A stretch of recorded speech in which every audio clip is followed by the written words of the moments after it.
right? Well, let's call the meeting to order. We will have roll call Tim O'Connell, here. Sharon Kelly. Here. Tracy LeBlanc. Here. Doug Rowdy. Here. Pamela Garvey. Here. Justin Wood. Here. All members are present today. All right. Approval of the agenda. Make a motion. Tracy. Second from Sharon. Anybody see any changes or anything? If not, all those in favor say aye. Opposed? Okay, no. Minutes of the December 4th meeting, that was in our packet. Any changes? Or I'll need a motion to approve. I'll move to approve. And Doug.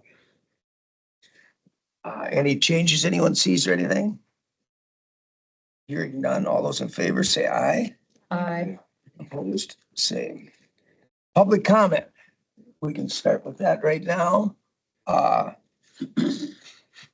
Pretty much on anything, but if it's on the public hearings, you could wait till then. If you have any public comment? No one, all right. All right. Number 6, Mr. Olson is here. Needs a few minutes, he said. Thank you, Mr. Chair, members of the committee. Hey, good to be back to environmental services after 10, 12 months of being gone.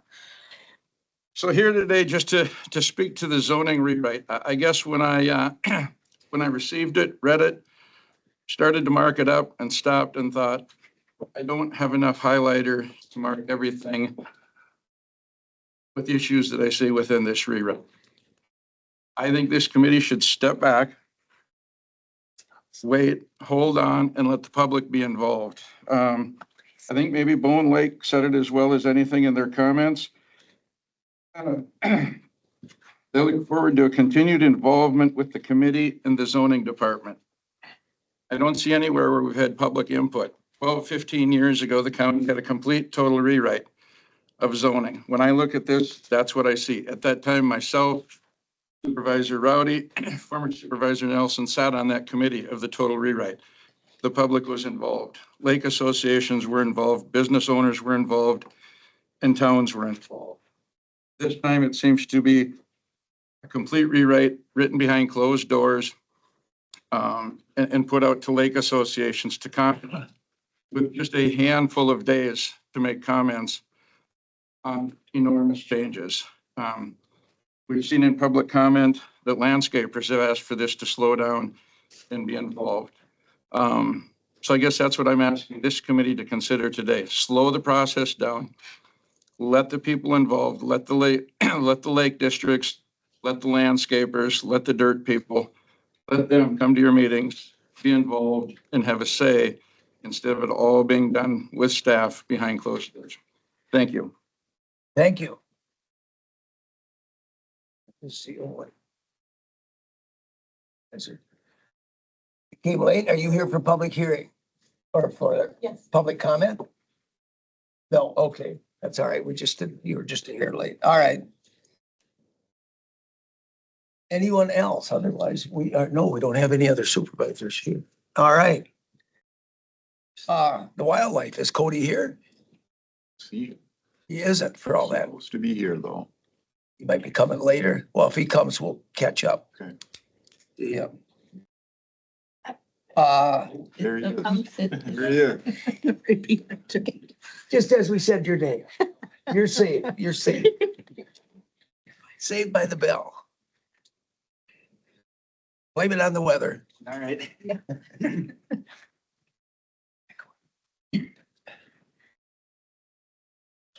Need to get a better clock.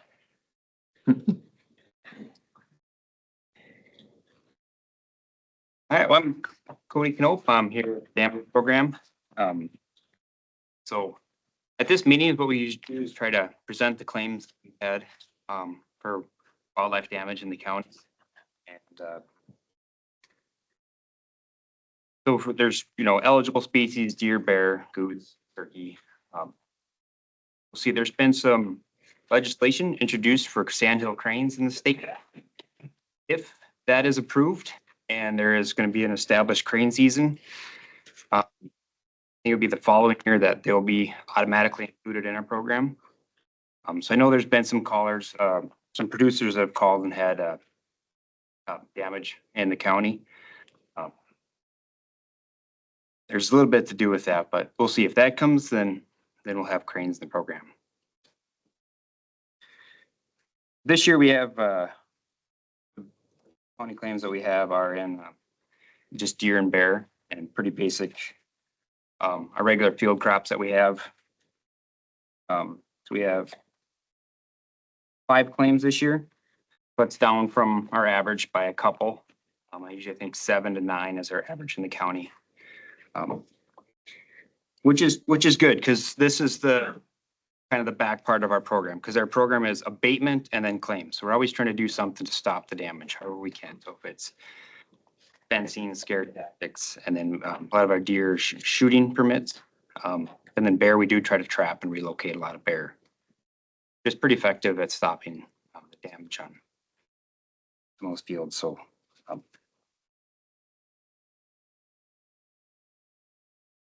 So do you want us to go by each claim is what we? I think we can. I know you have given it a write-up. Of each one. Forgot to give you guys that with the kind of names and stuff. So if that's okay, we've got Just let's go right down the line. right down the line. Yep.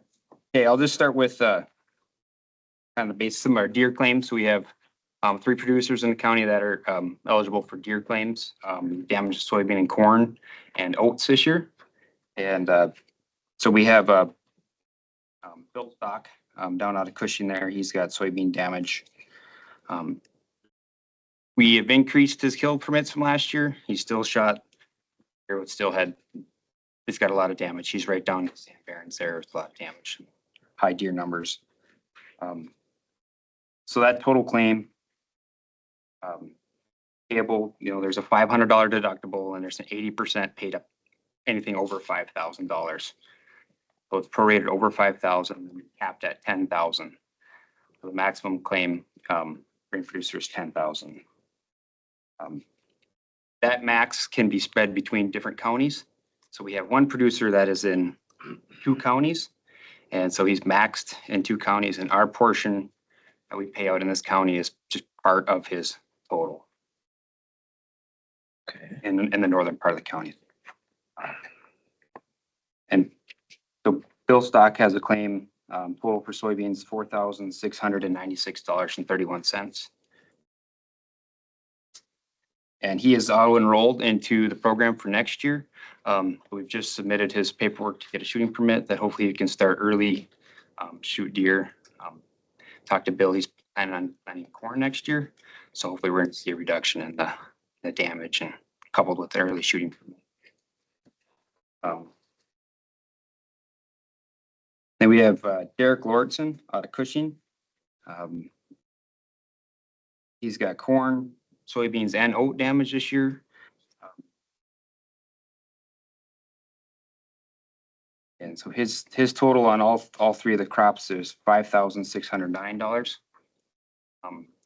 And Derek is also enrolled in a next year's program. So we've just started the process of getting his permits for shooting deer starting earlier. And he's planning also to plant more rye. And so hopefully we'll see also a reduction in his claim for next year. Then we have one that's deer and bear. So that's, should call him by his proper name, Gary Crosby, up out of Indian Creek in Green Township. So this is his Polk County claims that he's maxed in the 2 counties. Most of his damage is in Burnett, but for the deer and bear that we saw there, soybean corn damage was $2,256.03. I've talked to Gary. He goes by Shorty. We'll be auto enrolling him into this called the WM40.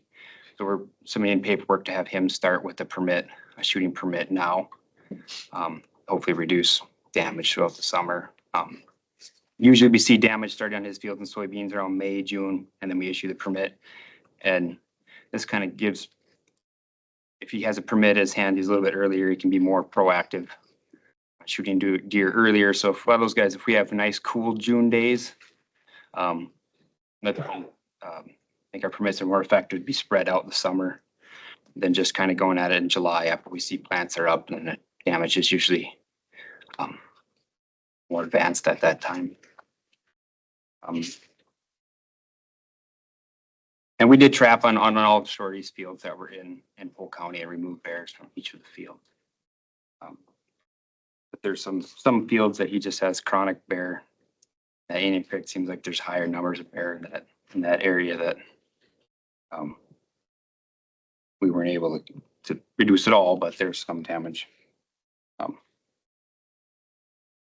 And then down by the rice beds creek down there, Adam Majeski, he has a corn claim just for bear. It's really high yields corn. And some of the highest yields and then highest damage.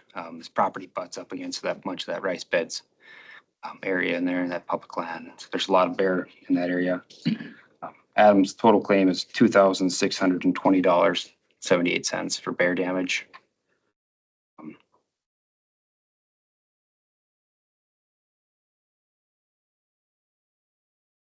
Some of the highest yielding corn that I've actually appraised. So we do go sample areas where all the damage occurs and averaged it. And then I was actually kind of surprised at how high it was. But and then we have one producer who's between Polk County and Barron County. So Mark Renstrom is right on the county line. He's got most of his corn was in Polk County this year. And I actually was with Mark when we finished combining one of his fields by his house, and this was early October, and we did chase 8 bears out of the field. Kind of knew there were some bears in there. We wanted to get an idea of how many bears are actually in the fields later when they're harvesting. And this was a 75-acre field maybe, and it was the last couple strips. So the bear had obviously come to the middle, and there was sow with 3 cubs and a couple other cubs coming out and sows, and it was kind of a fun happening. But jeez. So we did look at a lot of the old stuff. So after Mark combined, or right before Mark combined in that field, some other fields, I went and looked, and you can see the late season damage. So the bears do damage most of the corn in August. We see that when it's in the corn stage, but the bears do damage it throughout harvest. So we do see some of that. Mark's claim is split between 2 counties. The Polk County portion is $2,994. Mark had a shooting permit this year for bear, and he was able to take a few bear. I think they were on the Barron side. So he gets a split permit that's split between 2 counties. Or actually, he gets two permits, excuse me, that actually are established for each county. And he did remove a few bears on one of his permits. The bear all have public hunting access to them. And so we try to get public hunting there and try to encourage, if they can allow dog training to kind of interrupt the feeding cycles, as they can train the dogs in those areas too, to try to run bear and keep them from damaging corn.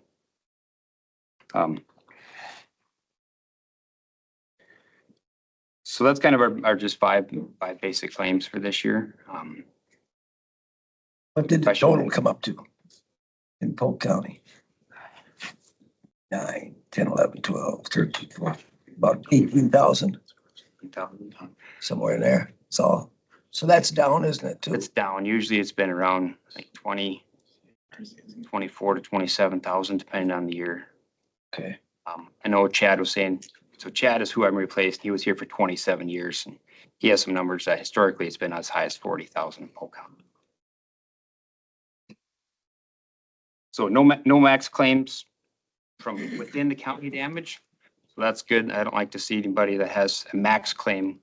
It means that, our abatement measures have not always failed, because there's some larger farmers that have multiple acres that if it's a year where soybeans are, $14.50 and we have deer on those across the acreage, it can add up.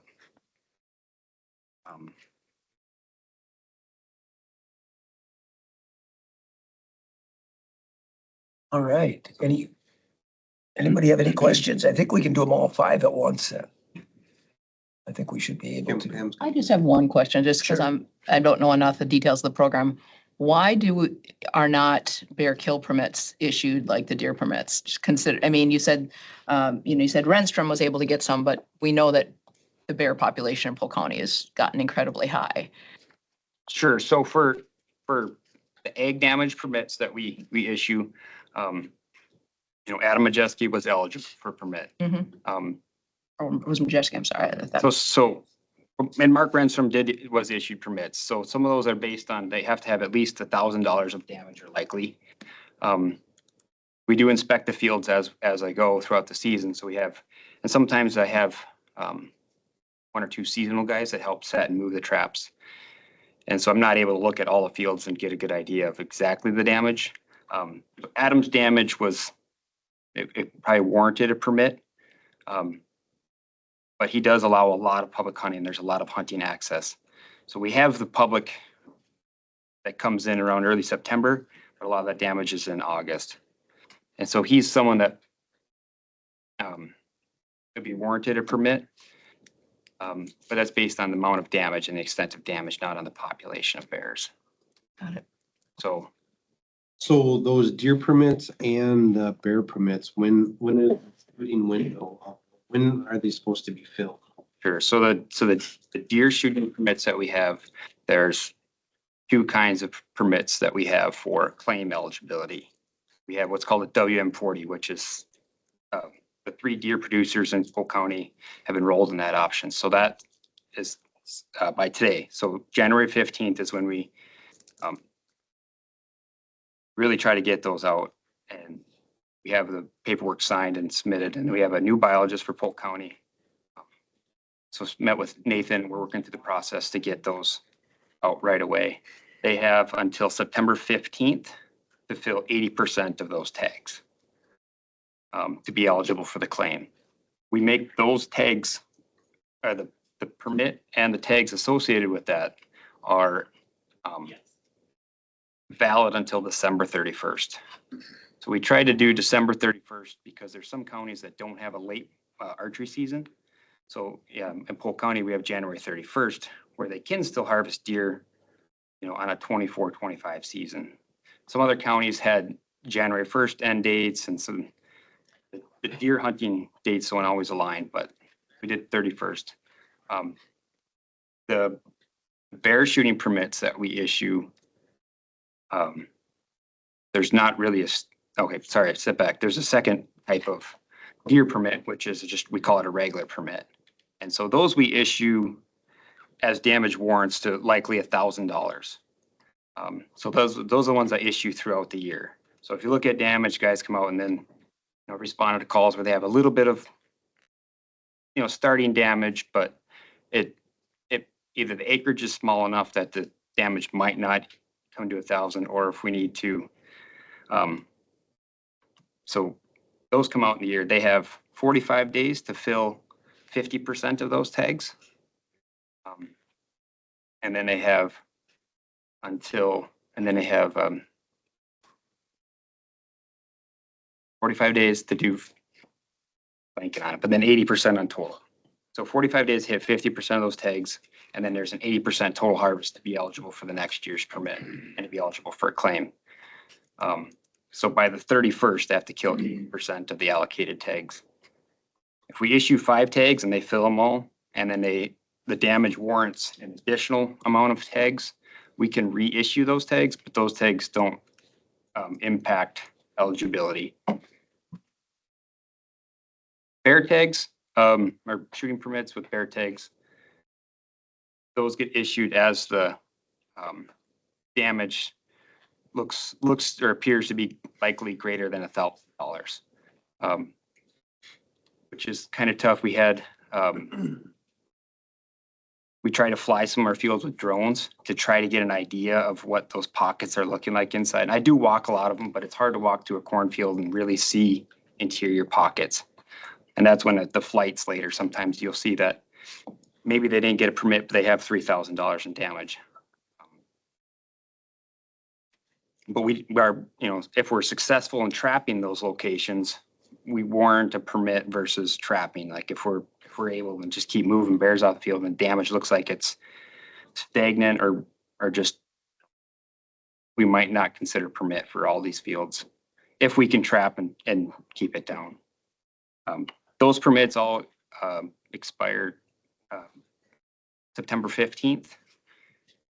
When do they start? I guess that was. So when they start, that's kind of a judgment call.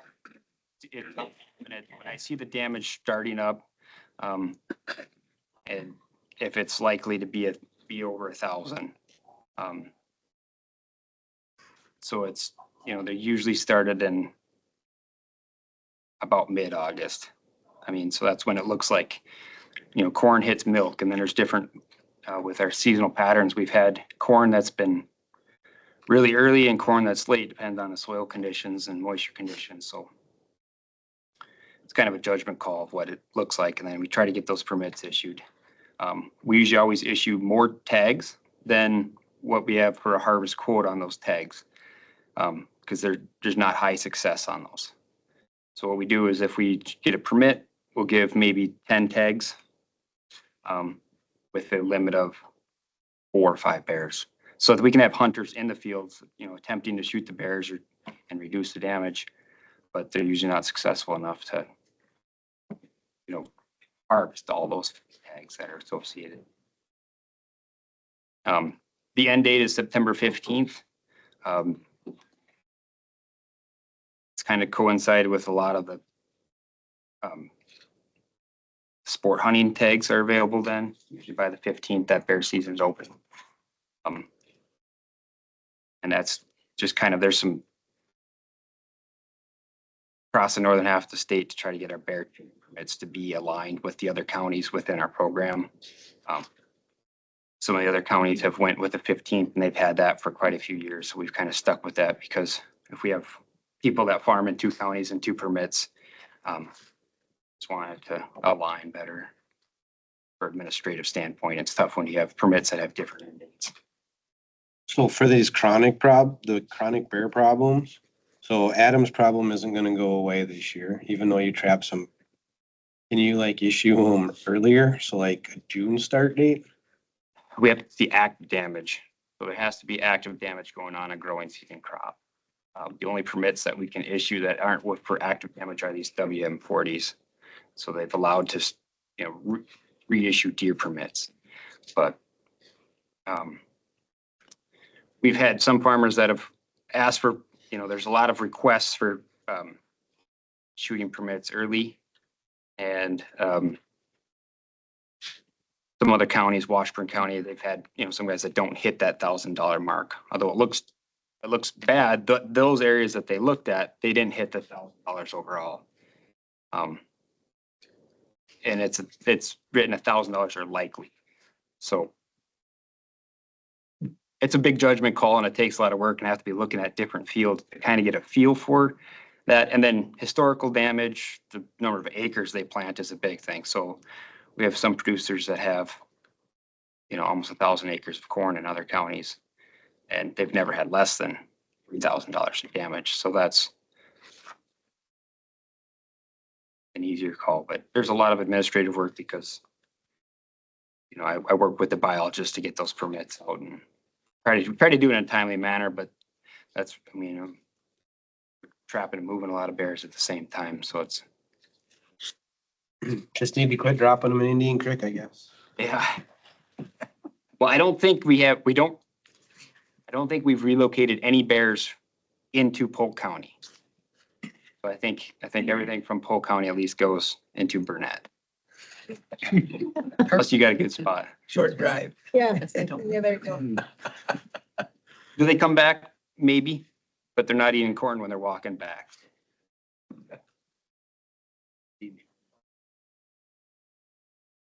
Did you need a motion to All right. approve the wildlife claims? Yes, if we're done, we're out of questions, yes, and I think we take them all. and Go that way. Yes, I'll need a motion then. I'll move to approve all 5 of the wildlife damage claims As presented. as presented. Okay. Is there a second? Second. Second from Doug. All right. No other questions? All in favor, say aye. Aye. Opposed? No. We will go through. Thanks.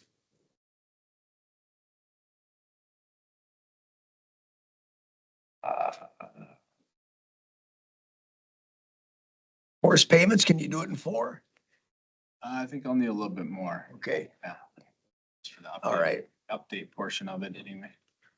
okay. Thank you. There isn't much we can do in the 4 minutes then, is there? Yeah.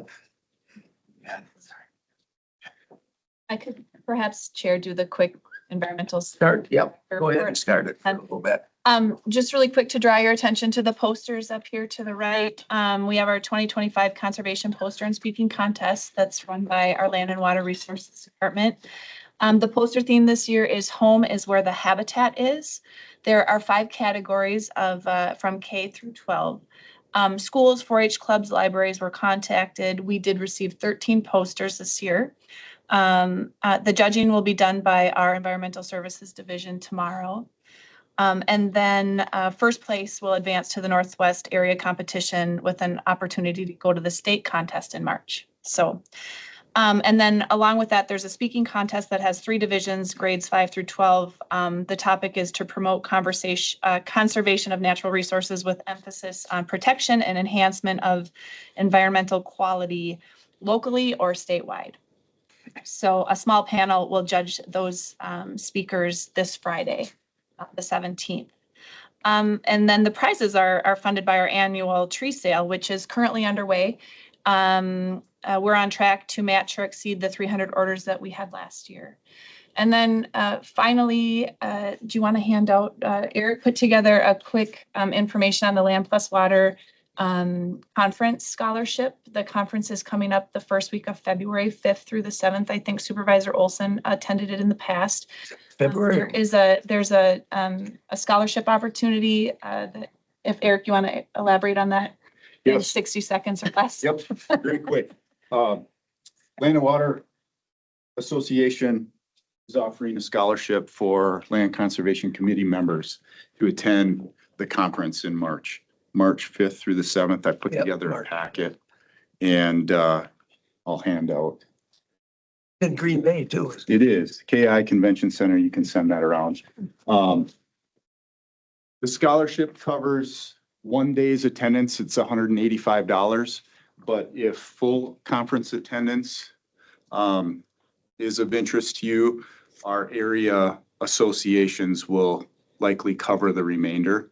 So anybody who has an interest in attending that conference should talk to Chris at Land Plus Water and then probably connect with me and we can talk from there about covering the remainder of the conference.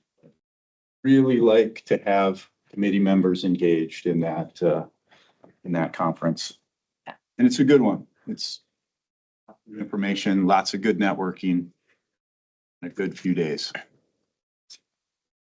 Take a look at that and then let Eric know of interest or myself. And then finally, the Department of Natural Resources has asked us to update the emergency atlas that we provided to them, I believe, in 2015. We are developing a contract to do some an LTE, limited term employee, to produce that project for them this summer. And that's all I. Okay. Give us time to catch our breath. Yeah. Ready for the public hearing. So we got the whole 2 minutes. We can take a breath. Bodie, I've got yours signed. You can take a look at the posters. Take a look at the poster. Yes. Yeah. Yep. I'm sorry. You know what I'm talking about. You know, like the work yelling. And yeah, when I come to It's like, yeah, like every year when I'm doing 1099 and stuff like that for the farm, it's like digging. Here, you can read your land and water. You're here for 3 days. yeah. Yeah, what's an emergency atlas? So, I mean, Yeah. Stump King. meeting because we're gonna have a second one in February. How's that? Seriously? Seriously, Yes, we should have. Atlas, it has to be a mapping. or something. Well, yeah, I mean, I could figure that, thank you, Well, what- Captain Obvious, but What- we need a, we need a. Sure. What's a DNR atlas? You know. What's What an is it? emergency atlas? The emergency atlas, it's the atlas that each of the responding groups in the county has, and it's basically a physical book that can be in each of their vehicles. Oh, see, now I don't feel It's so that bad. one, okay. Don't feel so Yeah. mm, No. So about any new roads or anything and stuff are on there? roads, addresses, as you know, we've had Addresses some that are address updated. changes. And the lines of the districts change from time to time, like the different fire or EMS districts change from time to time. So the DNR, and it's the northern part of the county at this time. I actually can bring in an atlas for next meeting if you want, or I can. We provide the DNR and emergency atlas for the different regions as far as who's covered and like you said, including who's covering fire, EMS. first responder, all that kind of stuff. Okay, interesting. Say that again? For the DNR side. Thank you. I knew what an atlas was. I have one question for Go ahead. Sarah. When we did the address changes, and I'll use an example on Deer Lake on the Highway 8 side. The last road on the east side of the lake going in is now a number. But then they have this humongous sign that's about this big and this high that has the old name of who did the county pay for those great big signs with the old names and put them up? No, those, what they're called, what are they called in the ordinance? Historical. The historical signs. That was, I believe, at the discretion of the town. Oh, really? Mhm. Okay, so that would be the town of Boston Lake, because it's this big, this high. It's like- larger than the. Oh, yeah, way larger.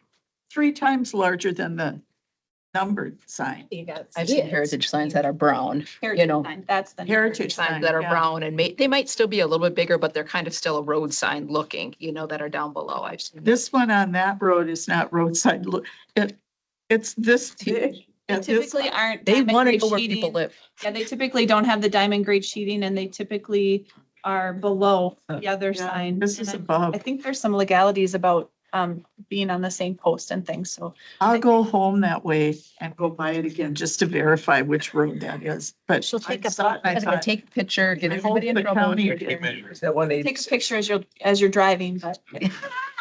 It's the last road on Come the on. east side of the lake, We're at 9:30. going north and south. All right, we're good. The address stuff is later. Are you ready for, let's get a public hearing started? We'll do, that gets finished.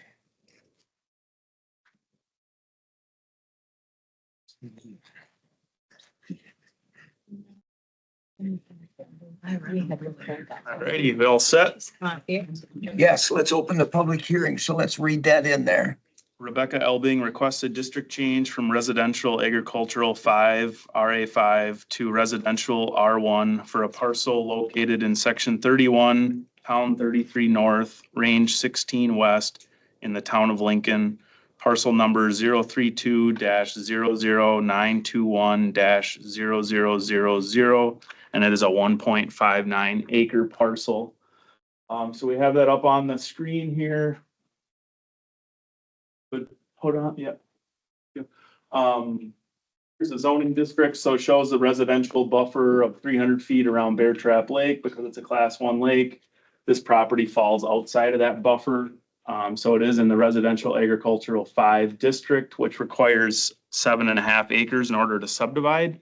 The property owner is intending to create a 1 acre lot and then an outlot or a remainder outlot like these other outlots along that Bear Trap Lane.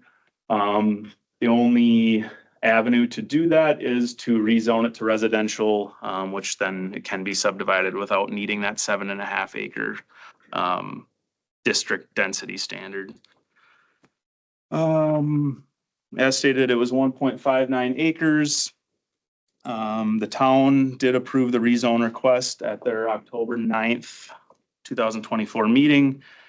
The property is mainly wooded. It is a non-riparian parcel.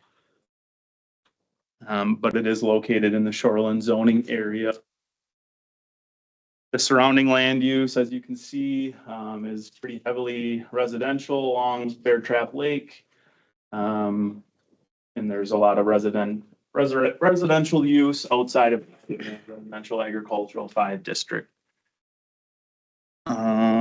The applicant purchased the property in January of 2017.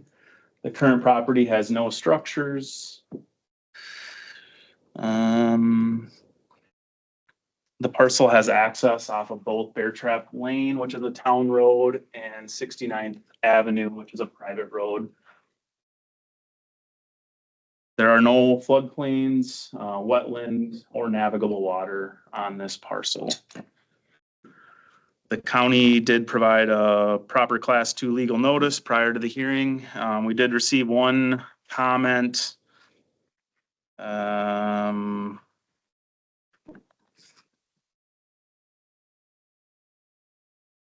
have this in the file, Claire, the comment. Shane from Shane. Shane. Shane, yeah. Yep. So I provided the comment.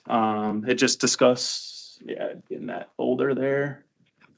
Just states that he has no issue with this, the rezone, and a little history on the property. I can read it if you'd like, Chair. Let's read it in. It is very long, is it? No. No. Let's read it in. So we got the one comment. So let's. Yep. Sorry. And just as long as it's in there, well, it's that too, we'll give it a number. It's only the first sentence, second. Yeah, there was some other information. For other stuff. Email, but. So Just read the vote, part. and I would amend my comment to this. I believe this parcel was 3 separate lots prior to it being purchased by Becky. For whatever reason, it was combined when she purchased it. I do not have an issue with it being moved to R1. Okay. The rest is on a separate issue. The other stuff, yes, okay. That was the only one you got electronically. Correct. Okay. That's all I have for a report. And then to add to that, sorry about that, I did receive documentation from Rebecca Elbing stating that her surveyor, Michael Erickson, will be the one here to provide any answers to any questions that you may have. So she Okay. emailed me to notify me that that is her representative for this. Representative here. Yep. Oh, you are, okay. Well, let's see if, does anybody else have on this either way? I would like to make one notation, at least, that that is also in a sewer district. Oh, it's a sewer lot. Okay. That's fair. Bear Trap has their own, yeah.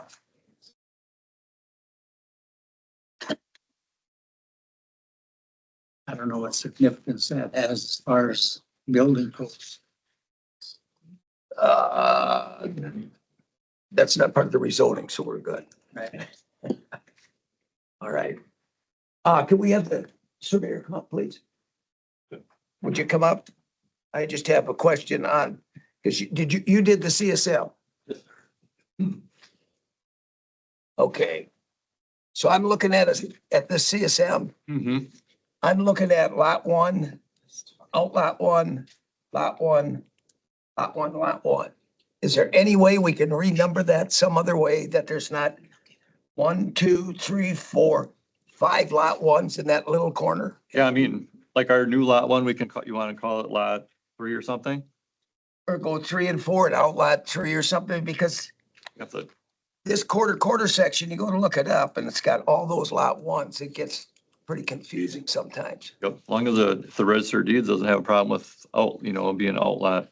Why, did the surveyor look at this yet? Our surveyor, county surveyor?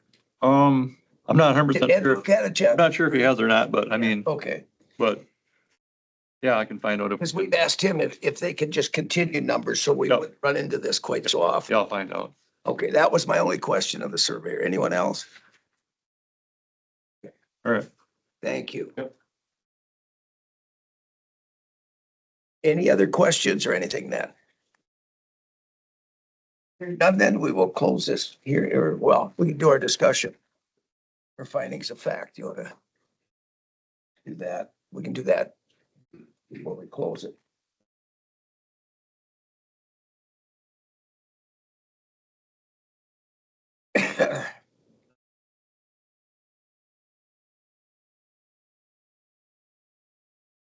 So most of the findings, or all of them, were covered under the staff report. I will add in there that the property is served by a public sanitary sewer. Okay, We usually do have what type of sanitary is on the property, even though there's none here. It is, is what it would be served by. Which could validate it being, even more residential because it does have that. sure. So I think I will add that in if that is approved by you. Otherwise, if there's anything else that you'd like to see in the findings. I think everything else was in there, that there was no wetlands and all that, so. Okay, So we could, so we should just go that we have, you want to exhibit 1, the town approval? And maybe exhibit 2, the one copy. So that they're numbered at least in there in the file. Exhibit 2 would be the one comment.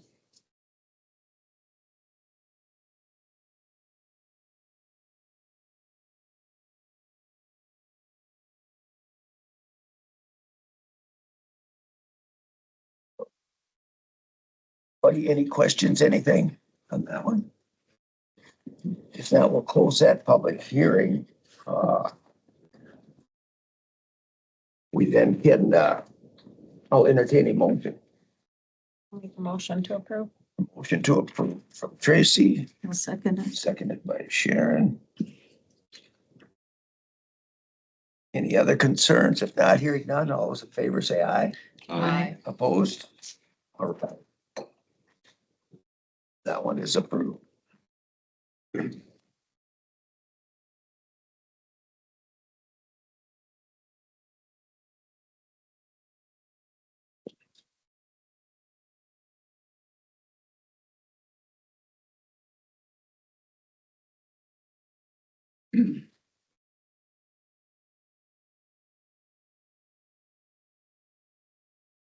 All right, let's open up the next one and read that one in. all right, Andrew Dixon requests a district change from farmland preservation, or A3, to residential agricultural 5, RA5, for parcel 038-00662-0000, 23.65 acres, and a change from residential agricultural 5, RA5, to farmland preservation, A3, from parcel 038-00660-0000, 37.4 acres. Both parcels are located in section 28, town 36 north, range 15 west, in the town of McKinley. Claire has these two parcels up on the map. As you can see, this is the one that's currently in farmland preservation. This is the parcel that's in residential agricultural 5. The proposed rezone is to swap this district over to here and this residential ag 5 onto this parcel. The reason for that is there is a residential property on this parcel over here. And in our subdivision regulations, there is no way to subdivide that at the acreage it currently is. So the intent is to subdivide off that residential area. I believe it was 2 acres he's proposing. He would retain the rest of the land. He just wants to sell off that property. He owns the other one, so I won't go ahead of myself here, but I guess we can go into that now. There should be a document, Claire, that states the ordinance. Yeah, there. So in our ordinance, should be down on the second page. Maybe third page, sorry. So in our ordinance, we have it specifically laid out here. rezoning out, can you scroll up just a little bit? Rezoning land out of farmland preservation zoning district. So there's specific criteria in our ordinance in order to rezone your property out of farmland preservation, which under subsection 2B, which 2 generally states G1 doesn't apply if A or B down here applies. B states that a rezoning that makes the farmland preservation zoning ordinance map more consistent with the county farmland preservation plan map certified under Wisconsin statute chapter 91, which is in effect at the time of the rezoning. So that's the avenue that this is proposed to be rezoned out of farmland preservation. So to suffice that section, I have the map as well, Claire. Show farmland preservation. We can go to the marked one. So this is, as you know, guys know, the farmland preservation map was just recently approved at the county board, I believe. So this shows that both of these properties are in our farmland preservation map. So in a sense, we're not losing anything from that. We're actually gaining acreage that is consistent with our farmland preservation map, which staff feels is meeting that requirement in our ordinance to say that if you are becoming or making it more consistent with that map, it can be rezoned. So it is a unique scenario, but in having the larger amount of acreage being zoned farmland preservation, it is, staff feels that addressing that part of the ordinance. A majority of both the parcels are within the shoreland area. The current land use is a mixture of wooded area, forest, agricultural. There is some wetlands, open grassland. If you could zoom in a little bit, Claire, please. Maybe turn on the wetland undelineated up here. Scroll up just a touch, right there, up, down. So as you can see, as far as undelineated wetlands, there's several across the property. There is some navigable water in the form of a pond, and also Sucker Creek that cuts through the southwest corner of the 37.4 acre parcel.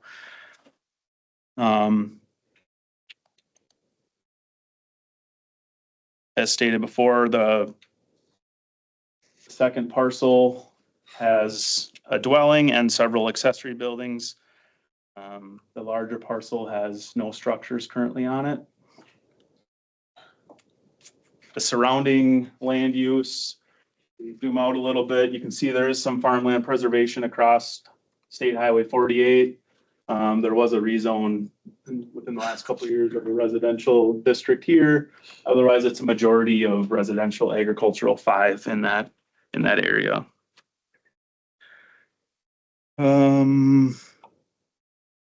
Access for each parcel is this parcel, 23.65 acre parcel is accessed off of State Highway 48. Currently, the larger parcel is accessed off of 40th Street, the town road. The county provided a class 2 legal notice prior to this hearing, and we did receive one public comment in support of this request. Would you like me to read that one in? Sure. It's a short one. It's a little longer, but not bad. Not much. All right.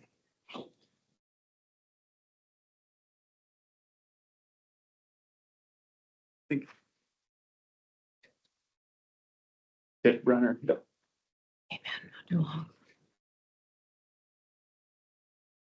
Dear committee, support Mr. Andrew Dixon's request for a district change from farmland preservation A3 to residential agricultural 5, RA5 for parcel 03800. Should be another 0 in there, 62-0000, 23.65 acres. I feel the 23.65 acres does not qualify as a farm for farmland preservation. See attachment of Polk County land use. I didn't receive an attachment with the comment, but I have been told Mr. Dixon requested a change with McKinley Town Board that was approved, but was later denied by zoning last year and by your committee last year.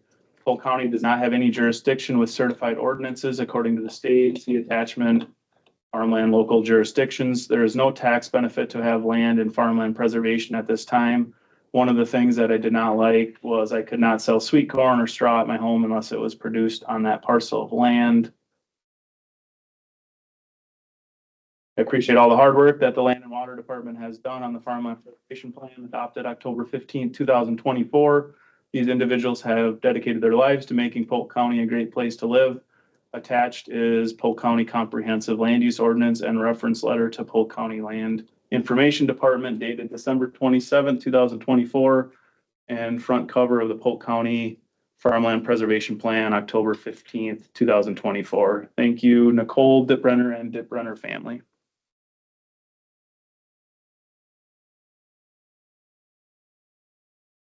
Okay. The only other finding I had was, I did a rough calculation on the map. The larger parcel has approximately 13 acres that's currently being tilled. And the smaller parcel has 7 acres that's currently tilled. I think that's all I have for my report. All right, we'll see if anybody's here to speak for or against it. None is the owner here? Do they want to add? Owner is here. Do you want to add some, do you want to go up and add anything or? No, I think Logan did a great job outlining it. Okay. All right. Well, let's,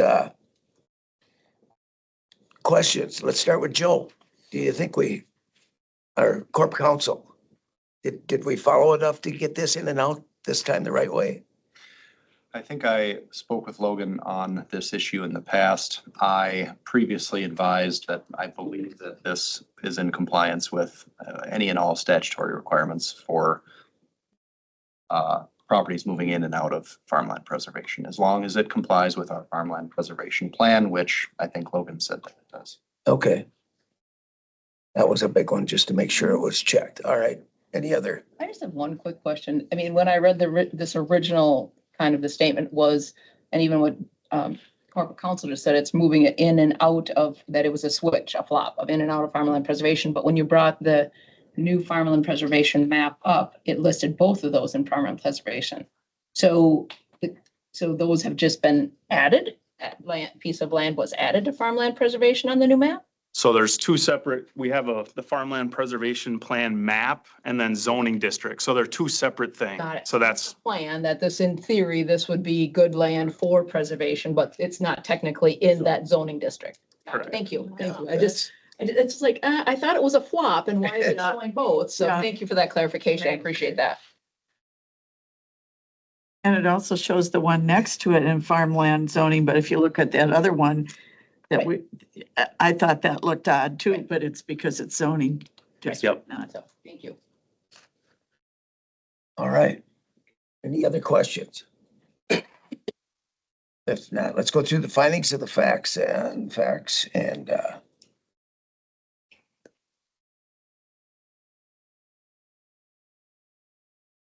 due to it being a kind of congested situation, I did at the top signify the larger parcel as parcel 1 and the smaller one is parcel 2. If you think that's a decent way to do it, because then it made it easier to, write the findings of facts rather than keep Sure. explaining the two different parcels, yeah. parcel numbers out. So I went over a majority of this in the staff report.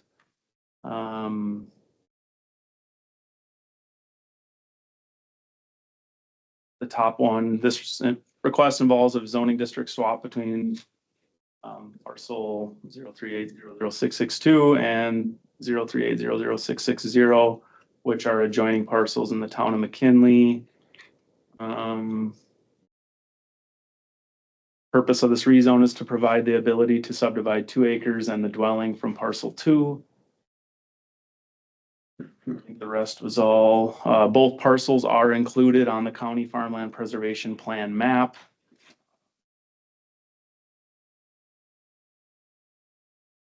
Any other findings that you think should be included?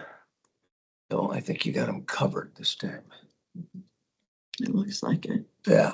I think we're good. We'll just, Go down to the conclusions. yeah, Changing the zoning of these two properties is supported by the town of McKinley. Rezoning parcel 2 to residential agricultural 5 would meet the requirement in 42-242 sub G sub 2 due to parcel 1 being rezoned to farmland preservation.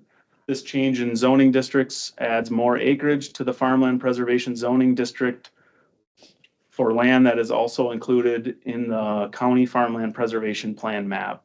The surrounding lots are used both for agriculture and residential purposes, so rezoning the property complies with the Polk County Comprehensive Plan, existing and surrounding land use. And I think there's a recommendation. Staff would recommend approval of the rezone to the full county board. all right, well, we'll close the public hearing on that. So then exhibit 1 will be the town, maybe. Exhibit 2 is the one comment. So we have those numbered. Would you like to include the farmland preservation map in there as an exhibit? Probably Or should. Okay. Yeah, to clarify it, so it's in the file. So that would be exhibit 3 would be the map.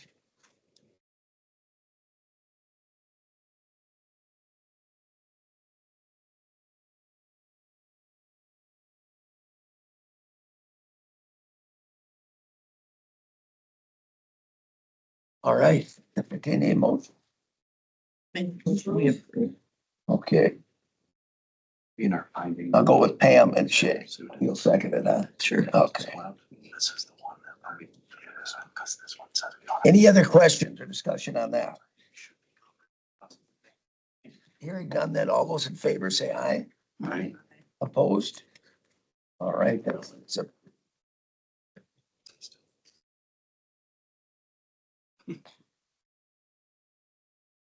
And, okay. Both of those will go to the consent agenda. We didn't have motions. I'll just add that now. We gotta save some headaches at the county board. All right, let's look at this, Town of St. Croix Falls. Did you look at that? To move that, their zoning amendment, that it fits. We need much of an update for that. Pretty self-explanatory, isn't it? Yeah, it wasn't much of a change. I have it in front of me, but yeah, we had no issues with You it. had no issues with it, so that it was all right to move forward. Okay, does anybody have any questions? Most of these are passed through for us anyway.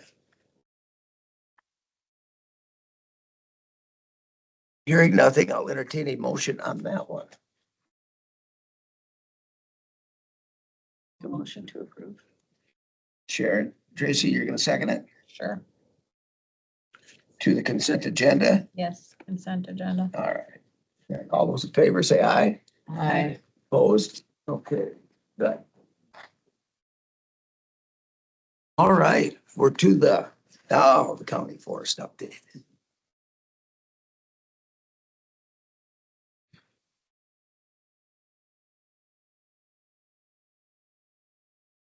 Morning.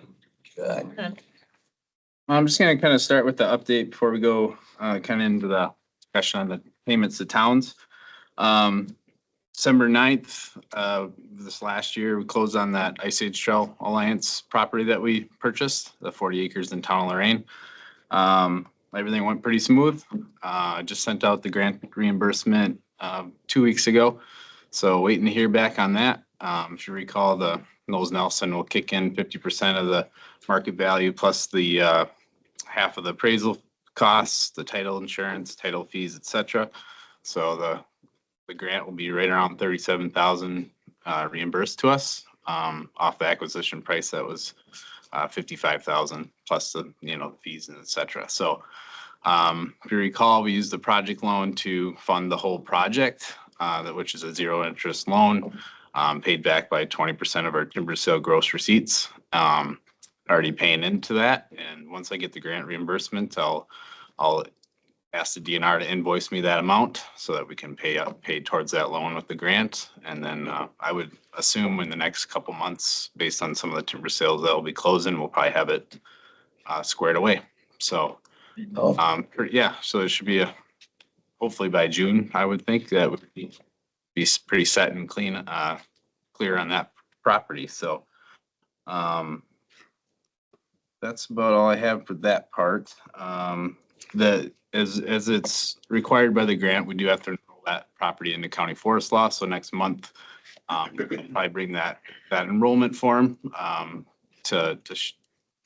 I haven't done an enrollment since I've been here, but we'll bring it here and get a motion to enroll it. All it's really required on the county side is a signature by the county chair and then the clerk as well. So I think it'd still be good to get it in the minutes to say that we are pushing it towards that. So Would we need a resolution to go to the full board for that? no, I think just through the committee. really, it's just the chair and the clerk based on what I looked at. So I didn't see any statutory requirements that Had to go through had all. to do resolution and Right. full board approval or anything like that. Yep. There's an additional 2 acres property that I probably will bring for discussion too, looking to also enroll into county forest law. It's up in town of McKinley. It's a little strip that goes into a large block of county forest that was probably required for road access. It's the easiest route to get a lot of that wood out of there, and it's not currently enrolled. So I might look at adding that as well. So. Okay. And I'll have that in, for February. Any questions on the property or? No, I think that's going good. Yeah. Yeah.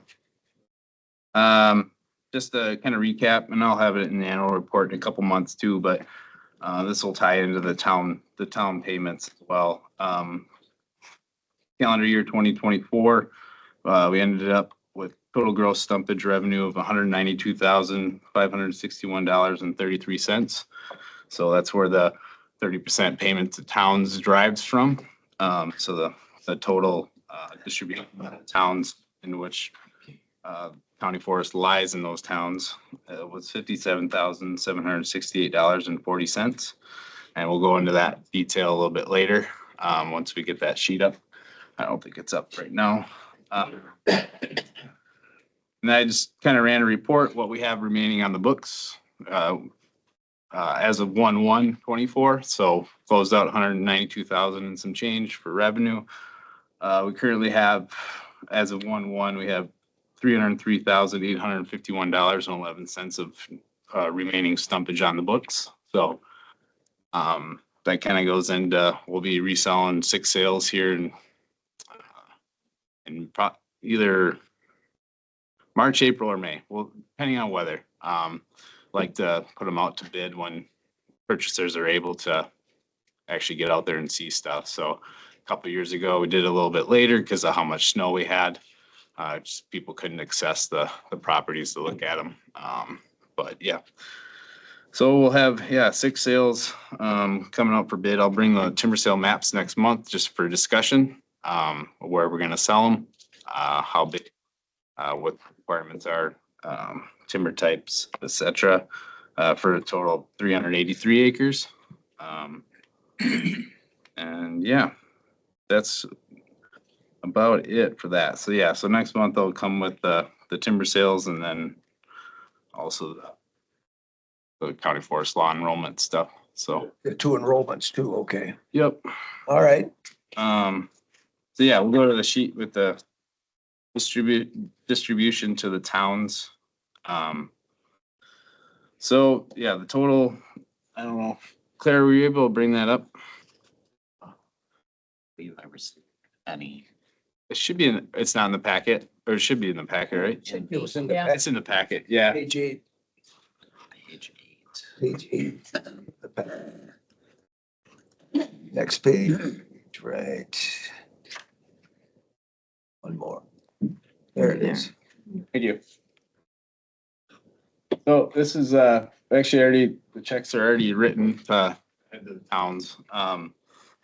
But yeah, total payments are 57,768.40. So then it's, you know, the percents distributed based on how much county forest law enrolled land they have within that town. So it kind of breaks down the acreage, the percent, and that 30% gets just distributed based on the percent of what they have in county forest. So, this is also, I don't know if you recall Rebecca's, meeting, with the WCFA, but statutorily required, we're supposed to pay 10%. We are the highest paying severance county in the state for, that's enrolled in county forest law, so we like to pay 30% to the towns. So I kind of did a breakdown too, if you scroll down a little bit. Just went back and looked at the history of kind of how much we've distributed to the towns over time. 2015 to 2024, over $600,000 were distributed to the towns based on timber sale revenue from the county forest. Keep in mind, that's 30%. Statutory requirement would be around $200,000 total. So just based on just quick 30 math, 30%, if it's 600,000 over those years, that puts that total county revenue about $2 million in timber revenue over that time period. So yeah, just thought that was something to look at. So it's a pretty big number. That's about it on that end. So I know that the checks were written. I think they were cut last week, so it should be showing up to the towns pretty soon. Clem Falls won't say anything, but Sterling will if they don't get theirs. Yeah, yeah, Sterling's got a pretty good chunk coming. Yeah, they got a pretty good. I would say last year, just based on the, you know, doing those numbers, I would say last year, 2024 was about average over $200,000 in revenue, and then distribution of payments, about that is about a 10-year average. So Yeah, it looks like that. yep. So Highs to the lows, yeah. yep. And you can kind of see, I think it's interesting anyway, just kind of the COVID 2020 and then the Verso mill and Rapids that shut down, that took, over, I don't know, it was a quarter of all the pulp in the Midwest or the state. Up the whole state, So yeah. saw a pretty big dip in timber sale revenues, probably associated with that. So hopefully you can kind of see stuff's maybe starting to correct a little bit, finding alternative markets, or the sawlog market floats the pulp market, right? So it's pretty, yeah, the pulp market's not great. There's certain stuff that's okay. But we're getting by because we have pretty nice wood. So Sure. in terms of sawlog and stuff like that. So Okay, yeah, we'll see you at that first meeting for the enrollments and stuff, okay? yep, And, Yep. and the sales. So you'll have enrollment and sales. just The the sales might be later yet. we'll do it. Well, we're not gonna have the Sales yet? It won't be the approval of the sales for bids. So it'll just be more of an informational discussion, questions on the maps and where they are, Sure. what we're doing. Provide comment if you'd like. Okay. And then Two that'll, enrollments. yeah, March, April, or May will be Sales. sales, somewhere in there. Okay, Last 2 years, it's been, I think the first week of May. okay. So, the nice thing about selling in April is our sterling wood, we allow during spring breakup to harvest in the sand country. Cause we can, so there's a benefit, especially when you have a lot of sterling sales and the barrens, that we can sell them then people can buy and try to get in there if they don't have any work. But yeah. Otherwise, yeah, we got 2 sales going right now. I think three currently active. And out of the 9. that- Out of the 9. So, yeah, there's a few that expire in June. We'll see if they show up. But otherwise, yeah, we'll have quite a bit on the books. I imagine this spring. Sure. All right. Any other Sales. questions? Brett? All right. Thank you. No problem. All right. Number 11, do we want a 5-minute break first? Number 10. How about 5? 10. No. What how about number 10? Oh, number 10. What number- Undeveloped lake study. Oh, shoot. Let's do Let's that. do before we that, then break. take a break.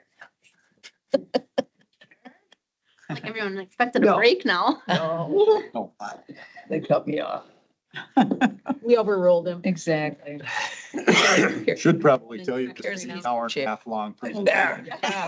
Who cares if he's the bear? Has nothing to do with anything, does it? No, it doesn't.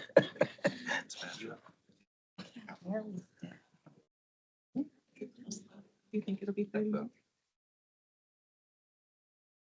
We are ready for you. Awesome. So my name is Caitlin Anderson, And I'm Colton Sorensen. We're with the Polk County Land and Water Resources Department. and today we're going to be sharing the results of the undeveloped lake study, which was completed in 2023 and 2024. So just to remind everyone, the purpose of the undeveloped lake study was to determine water quality on our lakes in Polk County that have limited development. And then today what we're going to be doing is sharing those results and then comparing them to the data that we have for our development in the county. But before we get too into the data collection and the results of the study, we wanted to go through some of the factors that do impact water quality. And so the first ones that I'm going to talk about are things that we can't really change. So the first one being the watershed size. And a watershed is an area of land that drains to a specific lake. So we have two maps. It is a little hard to see the black boundary, but those are the watershed boundaries for those lakes. So anything that happens on the land within that boundary is going to impact that specific water body. Picture on the left is Loveless Lake, and its watershed is only 427 acres. And then we can see this is the watershed for Lake Wappagashit, and you can see it's 66,000 acres in size. So the bigger the watershed, the more land that we have contributing to a specific water body, potentially contributing sediment and nutrients. Next one to talk about is the water source. So we do have lakes in Polk County that only receive water from things like precipitation or groundwater or runoff from overland flow.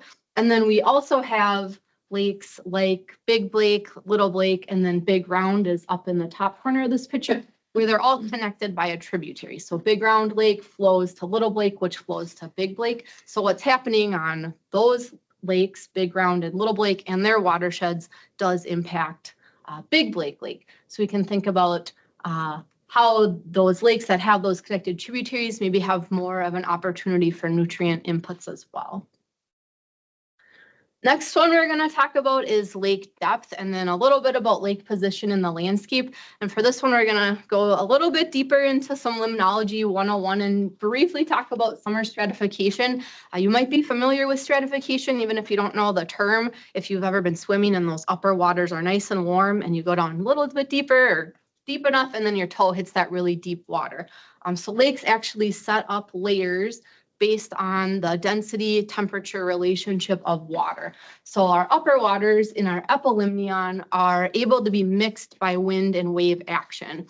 And then we have our waters in the bottom in our hypolimnion that are more cool and they aren't really able to mix with those upper layers in our deeper lakes. So if a lake is over 30 feet deep, it's pretty certainly going to stratify, and it's going to be pretty hard to break that stratification or that layering of the upper and lower waters. And the reason this becomes important, it has to do with, you can see the little words up there, internal loading and alum. So our lake sediments do have nutrients, and under certain conditions, those nutrients can be released from the sediments. And in a shallow lake that doesn't stratify, those nutrients being released from the sediment are available up in those upper waters and available for algae growth. So if you've heard of the alum treatments, there's a couple of lakes lately in the county that have done alum treatments. They're trying to get at this internal loading or those phosphorus or nutrients being released from the sediment. And that is kind of like a long-term, sometimes they call it legacy phosphorus. So the things that have happened over time in a lake accumulate in the sediments. And then I briefly wanted to just talk about lake position. And so here's a picture of Bone Lake. And if we're thinking about the depth that wave and wind action can mix those upper layers, if we think about a lake like Bone Lake, where you maybe have a strong north-south wind, over that long area, those waves are going to be able to get bigger and potentially break that stratification layer down a little bit more. Okay, so those are the factors we can't really change. We're not going to be able to really impact the depth, the position, water source, and watershed size. But now we're going to talk about some of the factors that do impact water quality that are more human related or that we do affect and can affect. First one being development. This is what the undeveloped lake study was really trying to get at, was how is development impacting water quality. This is a graph from, or not a graph, a figure from this impervious surfaces brochure. I brought some of these. They're a really nice resource that we bring to a lot of lake group meetings, but basically showing that as lots become more developed and have more impervious surface, our runoff volume, our phosphorus input, and our sediment input increase. And so the far lot is the undeveloped one. The middle has about 8%. It's down in the little text, 8% impervious, and the far closest to me lot has that 20% area covered by impervious surfaces. I wanted to just touch on recreation as a factor that can impact water quality. We talked about the wind and wave action, mixing those upper waters. Recreation can also kind of disrupt that stratification layer, especially you think about those holiday weekends where there's tons of wave and action based on, our boat motors getting bigger over time. Also, just briefly mentioning shoreline erosion. If those boats are close to the shore and those waves are hitting the shore, there's potential for shoreline erosion, sediment, nutrients being input into the lake from that. And then the last one is aquatic life. So our lakes have their food chain. We've got their algae, zooplankton, fish, and of course the species present and the numbers of those can impact water quality. Wanted to focus more on aquatic plants.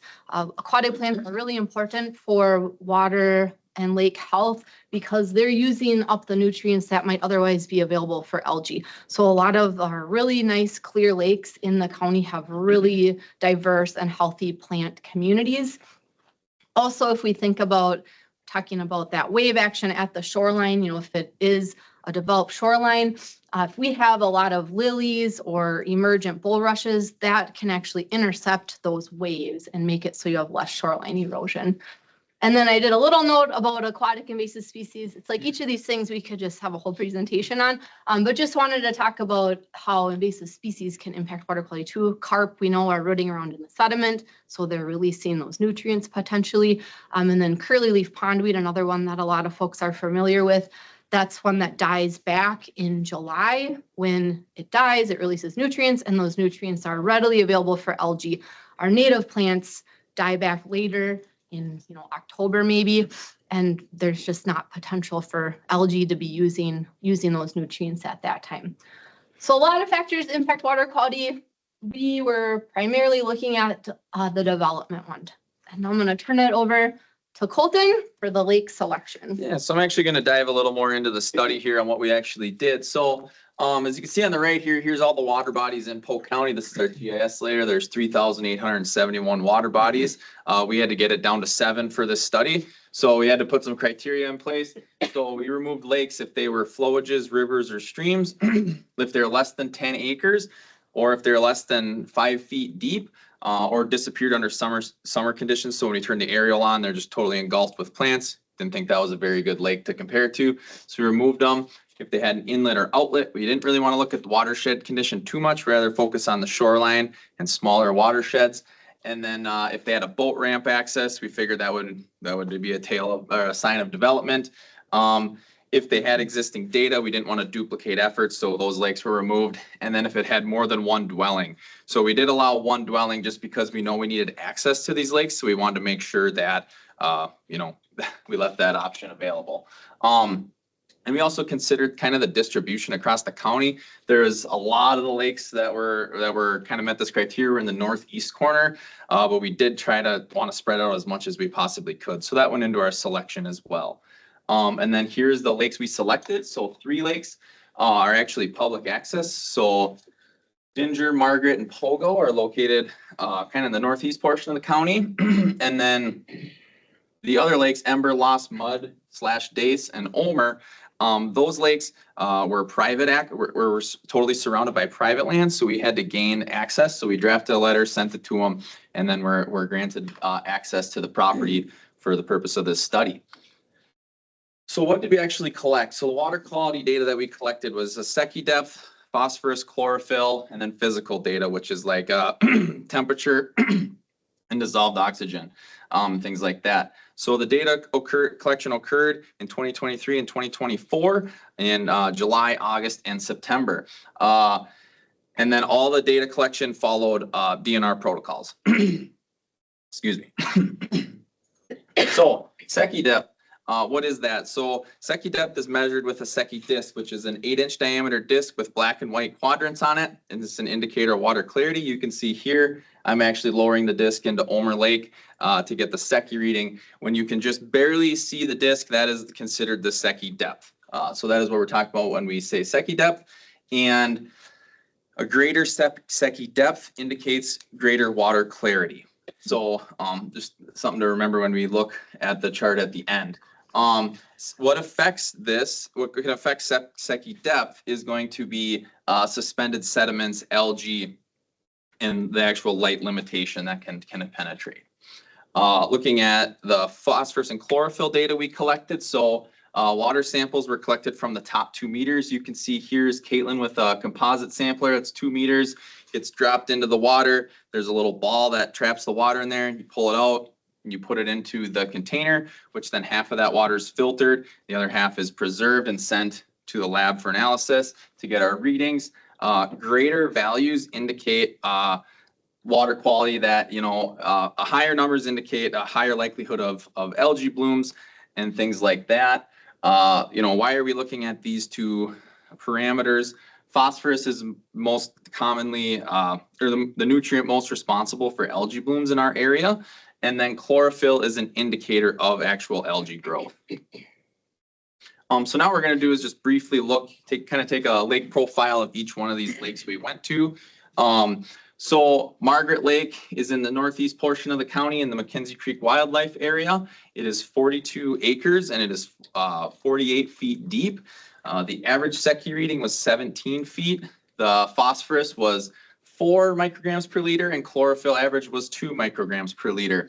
Something that was really impressive about this lake is something Caitlin and I have never seen in our careers, is we actually, 4 of the 6 samples were no detects for phosphorus. There wasn't even phosphorus at detectable levels in the samples, which is really impressive. And one thing I will note in this lake, kind of the lake profiles here, it's going from kind of the lowest numbers to the highest numbers in the lake selection. Just briefly looking at the watershed here, you can see it is very undeveloped, mainly woods and wetlands. There is a road in the northern portion. This watershed is 240 acres. Ember Lake is just east of the McKenzie Creek Wildlife Area, and it is 12 acres, 8 feet deep. The average Secchi reading was 8 feet deep, meaning on average, when we were there, we could see the Secchi disc on the bottom of the lake. Phosphorus was 21 micrograms per liter and chlorophyll was 8. Looking at the watershed, again, very undeveloped, a lot of wetlands and forest. There is one dwelling on the north end of the house. That's where we were able to obtain access through. And this watershed is 118 acres. Dinger Lake is located in the McKenzie Creek Wildlife Area. It's actually north of Margaret Lake. It is 14 acres, 11 feet deep. The average Secchi reading was 6 feet deep. Phosphorus was 22 and chlorophyll was 12. Very undeveloped watershed, a lot of forest and wetland. Again, it does show 4% rural residential. I will say that, so these maps are from the DNR Water Explorer. So that's where this land use classification came from, and the watershed boundary. So what it's probably counting as the rural residential is there's logging roads throughout there. which is actually how we were able to access the lake. Mud Dace Lake is just east of Pipe Lake, for those who know where that is. It is 14 acres, 13 feet deep. The average Secchi was 5 feet. Phosphorus was 22, chlorophyll was 12. One interesting thing about this lake is the Secchi reading is a little not quite as telling as it maybe could be. So this lake kind of is stained from tannins, so it's kind of got a brown appearance, which the tannins are actually from water passing through dead or decaying vegetation, giving it that kind of brownish appearance. The St. Croix River kind of has a similar appearance, so that's kind of for reference on that. Looking at the watershed, 185 acres. A lot of woods and wetlands as well in this. There is a road on the west side, and then there's a dwelling on the north side where we're able to gain access. Lost Lake is just north of Half Moon Lake, which is just north of Balsam Lake.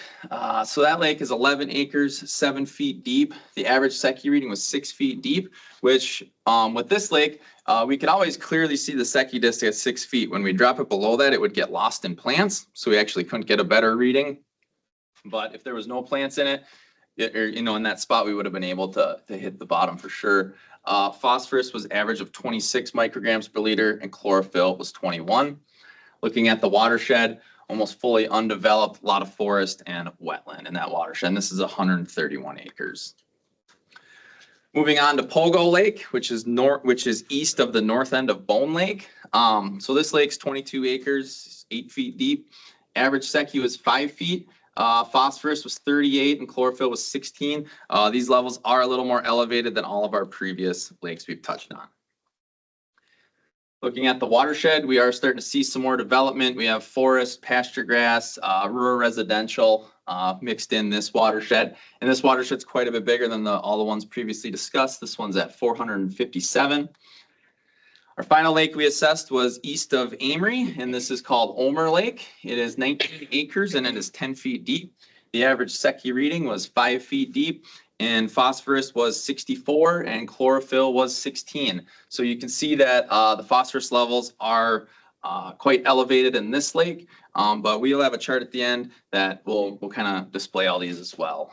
So looking at the watershed, it's definitely our largest watershed at 833 acres, and it's our most developed watershed. So there's, you can see there's more agriculture, and then there's more residential as well, and then less forest land in this watershed. I'll hand it back to Caitlin here to go through the results of it a little bit. So I'll go through now the data. Colton's slides that he just showed had that data, but now we're going to look at it in comparison to our Polk County lakes as well, and kind of all compared on one chart. So we're very fortunate in Polk County and in Wisconsin that any water quality data that's collected by citizens, by staff, by DNR, all ends up in the Wisconsin DNR SWIMS database. And if you have a WAMS ID and register for a username and password, you're able to go into SWIMS and download data for anything that has been collected in Wisconsin in terms of lake data. You also don't need that anymore. Colton talked about that Water Explorer. This is a new tool as of this winter that DNR loaded out to the public, and it's really awesome. You can look at all the data, you can click around, pick different things based on the lake, including those watershed boundaries. So if you do want to dig deeper into a specific lake, you can definitely call us and we can help you go through that Water Explorer, but otherwise you could probably figure it out on your own too. So nice thing about SWIMS though versus the Water Explorer is I can just select Secchi depth, select Polk County, and I can download all that data to an Excel file. So then it's really easy to look at the data and analyze it.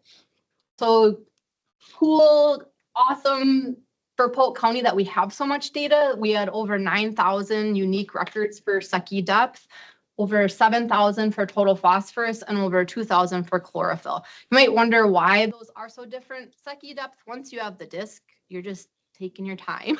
You're not spending any money to get a Secchi disc reading. So that's one reason we probably have more Secchi depth versus the phosphorus and chlorophyll. Every time you want to run a sample, you have to send that to the lab and pay, up to $30 per sample.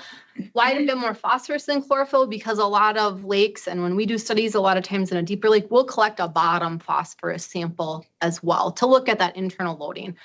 So either way, a lot of data. It was really nice to be able to have this as a resource to compare and get a look at our lakes in Polk County. What we tried to do then is take those 9,000, 7,000, and 2,000 data points and try to make it comparable to our undeveloped lake study. So for that, we had our 2 years of data with at least 6 samples. So what we did was for every lake, we tried to find, was there recent data where we had at least 2 years consecutive and at least 6 samples. Some of this data goes back to the 80s. We didn't want to be comparing that to what happened in 23 and 24 on our undeveloped lakes.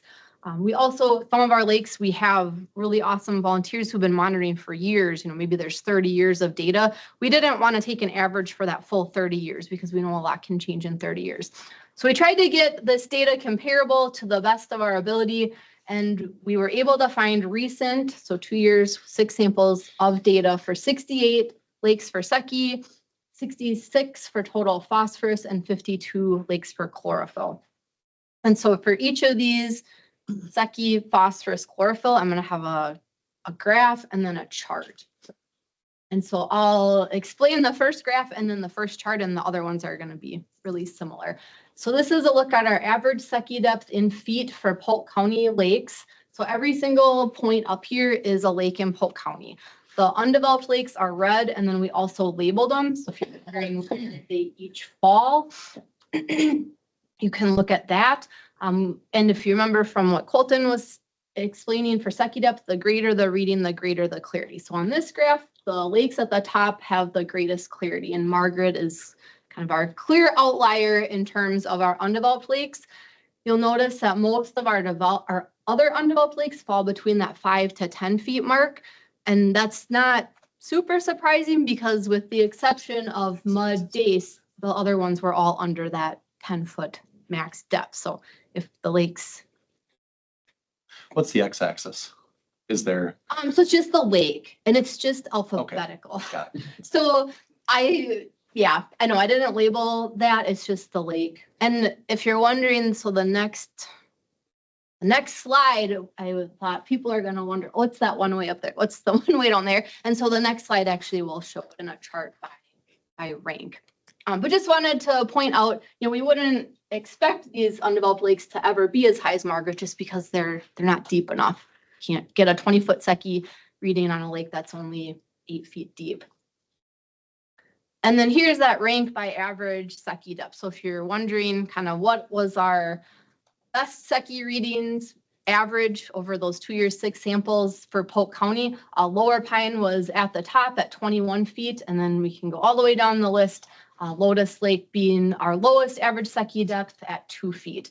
And for the Secchi depth, you'll notice most of our undeveloped lakes are in that middle column. There's a certain lake you're looking for. We'll leave it here for another second, or we can make this available also. Okay, and then looking at the average total phosphorus. So again, same idea. Every dot is a lake in Polk County. It's actually not showing up great, but there's a gray box at the 30 and down. This parameter is different than Secchi depth in that there are kind of standards. So if our phosphorus is below 30, we generally don't see those nuisance algae blooms. So that's why we shaded that area. So most of our undeveloped lakes were under that 30 for average total phosphorus, with the exception of Pogo and Ulmer, which were more elevated. And then here's that chart ranked by average total phosphorus. So we've got Lower Pine up there at the top, Margaret right after that, and then all the way down to Lotus Lake, 112 microgram per liter average total phosphorus.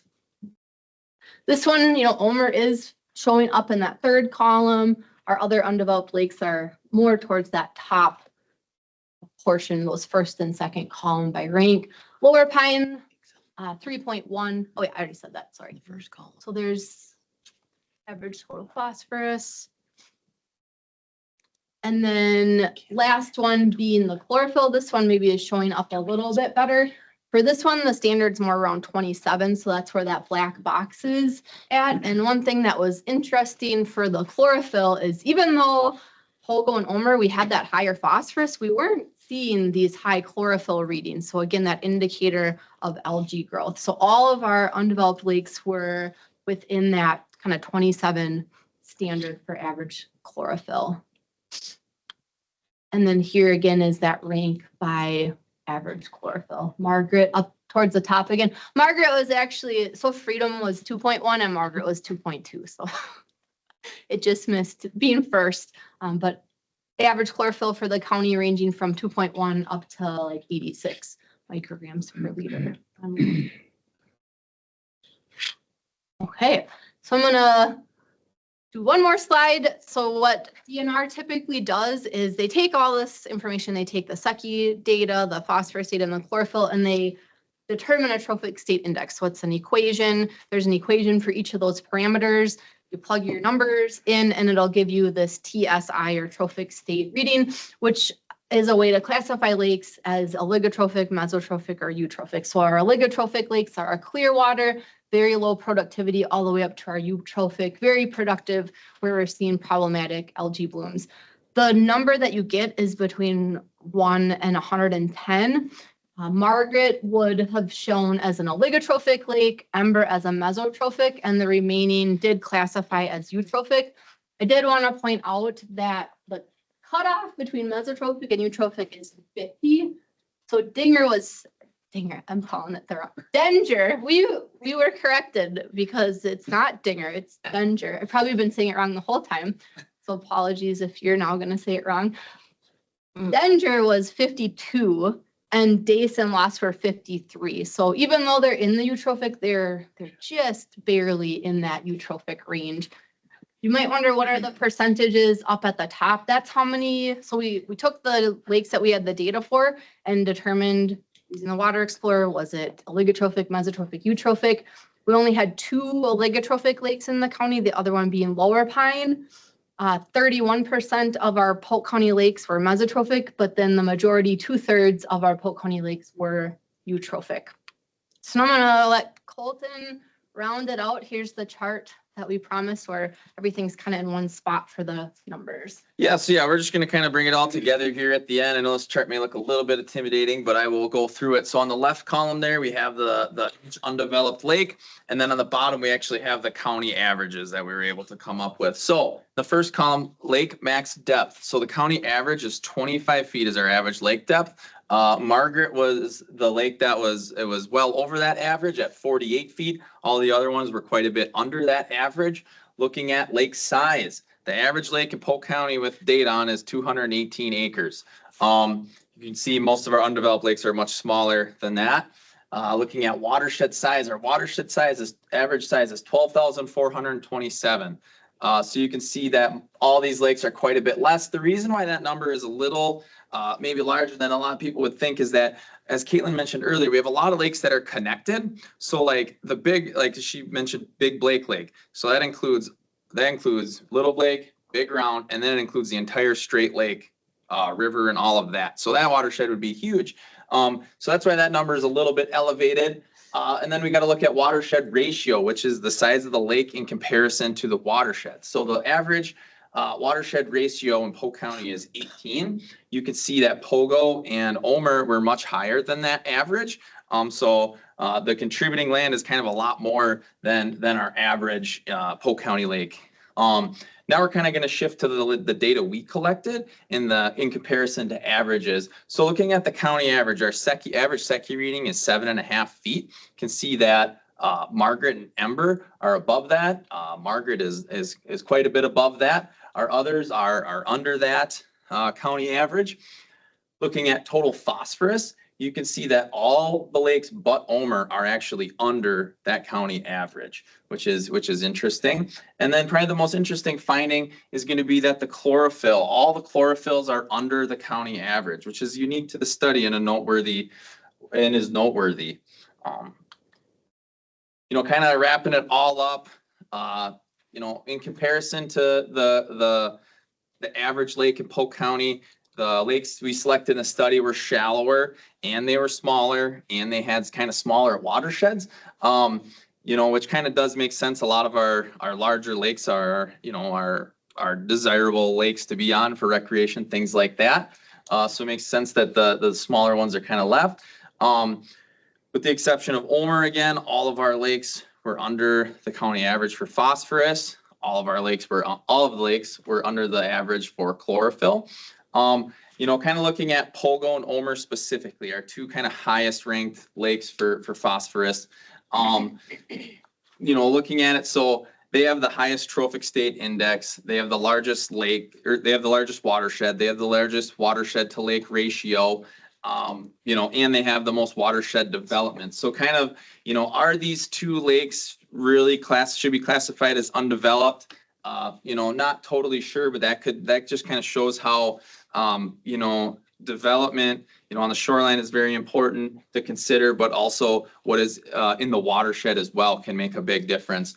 Something unique, Caitlin and I looked at on Pogo Lake is there's this historical imagery finder that Wisconsin Extension has that you can actually look from aerials from 38 all the way to present day. And in the 60s, there actually was a lot of development on the shoreline of Pogo Lake. They were doing, you know, I don't know if it was agriculture, but they definitely removed all the trees around it, which could have a kind of that legacy phosphorus effect that we're still seeing today in those results for the readings. And with that, I would just like to thank the committee for everything on this, as well as the county board, the undeveloped lakes landowners, as well as the Citizen Lake Monitoring Network volunteers and staff that have collected this data that we were able to help compare with. And I just want to end with that, you know, these undeveloped lakes are true hidden gems in Polk County, and it was a pleasure to have the opportunity to assess them. And with that, we will take some questions if there are any. Any, go ahead and start. I just can't help myself. So what I'm really kind of stumped about is when you looked at some of the stats, you had some of the major developed lakes in the county that were on the low end on a lot of these things. You had Deer, you had Balsam, you had Half Moon.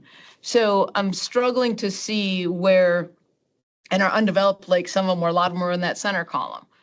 So if I'm trying to get a real pull away of like, so the undeveloped lakes are healthier, but yet we have Balsam, Deer, and Half Moon that have better numbers. Yeah, so a lot of that relates to, as Caitlin mentioned, lake depth and that stratification. So those are our deeper lakes, so that the lake so that the, you know, there's more volume in there anyways.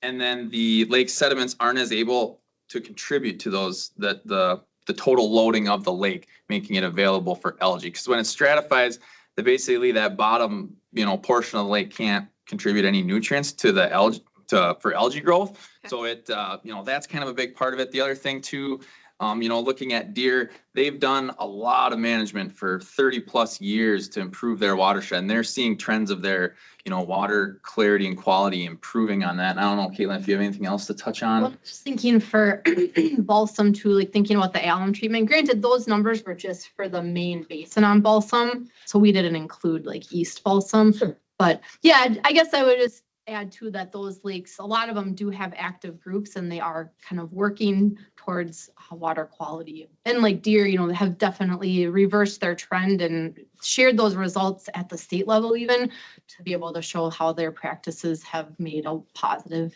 impact on water quality. So then the issue may not be totally development, it would be more management around the development. In the development. Or in the development. In that, yeah. Well, and I think too, as far as the depth, I think just the deeper the lake, the more it can kind of take for nutrient loading. And so, you know, because of what we were left with for undeveloped lakes, just most of them were shallow, you know, they were Yeah, absolutely. One of the things with Deer too is they've bought out a lot of the watershed area around the lake. So a lot of land that was farmed isn't being farmed now, and they've done some things. Yeah, so they have bought a lot of the watershed around the lake too. One thing we were talking about is it would be really interesting to redo this study in like 20 years or 30 years to see, are these undeveloped lakes getting worse? You're gonna be around that long? Better, I don't know. I'm just a little old for a bubble too. Yeah. So How about the new wake boat stuff? I see they got some DNR stuff is trying to fight that a little bit too. Is that gonna affect some of these lakes a lot more? And that was kind of that slide with stratification. With the So, you know, stratification, if with the those deeper, boats are disrupting that sediment layer, that can definitely increase the availability of nutrients that are usually buried in the sediment up in the upper water column. And then potentially too, even on the shallower lakes, it actually can disrupt the actual sediment itself, not just the water mixture in between there. In the Deer Lake case, you know, they've spent over 30 years identifying contributing areas to that lake, and those areas are pretty sensitive and impactful to water quality. Well, through land purchases, they've purchased those properties and set them aside, planted warm season grasses or installed structures to help improve and treat water quality. And we're kind of seeing the water quality benefits to those practices. To that point, it's really important for us to identify and protect those sensitive areas around our lakes, as you know, they're the lots that might be developable now, and they're the only remaining ones, but they may have features on them critical to maintaining or improving water quality that need to be protected. So kind of case in point there in the Deer Lake numbers. Thank you. And one thing too, kind of looking at Margaret, it might be the most relatable just due to depth, like we were talking about those deeper lakes, you know, and that one is one of the lowest in the county for phosphorus and chlorophyll. So that's kind of a take. Like we said, it was pretty impressive to have 4 no detect phosphorus readings. Is a pretty impressive thing too. and Pine Lake is the deepest. Yep, just over 100. I mean, it's a deep lake. Yeah, it's just over 100. We were out there this summer. Yeah. One of the projects on Deer Lake was actually in conjunction with the state on US Highway 8. They did sediment ponds to collect runoff from the state for snow and ice control from salt sand and all that from going into their waters. I was just gonna ask if if you think retention time's obviously another factor in those measurements. So those other lakes have inlets and outlets, whereas these lakes don't. right? Yeah. I guess I don't know for sure, but that's just something I would. Yeah, and like, so that's a good point. Thank you. So yeah, there is a retention time, how long that water stays in that lake. And you can actually go on the DNR's website, and find what the estimated retention time is. In some lakes, it can be years and years. And some lakes, it can be a month, and all that water that came in has already gone out, which plays a major factor in water quality as well. And our undeveloped lakes wouldn't have that outlet, so they wouldn't have Yeah. that same. Pass through, Mm-hmm. yeah. It would be really interesting, and if we had even more data, to even just look at 23 and 24, if we had enough lakes to compare, to truly be comparable to. I was gonna mention too, a lot of this data is pretty recent, 23, 22. I think the oldest back was like some 2003 data, but most of the data is pretty recent that we compared. And we chose to just include everything. We could have definitely only pulled out those lakes without inlets and outlets and compared those, but we already took, our presentation already got a little long. So, but it just, there's a lot of data out there. So there's a lot of things that could be explored. All right. I don't know, can we take questions from the public? Mr. Olson, we can, because he's the one who started all this. So we will let him ask. Thank you, Mr. Chair. Not really a question. And I told this to Eric when he called me and asked me to come today. I appreciate this committee and the county keeping moving forward with this. When I made this proposal 2-3 years ago, I didn't know what we were going to find out. I know Margaret and I know Dinger very well, so I'm not at all surprised to see those results. I see them on a routine basis. I mean, Margaret is deep and clear, has been my entire life. Dinger's a little bit more than a peat swamp with water in it. So I guess I'm not surprised to see, either of those. But again, just to thank you to Eric and Land and Water for moving forward on this. And I think it's, if nothing else, it's interesting information. As Pam said, other than Margaret, there's a lot of them right in the mix with everybody else that was up there. And I don't know anything about water quality, but I do know this, that like they said, I mean, Margaret being 42, 48 feet deep, whatever it was, it it makes a difference. The deeper the lake. And, so again, thank you to Land and Water for moving forward on this and inviting me today. It was, interesting. Even you, Mr. Chair, thank you. Even that way, I was gonna say too, are the lakes with lake associations cleaner than the ones that aren't? Would that be something to find out too? I would say maybe no. I would say that. Throw something, because those seem to be trying balsam, trying to do the shorelines, Cedars doing the Alm. I mean, some of those with lake associations compared to a lake that doesn't have one. Sure. I guess I'm just thinking of those lakes. A lot of our lakes, even on that higher end, have associations like Long Trade, Lotus. Yeah. However, those would be associations versus districts. So the districts have the taxing authority where they have more of a budget to work with versus those others that are associations. Lovelace would be another one. They are basically asking people to join voluntarily, having Okay, maybe a $15, $20 membership fee. sure. And Deer has the Lake Association, but they have a conservancy too. And the conservancy is the one that's driving the lake quality projects and things. And not only, I mean, they do things like I had a rain runoff system. They get grants to help pay for some of those things. So all the rainwater from my roof went into this underground thing. I don't begin to understand it, but it worked. It didn't, there wasn't runoff going directly into the lake above the ground anymore. So they do things like that with that conservancy. Yes, and I would say the lakes that are improving, those are gonna be our ones with districts, but just the fact that we have plenty of lakes that are kind of on that opposite end of water clarity, high readings where they have associations. But I think the lakes where we're seeing those reversals, like Balsam, if you look at the Balsam Lake data, how much their phosphorus has decreased, their Secchi has increased, I think that's all down to the Lake District and all the good work that they're doing. Credit to all those groups. They're dealing with a lot of legacy sediment and nutrients from, our management or lack thereof of the past. So, it's going to take time to try and manage our way out of that, but they're, with time and more practices, I think we can at least maintain the water quality that we have. But their work is important because much of the nutrients and sediment came from development in the past or forestry practices and large runoff events and erosion and things like that. So damage has been done long ago, and working to try and find our way out of that from a water quality standpoint.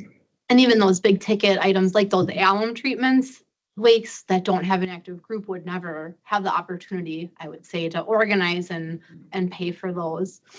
And those are, could be up to millions of dollars. So it takes a lot of revenue from around the lake, and that's where with an association, it can be difficult to raise that money. Sure. Chair, Okay, go ahead. is there some way I can pull up that chart that compares all of the lakes? Let's go back. Is it one in here? It'll be Yeah, maybe. we get one. Yeah, we can make it available. It'll be in the minutes packet. It'd be It's what? not in the, oh, It will be in the minutes. perfect. Oh, Oh, it'll be okay. in the minutes pack. Okay, Okay. thank you.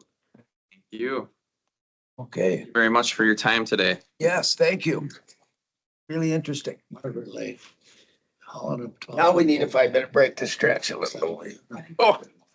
Stuff. We used to take. I wasn't very black earlier, but. Well, he's usually about the water explorer.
I remember his son's. I know I'm half.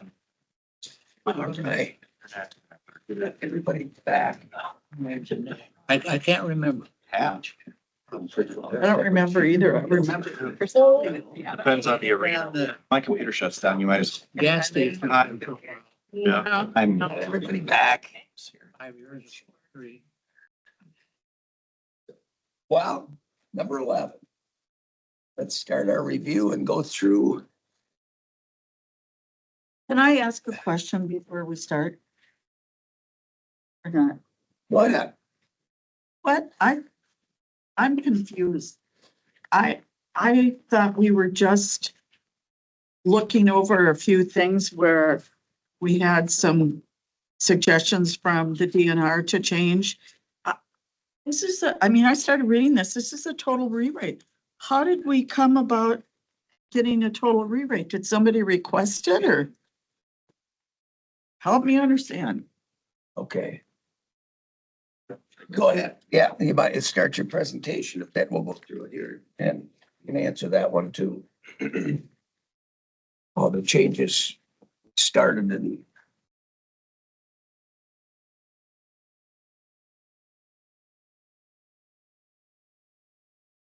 Put yours up first, Ed, so you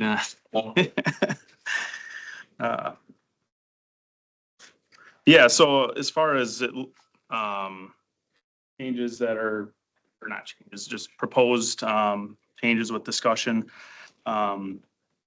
is a mixture of the closed session litigation and, issues that staff is running into or dealing with, and also comments that have, been brought up to us where, there could be issues with the ordinance. So all those things, kind of mixed together is why it's, much greater than maybe what you're expecting.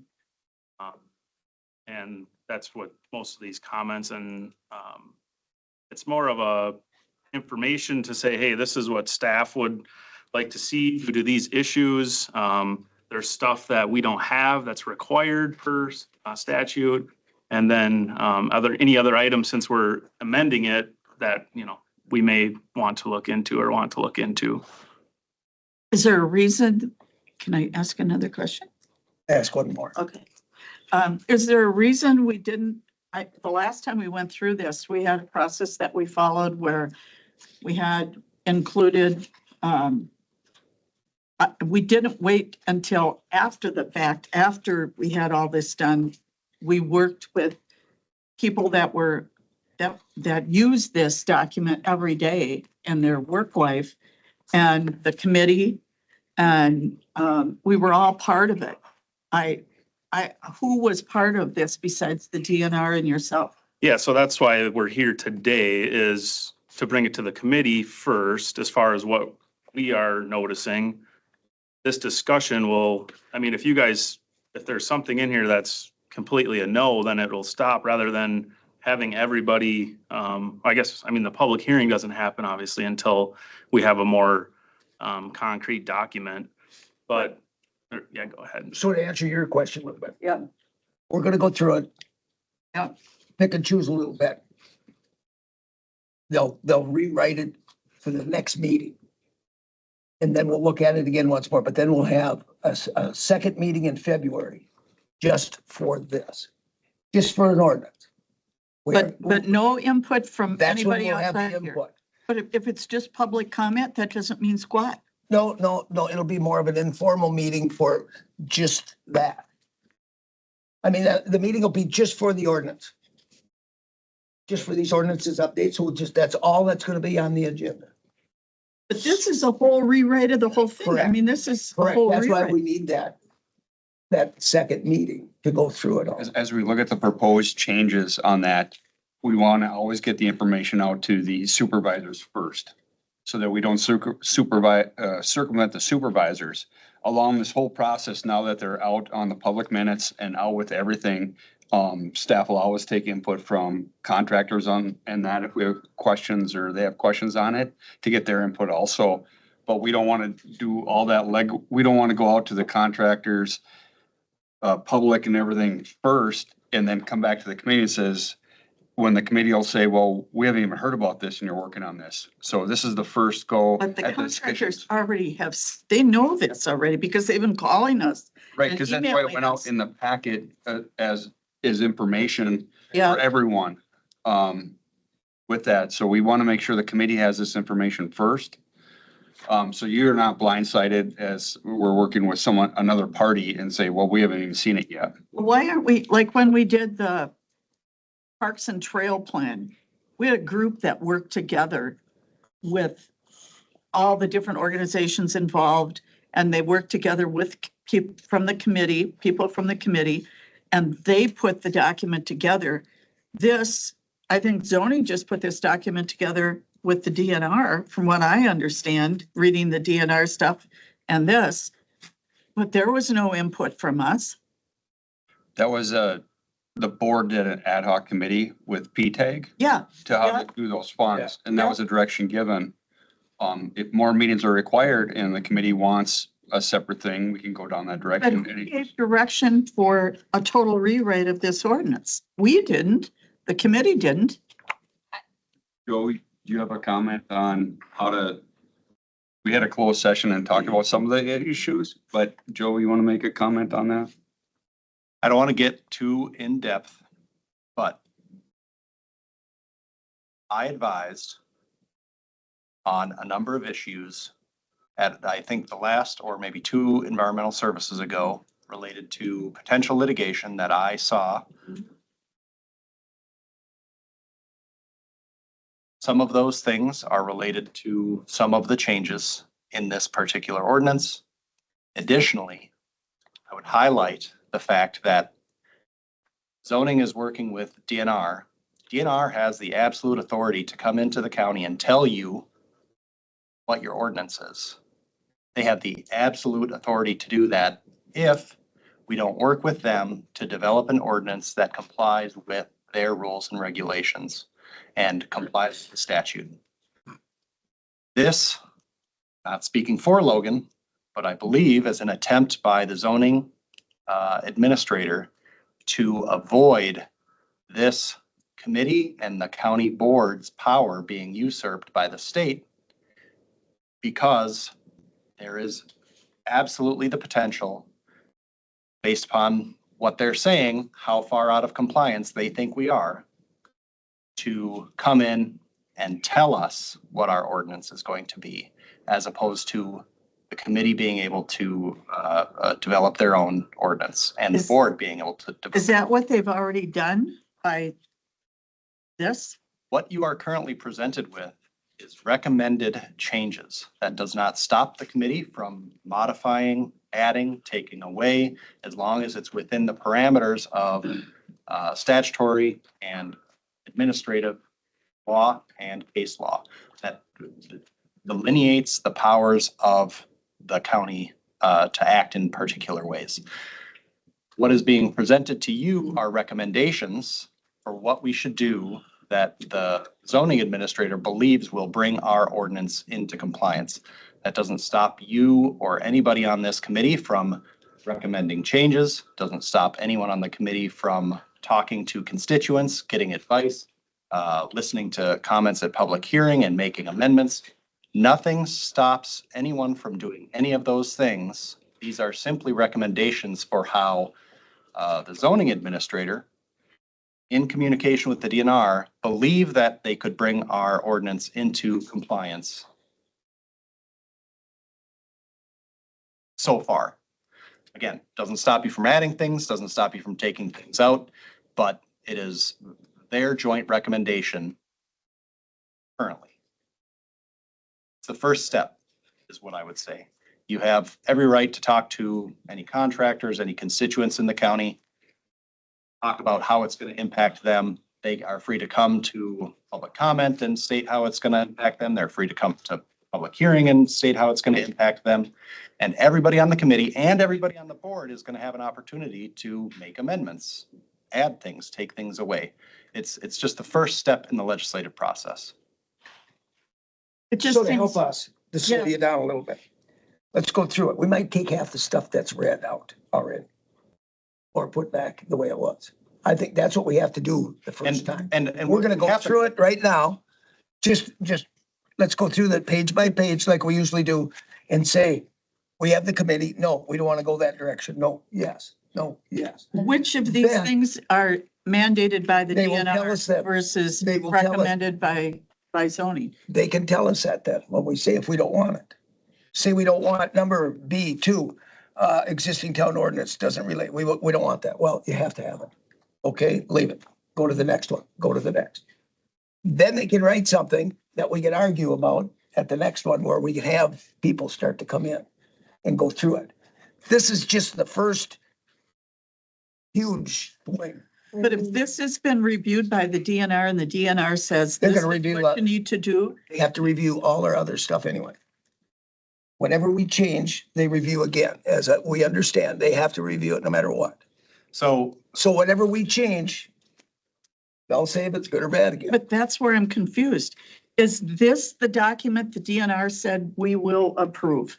No, I don't know that the We're DNR. not has- there yet. That doesn't come in until the, No. once we have a document that, like, this is proposals, discussion, this is not the document that Polk County's saying we're giving to the DNR to certify. Is this the document the DNR is saying you have to No. follow? no, the one we have to follow is our old one.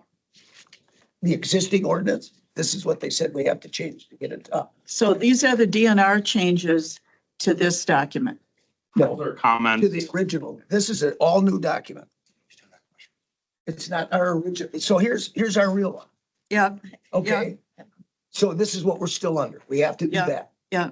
This is what the DNR said to come in compliance, what you change. So, so then why aren't we just looking at that, That's what we're- changing that? Why are we doing a whole new Because rewrite? that's what he said. Some other things Right. add up to, you have to change with one. If you change one thing, you have to change two sometimes. the extensive amount of red in there, as we'll get into it, is just rearranging it to get it in Yeah. in order. So a lot of that is not coming out, it just got moved. Into Some a of it. different place. Right. And that's why when I sent the email out, it's a super Different. busy document. That's what hurts. I didn't know how else to really do it, so you can see what was in there and what wasn't, and what's needs moved, and that's hopefully what today will help you with. To get down to another document. Just a point of clarification, Yeah. can I? Everything that we're working with the DNR specifically with, that is specifically shoreland, correct? Yeah. That does Yeah. not touch the rest of our ordinances. And because I had somebody come back and say, oh, this is going to affect all our ordinances. I'm like, no. I mean, yes, we have a few other changes, other places, in ordinances, but our bulk of our things that we're talking about DNR, this is just our shoreland, correct? Correct, to get a certified. To get, Yes. because but it is, It's our shoreland zone. DNR because is we having did have the a, input we on do have a shoreline. standalone Thank you. shoreline Just wanted to- ordinance. Just It's wanted to separated. state that and verify that. Thank Yeah, you. we I was separate- pretty sure that's what it was, but thank you for the clarification. Yeah, because that we separated our general and all that. They have just a shoreline. Okay, I don't understand where it's from. let's start. Let's go through it. See how fast. Some of it we can skip or whatever. Yeah. The subdivision one, Claire, if you could go to that other document, please. You're gonna do the subdivision first? No, that's the one that was, Oh, that's what, okay. I mean, we could, but Is it shorter? it is much. Which one is that? The subdivision. There's as many changes in that. Did we get that? Did you print Let's it go in out? order. Just 30 go in pages. order. So- Just go in order. Don't bring that. That's, What? Let's go just go in order. Start with the Start with shoreline. shoreline. Stay with it. So on page one here, the first area is, covers a comprehensive revision. I have to look into to see if this is still how it needs to be in the shoreline part of our ordinance, because it is referencing the comprehensive ordinance. So that would be something that possibly, I don't know if that's required to be in the shoreline specifically, or where that has to be the language for that. So that's the only reason why that's highlighted, which would be me working with court counsel on and trying to see why it was in there on the last one when our ordinances, they didn't really get separated, but we used to have a separate packet for each one, and now they're all under chapter 42. On page two, So this is a section of that document you have from the DNR that covers towns with their own zoning. So this got brought to our attention that this is problematic. The shoreline ordinance is supposed to be enforced in all unincorporated areas, regardless of what zoning you're in. So I mean, we enforce it in the unzoned areas. There is towns with their own zoning. So our thought is, or at least what we're being advised is that that likely was not something that's legal to do.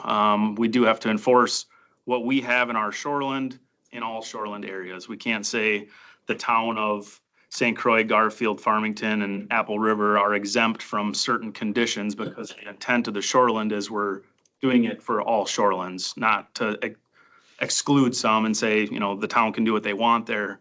We're supposed to enforce all shoreland areas. You're just taking that word out.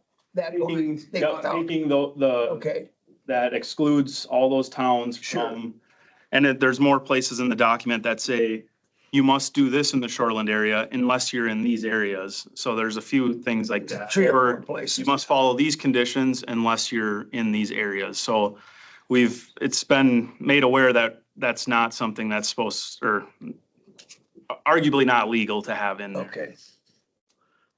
And you shouldn't list the areas anyway, because that changes. You know, the town of St. Croix, town of Garfield, town of Farmington. There's other towns that you just don't put that in there. Yeah, so Yep, that's all. that was put in the last ordinance change, which if it were to stay in there, like you said, we would have to update it now because another town is in their own zoning. I want to, before we move on, I want to point out it is arguably contrary to law, and that is the position the DNR is taking. Just want to highlight that. This one, DNR is this taking a part position that it is contrary to law, to take, so we should take it out. and it is arguably contrary to law. I just And I want guess- to highlight that. Staff would also recommend we take it out for ease of office. I mean, it does get confusing when people call in these towns and we say, well, you know, we're gonna issue a permit for this, this, and this. Well, what about this? Well, nope, you're exempt from that. And I mean, if it's all towns, if they call, we know exactly what to tell them in a shoreland area. But that's obviously a staff recommendation that we would like to see done that way, but that is up to the committee. Okay. Possibly, if it's. That might, got the word take out DNR, so. Lower on that document, there's another section that covers that. It's talking about the number of accessory buildings that are allowed. Like this says, this provision does not apply to towns with their own zoning. So that would get struck as well. That would also be enforced in those areas to keep it consistent with the countywide shoreland area. G is something that staff added, due to being in a confusion when people read this section and say, we don't need a permit for it. Then that directly in their mind, they think it doesn't have to meet the setbacks either. You know, a small 6x8 shed, it can't go 3 feet from the water. It has to, you know, there's other areas that exempt that setback. So I just wanted to add, and it, you know, the structure, even though it doesn't require a permit, it does have to meet the setback. Let's meet setbacks, okay. That's kind of, and we don't go out and measure it because it's not a permit required, but it is something that we could enforce, not meeting setback.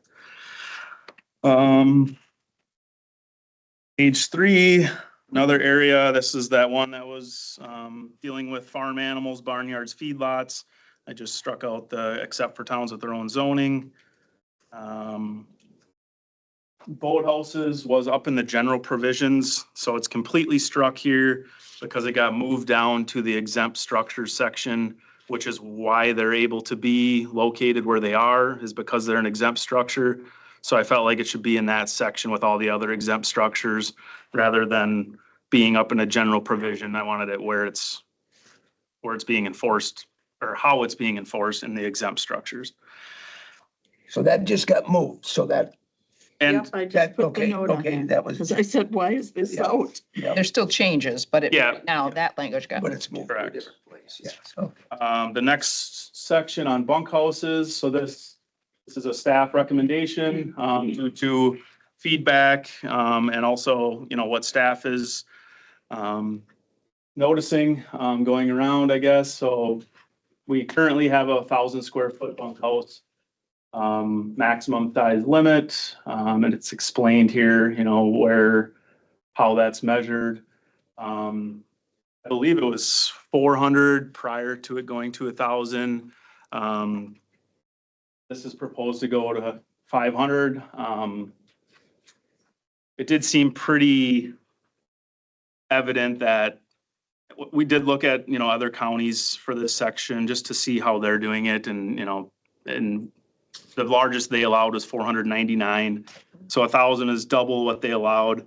As far as staff, where we're coming from on this, Polk County doesn't allow 2 dwellings on a lot, but it does seem to be that these structures are getting closer and closer to getting to that second dwelling status, which size is a thing that, you know, could impact that. What kind of issue have we been having with that we would want it to go down? Because I haven't heard anybody, I haven't gotten any complaints or anything from anyone that with the 1,000. Yeah, we get complaints that people are, well, it's sometimes on the end of they're using their, you know, garage as a bunkhouse. As far as the bunkhouse itself, we've had a few complaints come in that, you know, people are renting them, which is not prohibited, or which is not allowed.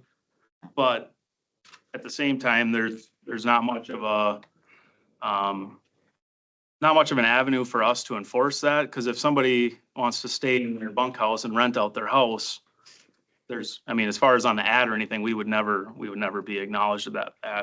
But I mean, that's not the sole purpose of this. It's basically allowing these large bunkhouse structures on like a lot that has a non-conforming building that really can't be expanded on, so that the building's, you know, limited to, say it's a 5-bedroom building, and, you know, if they have people come up, it's limited to a certain amount of people.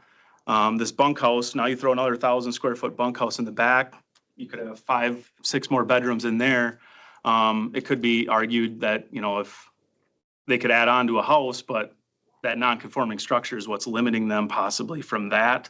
The only reason I question the 500 is it says you can have a bathroom. Well, the average bathroom, a little bathroom, is like 6'8". That's 38 square feet. An entryway, that's like maybe another 50 square feet. A utility room to have a furnace and maybe a washer dryer, a closet, a stairwell counts.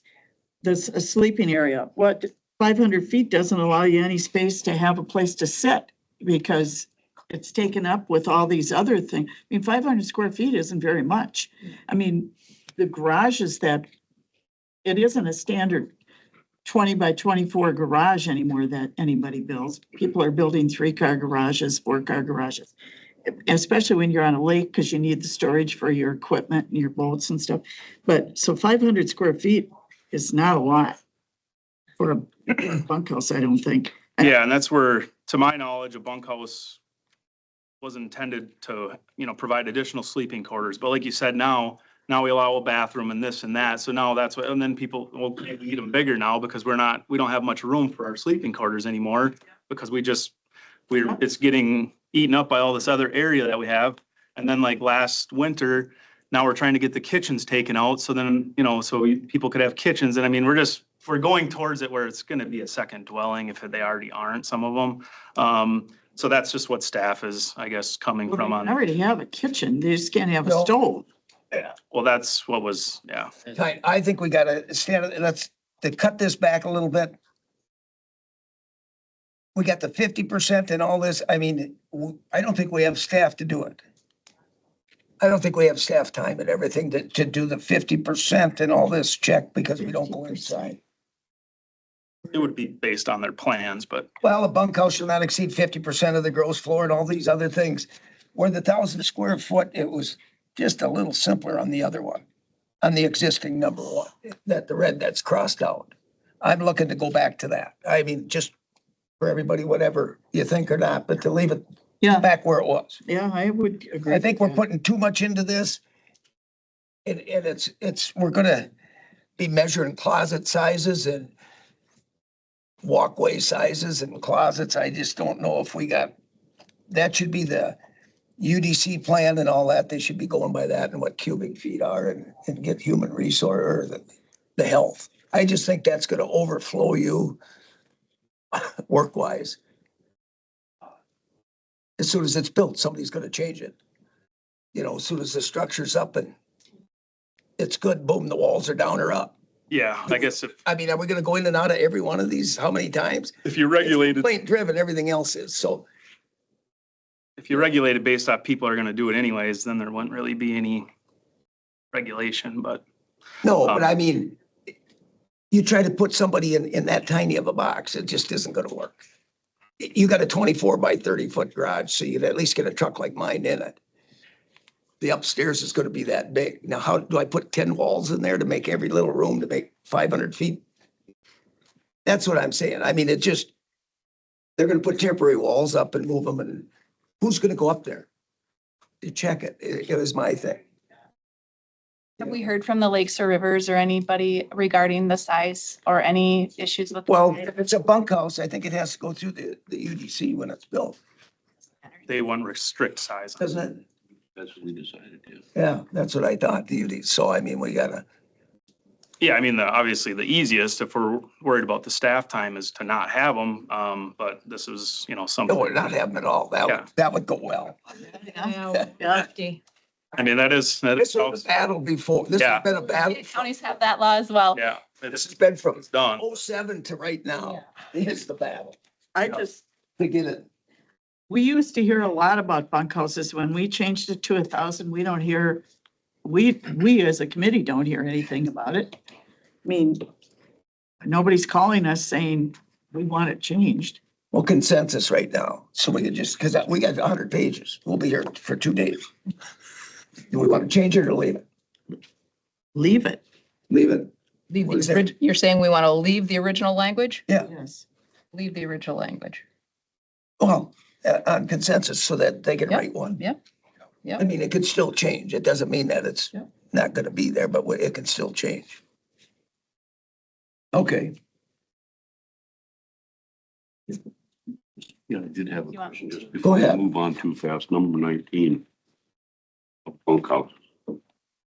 Yeah, we're not there yet. It would become, Oh, that's the next page. well, yeah, okay, but it's only one really on it. I guess still was with bunkhouses and Yeah, not. it deals with it. I got it marked too. So, is it even, can we even do something like that? I mean, it's very vague on what exactly the sentence is saying, I think. Yeah, I totally agree. So that's on the next page, Yep. Logan. Yep. So we would go back on that. 19 on that is if you can go inside. On the permit, what does it say? It says that you can go in and inspect. Does it not? It says the site can be inspected. I mean, I think we would have to Okay, ask legal counsel on that as far as, we have conditions that restrict things that are obviously only inside. So if we made those conditions, I would assume that those could be, however access is granted, something that could be followed up on, but I don't know, when those were put in there, if that was a discussion that, instead of zoning department, should it be the UDC or? well, they wouldn't be the ones enforcing the conditions that the committee has. They would enforce UDC, but Yeah, where it says cooking facilities are prohibited, the UDC wouldn't get called to go ask if there's cooking in there or not. sure. Okay, And it may be, we may be able to, or I guess I would think we would be able to do that anyways, just depending on how we can. Putting it in here was, more of when someone says, I want to do a bunkhouse, that's, a condition stating that that's, That's something that can be done. check. But I don't know, Joe, do you have, What do you, I would say if you apply for a permit and you have an understanding that one of the conditions of receiving the permit is that you are allowing the government to come and inspect the property, there should be no problem with that. okay, We shouldn't need an extra warrant or anything like that. We could go and get one when they say no. Alternatively, we can deny the permit. but by signing the permit, it would be, Revoke the permit, I guess I would say. but by filling out the permit and signing your name on it, that this would apply. Right, you're giving permission to the So government. they can go in, and if they said it was done, they can go through and check it and walk out the door the next day. I believe that Is that Should be really what we Okay. want to do? But wait a minute, though, that inspecting something once, as far as while it's being built or as a condition of the permit is different than I read this language, because bunkhouses are subject to internal inspection by the zoning department. That leads me to understand that it's open to inspection at any time. And that I am strongly against that. So regardless, what I would say is that's going to give theoretically give the zoning administrator or the zoning department the authority to come and ask to inspect the property. If you say no, I guess they would revoke the permit, but how are you going to do that if the building is already built? Well, it's the use. Regardless, the zoning department, essentially, if that happens, if they go to a property and they're trying to inspect something and you say, no, you can't come in and look at something, and they have reason to believe that there's a violation, they come to me, tell me, they said no, I say, okay, I fill out a warrant, and then the standard for a civil warrant is low. Is that? I have really reason to what believe we there's a wanna violation. They said no, I get a warrant. No, we don't really want to do it, Sharon. do? No, I mean, that's like Big Brother. No. Would it make them go by the conditions that you couldn't come all of a sudden and check it? The Now, question might come in. it's Conditions? Yeah, the question might come in, Conditions is how is we the check it. family that lives next door So we gotta- calls and says, every weekend, this bunkhouse is supposed to not be used for a tourist rooming house, but it is. Yeah. And so that's where that language perhaps could come in. But I agree with Joe that in those cases, perhaps the governing body would have the ability to go in and do a special warrant anyway.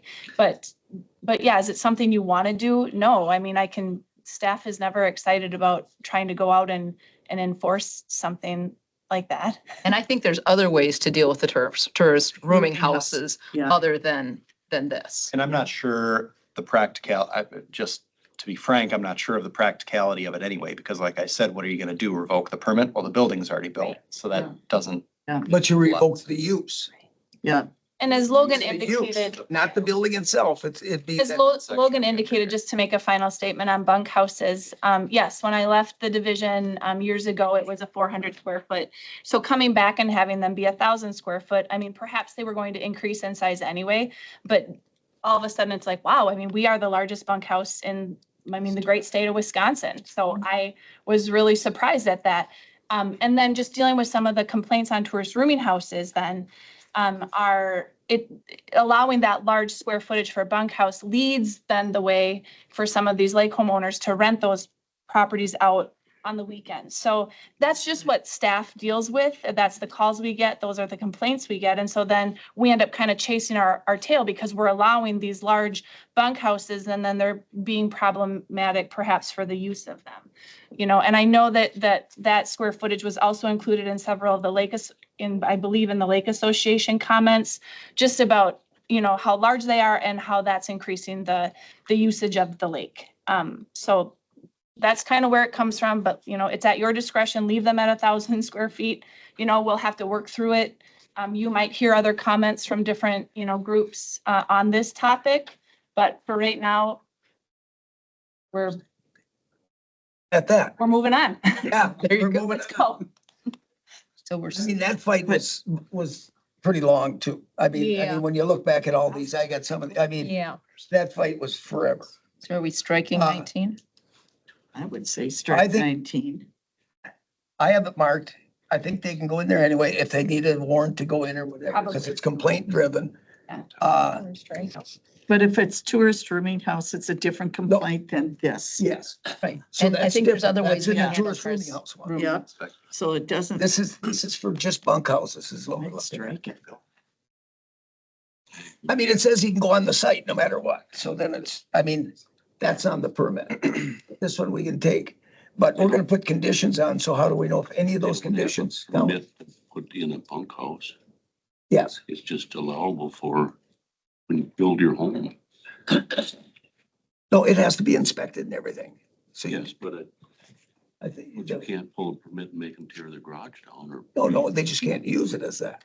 think. Well, I know that, but I mean, we're looking at I just don't usage. like the wording in it. Yeah. I think it No. has to be. Well, if you don't think, take 19 out then, Take and 19. then they need more. Strike 19. Is that what you're thinking? I'm striking, yeah, in All my right. opinion, yeah, but. Okay.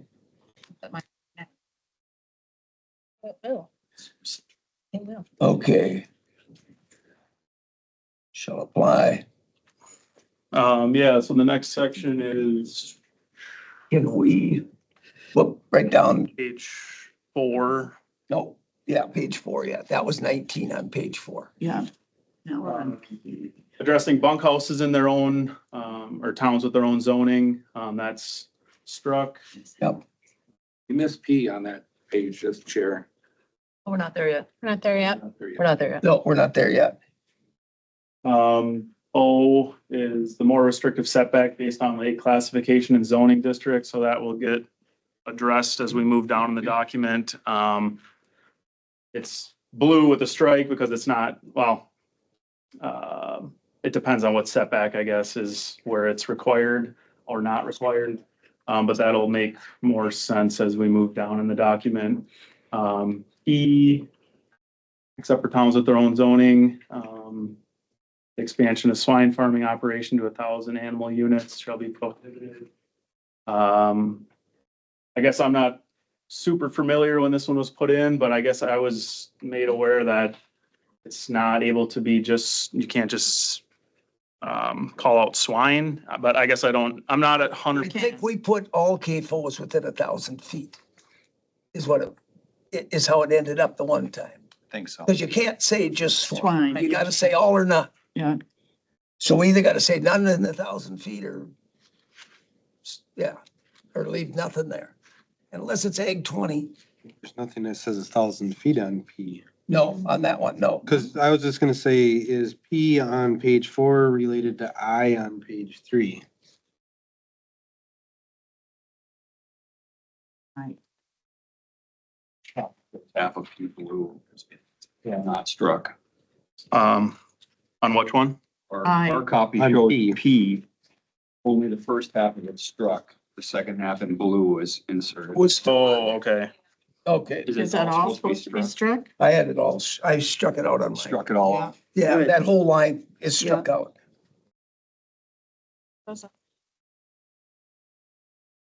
So he's got it struck out, I think. Yeah. Right, is it related to what? I Blue over is there. struck out. Aye. Oh, yes. You can specifically call out one. Right, farming one type. No, I not know, what farming type. but that's what was in the ordinance. I'm thinking that It's, you got it in blue, but I think that was actual language. yeah, Yeah. Yeah, so it's struck. struck. P is gone. He is gone. Yeah, I think I is, or at least we normally use that when it's, more of a residential operation, what is allowed and what's not on certain areas of the shoreland.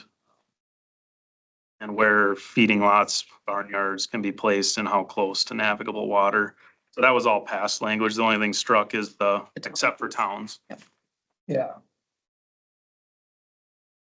But I do think that swine piece was actually Yeah. old language. I- Yes, I and I think it think did it's get left in there. inadvertently put in blue. I don't think you added it. I think it was old language because I reached out and I said, do you know why it says just swine? And you're like, that's old language. I'm not sure because the actual strike was just the town. Yeah. Yeah. Yeah, so originally, you're correct. I just had, because it fell under the same town language. And then it got, as a comment from Supervisor Garvey, and Chair O'Connell saying, hey, I don't think we can have this in here anymore. But like I said, I don't Yeah, it was, 100% know that, but You can't. I- but it was old language. It was already in. Yes, call out swine. So I think, yeah, that got, Or pigs. Stop picking on. okay. Or pig. page 5. Same thing, except for towns with their own zoning. Lands in towns with their own, that have adopted their own zoning shall be subject to all other provisions of this shoreland ordinance. So that's all struck out just to be consistent, because if it says they're subject to all others, but then in all other parts it says except all over. Yeah, So anything that addresses towns with their own zoning in the shoreland area has been struck. then that's on, yeah, the bottom. Then the zoning Thirteen is district. struck. But when you talk about zoning like and C where it says zoned, all lands on the, around the lake could be zoned R1. Towns don't necessarily have the same zoning districts as the county. They're different. I remember going through that with the This towns. is class one. We went around every class one lake, rechanged it and put R1, and then you have to come and rezone out of it. Yep. So that's what we did. So that's, if you look at any new map, That's approved. that first 300 feet, Yeah. It's all it's all R1. R1 unless you change the zone. The town does. Okay. So even though the town might have whatever, but I mean, this is Yeah. on a class one. We did that to protect the lakes. Yep. Yep. My question is, when you say class one, what about 2 and 3? But my real question is, those were done in 2000, so that's 24 years ago. Class 1, class 2, all the class 2s are pretty much under the definition are class 1s now. Why don't we just do away with that? I don't understand why we even mentioned class. Well, if we get into this, you'll look that there's accessory buildings. You can have 4 on a class 3, but only 2 on a class 1. But that's what I'm saying, that's fine. I'll just call them class 1 or because they're really, that's what the unit you're talking about. Yep, But class 1s and 2s are really the same. they're awful close. Yeah. But there is a spot Make them way in the 12. back to reclassify lakes, because I think like Ward Lake was almost getting reclassified, wasn't it? It's reclassified to class 1. Yeah. Yeah. Oh, So I mean, that would You be, look at the, we would have to go through Land and Water and check that, or whoever, and see which class 2 bodies have changed. it says they're most, it says class 1 is the most developed. Correct. So almost every class 2 in 24 years has become. So that would be an upgrade to upgrade. Well, we'll get to that part. It's in Yeah, the back. that's But fine. because I know a few lakes have done it. Today, but. Yeah, right. But because it's changed over the years. Yes. So we're leaving that as is. Yeah, Yeah, yeah, everything, yeah. because that was, yeah, we'll leave that one. So what do we do with C? Leave it. For now. Other Because than, that was except- Deer except Lake and all the- them that came Yeah. in that really wanted it. but the town language is still The strong. lake classification stuff, we might, that's something we'll look at. And Eric might have more for that for the next meeting and Here's where it's. to help us out. This page. Yeah, I okay. started looking. This one, it's just all red. Yeah, so as far as that, there, and we have our zoning districts in the shoreline ordinance. So the county would still have the zoning districts uses within those town zoned. That makes sense. The county would have the uses? Correct, because they're in our shoreline ordinance. That's what the state. That was what the state, that's what came from That was one DNR of and the state. biggest things the state says, that we regulated, the county But itself. that's just for shoreland, Correct. Correct. because towns' classifications for zoning districts are different than the counties. Yep. Yep. The uses are different too. Yep. Right. Okay. So page 6, the next page here. All of page 6 through 10, that's where the shoreland wetland district is acknowledged in the model ordinance or where we had it from there. So all of this is directly from the model ordinance verbatim, putting it in order of where it is in the model, everything.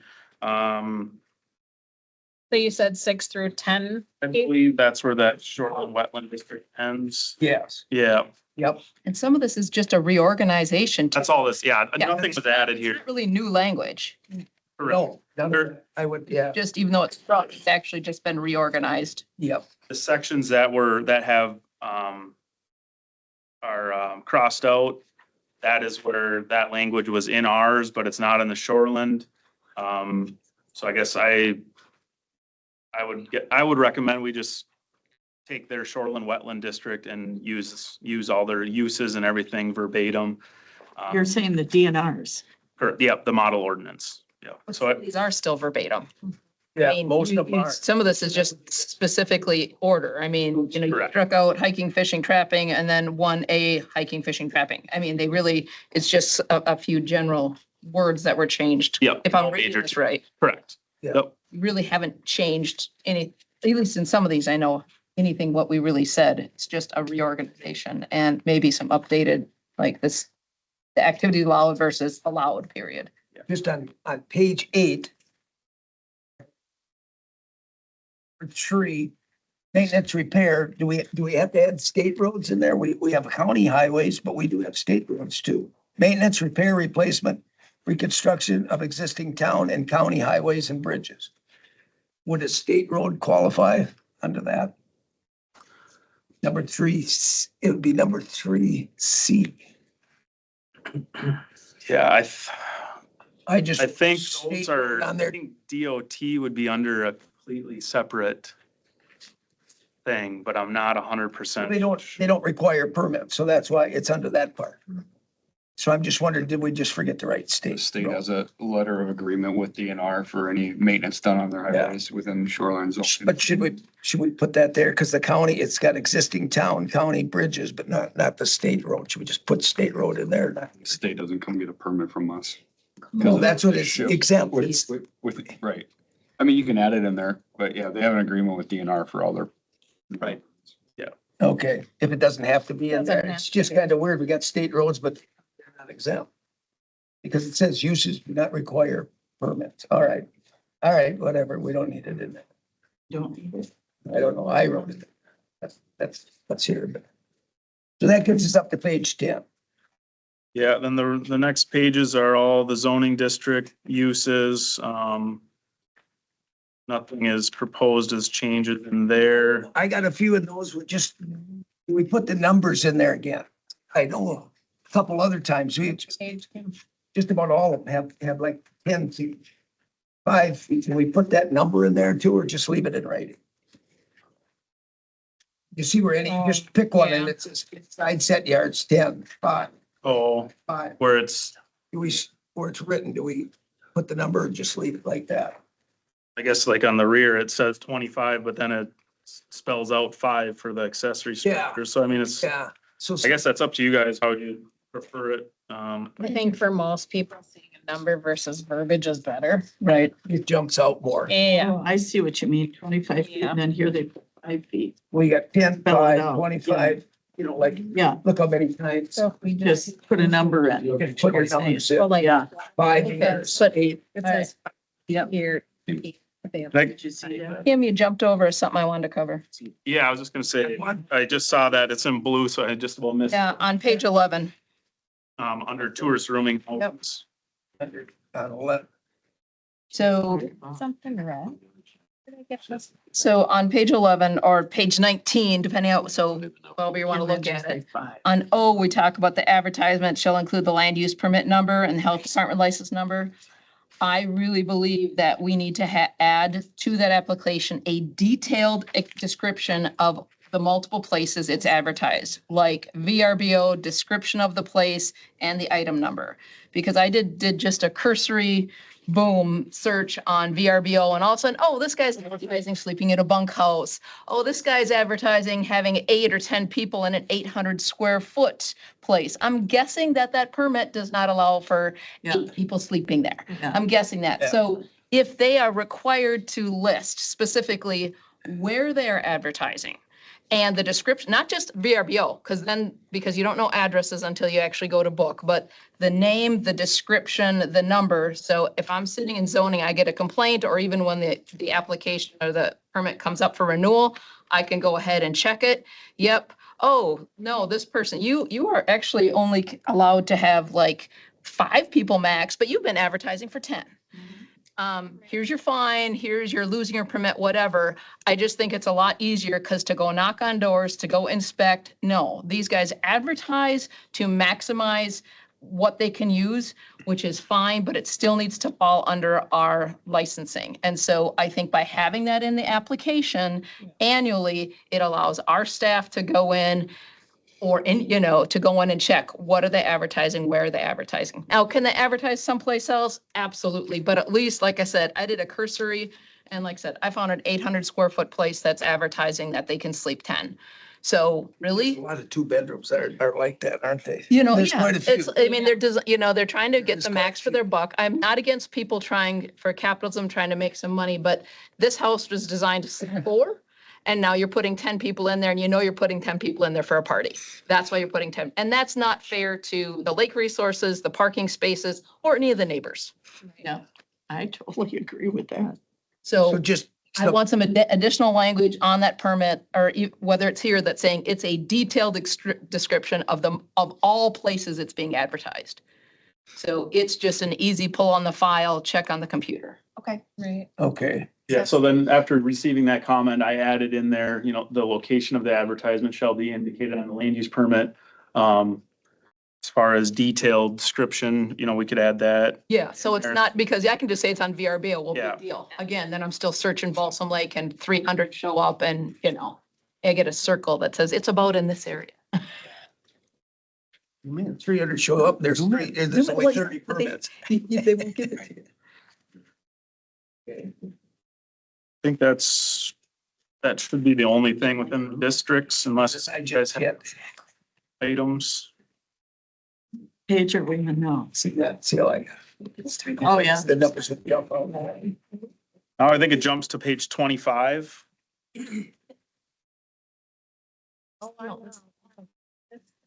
Page 25 of the ordinance, page 33 in your. Yeah. Before we go any further, I just want to, I note in our agenda that it's noticed for a review. We don't specifically say that there's any action. So I think what we're doing so far is fine. What I want to avoid is giving specific direction or directing staff or, saying what you want to see or what you would like to change, I think is fine. But don't make any motions.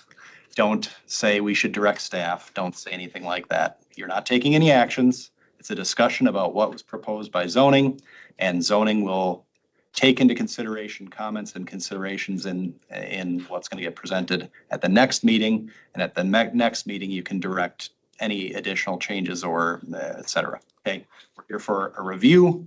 We're not here for any action. Makes sense? I just don't want to fall. Consensus count. Thanks, Joe. Can I do consensus yet? You can talk about whether we all agree that, yeah, maybe that would be a good idea, but Don't again. take everything away from me. Right. Oh, come on. It's so fun. So go back a page to 20, To where? go back a page to 24. His Okay. highlighter got loose. Yep. So look at, C, conditional uses. The last line down there, is required, the Environmental Services Committee, the Board of Supervisors may employ independent technical. Should the Board of Supervisors not be in there? I went to 25. Oh, yeah. On B, 2B. On B, 2B, under C, right there. To be the Board of Supervisors. It should be the Environmental Service Committee may employ, because we don't bring it to the Board of Supervisors. Conditional use permits. We do it here. Environmental Services. Yeah, I guess So that could be struck, could it not? Yeah, I see what he's saying.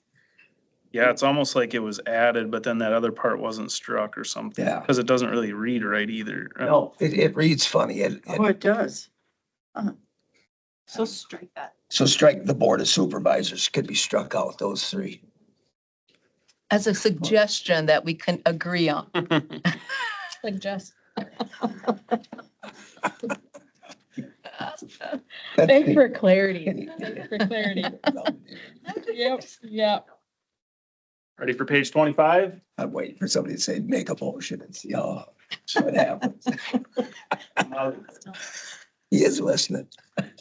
The top of 25, the town zoning district within the shoreland, is struck here. I think that's how it was added to, or all that other language. All that other language does get changed. This would be, This is out too. this would not be needed. Okay. Classification of waters and reclassification of waters. This is highlighted, once again, due to to later on when we talk about side setbacks and other things that are based off of lake classification. If we didn't do anything based off of lake classification, there wouldn't be a need for this in the ordinance.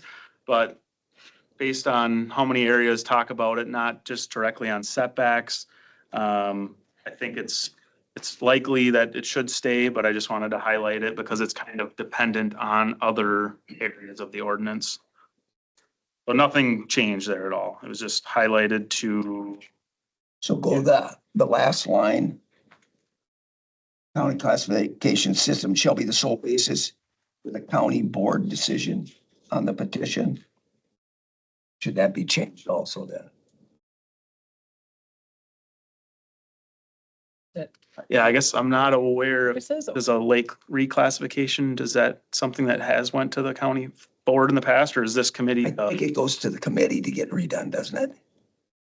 We should maybe look at Yeah. Yes. The committee first and then. I think if the committee, and then if we have to do, I know we renamed a couple and it has to go to the full board. So we can check into this. Yeah.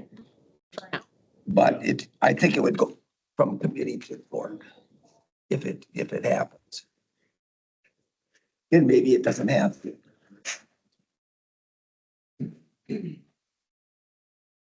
So that's just a question. All right, jump. Page 26. So currently our ordinance has lot requirements, setbacks, minimum shoreline requirements, all in one section. There's this large few tables in here. We do seem to get quite a few calls on this specific table and everything, where it lists out the years of what your lot size had to be. There's also some information that we've been advised that is likely not able to be in there anymore either. So I struck that chapter completely and put back in, as you'll see after that, put it back in with a little more uniformity with the model ordinance, and then also with some of the information that was in it. So it's separating out lot sizes, setbacks, and I think those are the main two chapters that we're pulling out and separating rather than having them together. So section 42-301 is what you're saying is gone? Yeah, yep. So it's being taken out and then putting back in as its separate sections depending on that specific. In a different part of the document. Correct. So then like underneath that last table, well, I guess I changed it and that's where it was a funky document. On the top, scroll up to the title heading. So I crossed out these three things. So this is just on minimum lot size as we move down to underneath all the crossed out sections. So this, everything added back in is pertaining just to minimum lot size. On page 29A, that's all minimum lot size stuff there. Yep. 20, so that goes to there. Everything Yep. between that and where it says minimum lot size and A on 29 Yep. is struck. Yeah. As of now, yeah. And just, it's gonna be moved, yeah. And so within that, as you've probably seen on the model ordinance, a sewered lot has a minimum lot size of 10,000 square feet, and width of 65 feet. Unsewered is 20,000 and 100 feet. Whereas in this table before, we had certain language that required it at the acre, which our subdivision ordinance requires, but we can't have that in our shoreland ordinance because it is more restrictive than these two. So as you'll see, I added down, I believe it's underneath E, which was in that old table, or F. New lots are also subject to the requirements of the county subdivision ordinance. I'm guessing we'll see, if they want that out there completely, because I mean, we can enforce our subdivision ordinance countywide. So I don't know if they'll, as far as the DNR, if that, putting that verbiage in there is pretty much essentially saying we're being more restrictive or not. I don't know, but it's how I have it in there. So that way, when people are going through it and they see the 10, 20,000, but then they see, oh, we do also have to follow the subdivision ordinance. So they don't come in for, 20,000, 10,000 square foot lots or anything like that. Sure, a smaller. There's another ordinance that's Yeah. governing that. Substandard lot language, this one comes up quite a bit. The language isn't clear depending on what situation you read it for. So I think that note is, I think it is valid to keep in there. It does explain that a little bit better. I know in the past, we had many BOA hearings because of this specific section and people having two lots, and by combining them, they had to be an acre. If they didn't, they had to be a variance in order to build on it. But I mean, that's been addressed in other areas as well. But I think having that note in there, which I think they say right in the model, it's a note that can be, doesn't have to be in there, but I would recommend it be in there just to explain that section a little bit further. Doesn't hurt anything. Yeah. Yeah.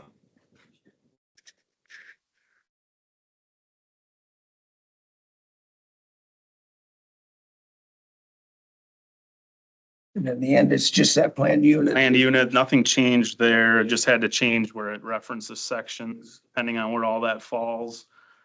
Yeah, okay. I don't think I had added back, let me see. No, I haven't added it back in there. I did on this document, you'll see up here, when I sent the packet out, it wasn't in there yet as far as the side lot line setbacks or side yard setbacks. So that's something I'm bringing to the committee. If we still would like to continue doing side yard setbacks based off of lake classifications, some issues, I guess the biggest issue is we can't, as you'll see in the subdivision, I mean, there is a lot of intermingling here, but our subdivision ordinance can't restrict or have greater lot sizes based on lake classification. That's been brought up before, but it's still technically in our subdivision ordinance. So that's, you'll see, is being proposed to be taken out. So if we take our 1 acre, 100-foot width lot size that we have countywide, and we still have our class 3 25-foot setback, you're taking half the lot away just off the start. Whereas before we had a class 3 requirement that they had to be 250 feet in width. So then it made more sense to have the 25 feet, I think, is where it came. Because then you're going from 250 feet wide till you're cutting out 50 feet, you still have 200 feet of width. But if we can't require that 250 feet of width anymore, I don't know if that side, I mean, that's pretty restrictive as far as you just start off by cutting your lot in half. If you create a conforming lot, you're taking away half the area right off the bat because of that livable area. So we can, and I looked around, a lot of counties do just have it blanket, principal structures, 10 feet or whatever it was that they had. Some, maybe have more, and accessory structures 5, regardless on what class.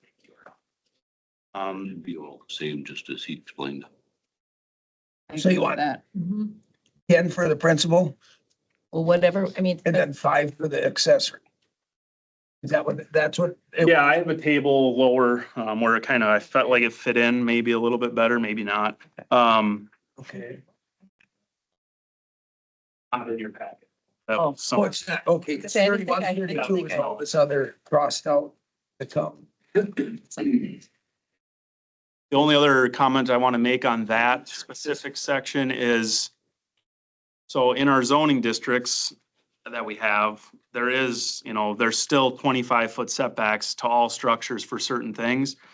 So those would still apply in areas that has Ag 20 zoning on it. We would still do the 25-foot setback, just so that's clear, because it is in the zoning district portion of that. Basically. And we've always, The ag ones, I'm sorry, I didn't, Yeah, no. but basically, because I looked through it, right, it was just basically the ag ones still had the larger setback for accessories. Yep. So we would, as we've always done, we've taken the more restrictive setback, whatever that may be.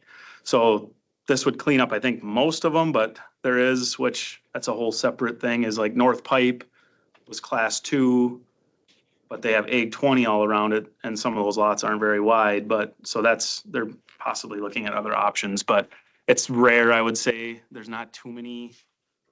Well, I guess once you get down to the smaller lakes, there probably is a lot more Ag 20 around it, but they're probably a much larger parcels. Ag 20 is not very much Ag 20 in No, the county. yeah, It's Johnstown's, pretty small. That Ag 20 has got a reason not to be out there. Okay. So what do we think? Have them put in the 5-10 for the 3 classes so we know it? Consensus? When he Yes. does it for that table? Yes. Okay. Have all the same. Have them all, yeah. Okay, and then, you have that? Just a suggestion, we got. yep. No, I want it. So then, Just a suggestion. yeah, Just say I want it and see what happens. page 31 has the rest of those setbacks. So those are all struck due to the just ordering of the section itself. Okay, So, and there was non-conforming structures were a part of that chapter as well. So that chapter was pretty robust as far as all the language in it, which staff feels that it's best to, and it was also recommended that we separate those sections out a little bit more, provide a little bit more clarity. each one, okay. So then, because the setbacks were in the minimum lot size section, now we would have a new chapter just on setbacks. Yeah. So that's what the next page on. So all of that read on 31, 32, 33 is just moved. Correct, yep. Around And first up. Yeah, some of it, as we get to where I put it in, some of it is proposed to be struck, but for the reason why it's all struck there is because it moved to a different section. don't gone too long. He can't behave. Yeah, he can't behave. So under the page 34 setbacks, kind of got the language a little bit more in line with the model ordinance as far as, you know, the purpose of the setbacks, the shoreline setback being stated at 75 feet, reduced shoreline setback for a principal structure. So underneath that specific section, the two-sided averaging in that model ordinance is required to be in there, which it is. Some of the language in our ordinance was left out of what's in the model ordinance. So I'm proposing to put it back in exactly how it is in the model ordinance as it's required to be in there. And I guess I think this is where there's a request for a diagram on this as well. Yes. For the two-sided, all right. Yes. You want a diagram? Basically, one with with attached deck and one without. I mean, there was a diagram in our other document, but it was pretty like straightforward document. I would like to see a diagram that's maybe a little more complex, though. Anything we can do to try to clarify, this is where our measurements are from. Maybe I'm out of line there. I don't know. And that's where I did receive a little bit more clarification on that DNR comment packet you have. And I can explain that if, Claire, I should have a document in the file folder. Setback averaging example. And then for the committee members that received this, it's explained in number 3. So that was one of the questions I had as far as setback. Yeah, and number 3, yeah. I'll have somebody create a better, your request would be to have a diagram in the ordinance itself. Yes. So that's where. So that one could go maybe with the height one.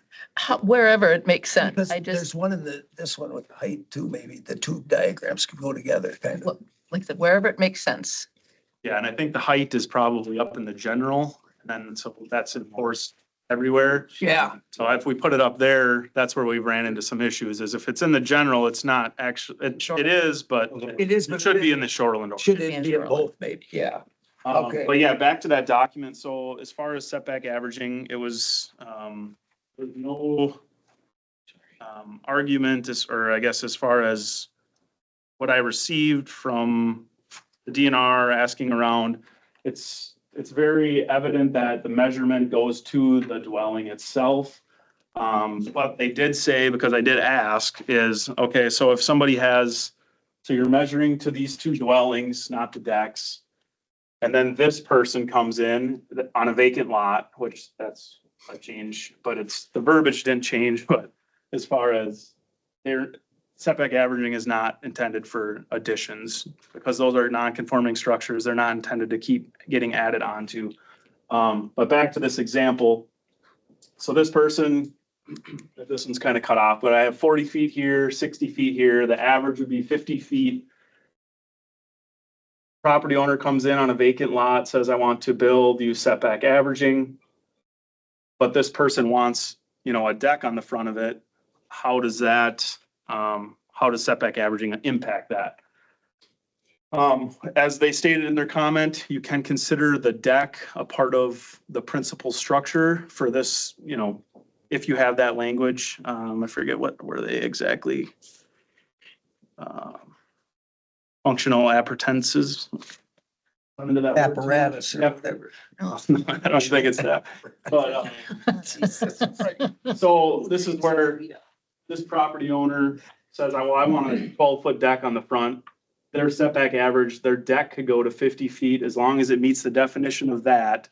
Or they could have their dwelling go all the way up to there without a deck because they couldn't have that structure be closer than that.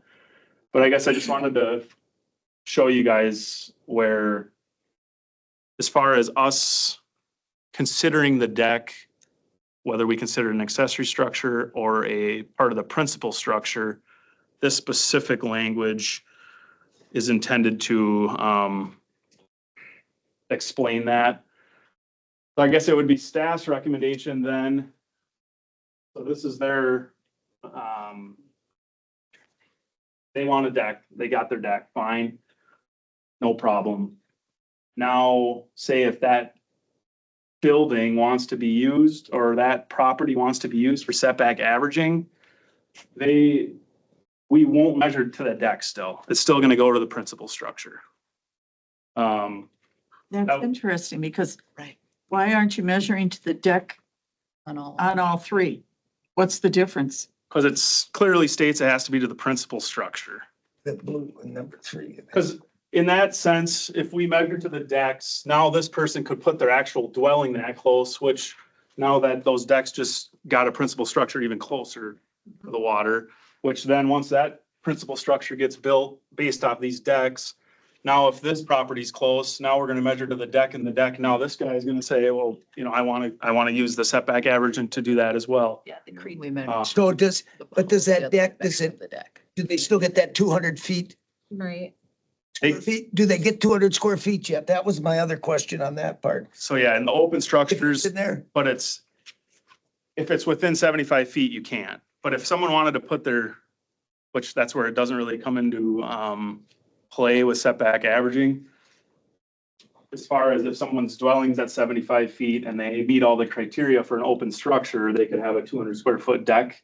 yeah, But doesn't apply, because it clearly states in there, you can't have more than 200 square feet within that area. Boathouses are excluded, but still the dwelling would provide a lot of that square, or most of it in most cases. okay. But I mean, so these are non-conforming structures, as the description says. They're only intended for dwellings if they're on both sides within 75 feet. So if somebody's at 85 and someone's at 30, the middle person doesn't get to use both. It's only if both dwellings are non-conforming structures. Does that seem odd? What if one is at 75, one is at 60, he has to be at 75? No, he can use that. So 75 Oh, within, he can't, within that. but if he's at 85 and 65, they can't go to, well, that'd be 75, but It'd be 75. yeah, but if it's, yeah. Okay, Conforming and non-conforming, you're out, but if it's two non-conformings, you're in. yeah. Okay, So.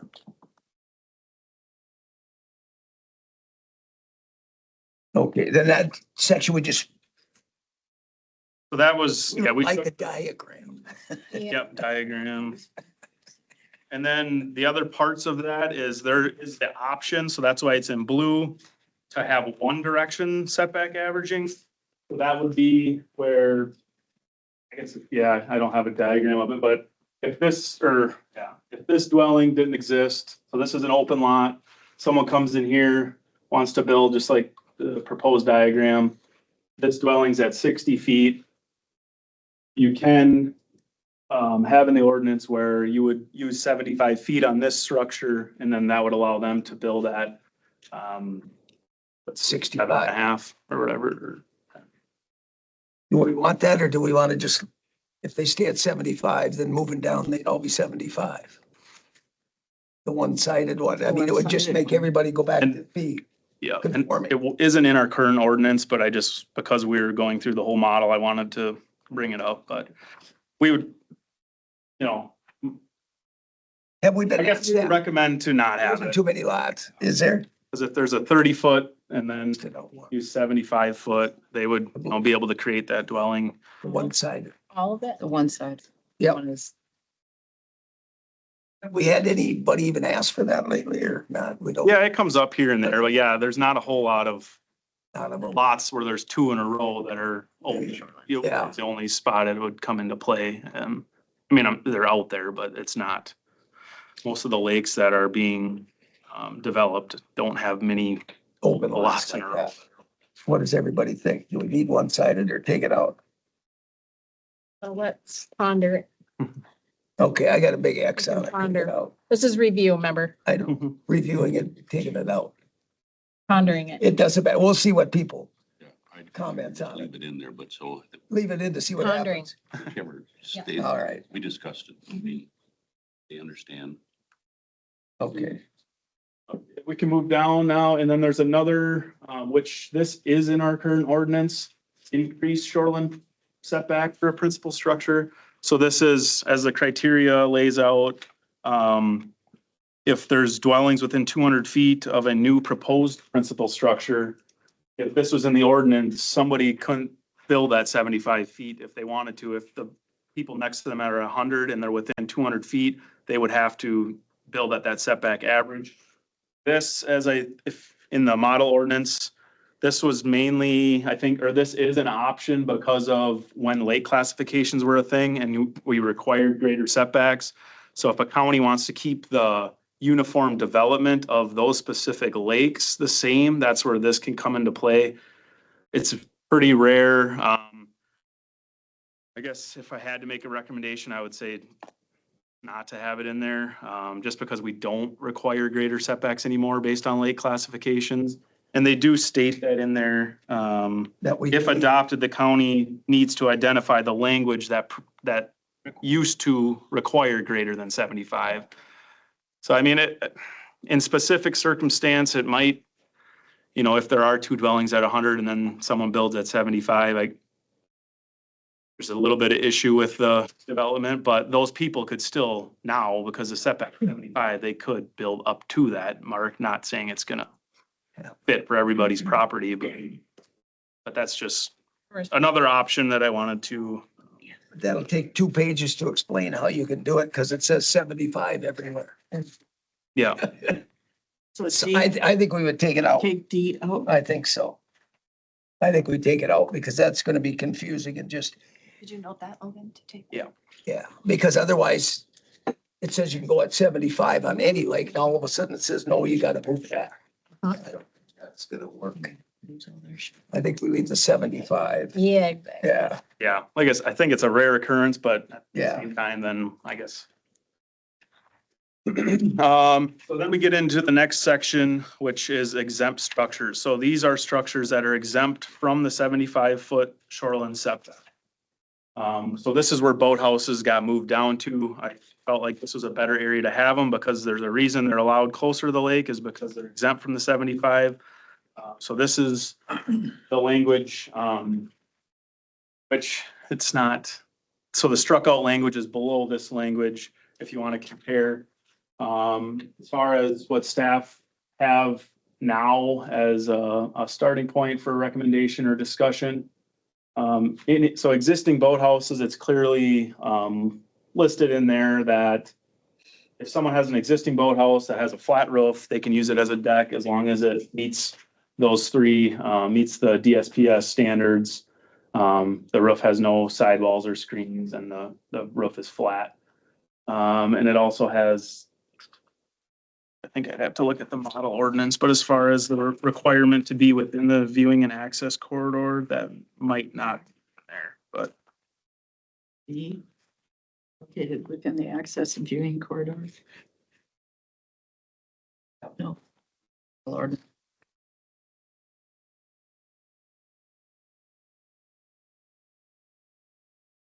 Should be able to find it quick.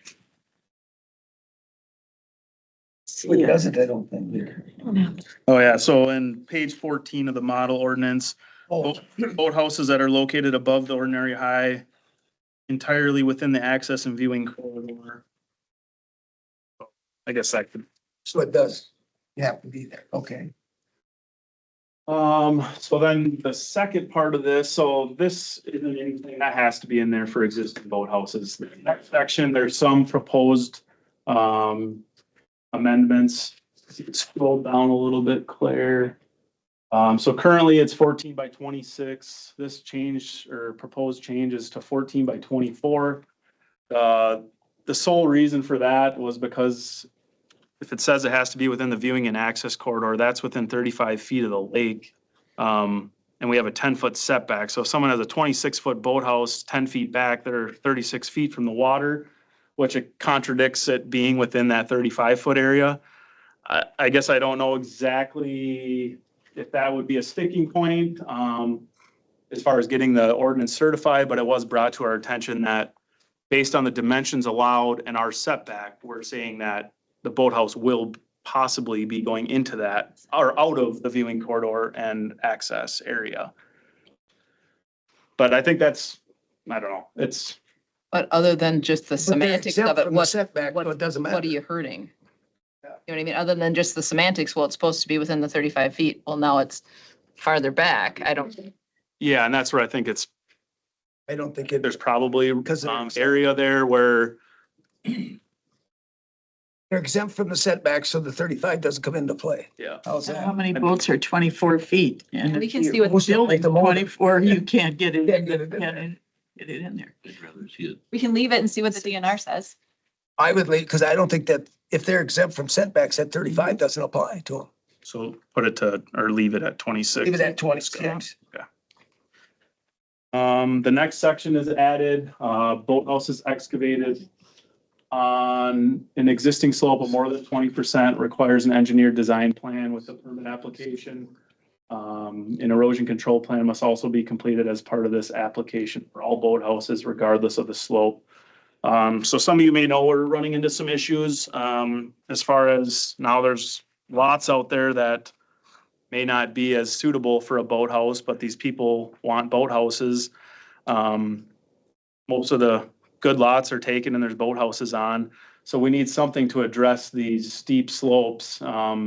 That's, I feel, greater than what staff can review. Cause I mean, some of these like 30% slope, as far as what my expertise on reviewing a plan for that, I feel like it should be something from an engineer to state that this is not going to impact or it's going to be addressed on all the runoff issues that that's going to create to cut in a boathouse to this hill. Should we then add that it should be reviewed by Land and Water? I think if it's an engineered deal, we have Land and Water here Depends on for slopes and stuff. potential. Do you want that engineer? You don't have to engineer it. You have to inspect what they write. Okay. You know what I'm saying? I don't think you have to design it. I think we have you review the design to see if you think it's gonna work. I think, do you think that way, that you review, you're not doing the designing unless they hire you to do it, I guess. But you would check Have that the design. expertise to review. Yeah. So that you would take it off of him, who says he doesn't do it. You can do it and you're in the same division. You would recommend, maybe is I mean. So he I don't could know. recommend, Needs to be, but review and recommend, that's would be your special, I mean, kind of more your area of expertise. Yeah, we can certainly do that. But again, if it goes into the requirements of a professional engineer, I was just wanting to state that we didn't have that certification or capacity in our staff. We okay, can certainly, do a site evaluation and look at, some of the features of the lot and so forth and kind of evaluate it for risk regarding stormwater and erosion control. I think what they're saying is that you review the engineer plan. in the site. I mean, they don't have to do it before and after, or Yeah. whatever. You just Yeah. review the engineered plan. Yeah. Just make sure that you're brought into the mix. Which we do that already. So that, for a boathouse, we should add that then. On C there, or which, no, on B. B. Can we get that kind of written in there that then it would be approved by land or reviewed? That's our idea. An engineered plan would be reviewed by. Or it- we could put all plans reviewed. That- How about that? That's your idea. Doesn't matter if it's engineered or not. If somebody comes in with a sketch or whatever, they got. Yeah, I mean, I was gonna bring that up as far as these erosion control plans. Ideally, we'll have staff or myself, attend some of these erosion control classes, so we're more comfortable with that. But that could be something where we potentially, if Land and Water is open to it, we say, hey, we think this is good, from an erosion control plan. We think it meets everything. Do you guys agree as far as, I don't know if. I think we should run it through Land and Water because that's what they do. Yeah. Let's maybe do that just as, at least as a suggestion to get it.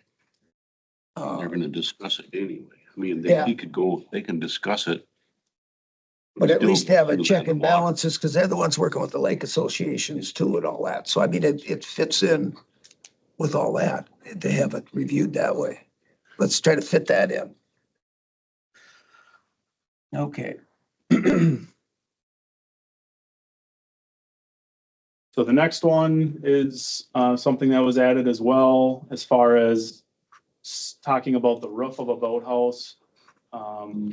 This would say that the boathouses shall have a gable roof or pitched roof that equals or exceeds a 412 pitch or is not steeper than an 812 pitch. So this is pretty much directly related to the part above this that says if you have a flat boathouse, you can have a deck on it. I wanted to bring it up for discussion. I think 4 out of the 6 neighboring counties have where you have to have a gabled roof.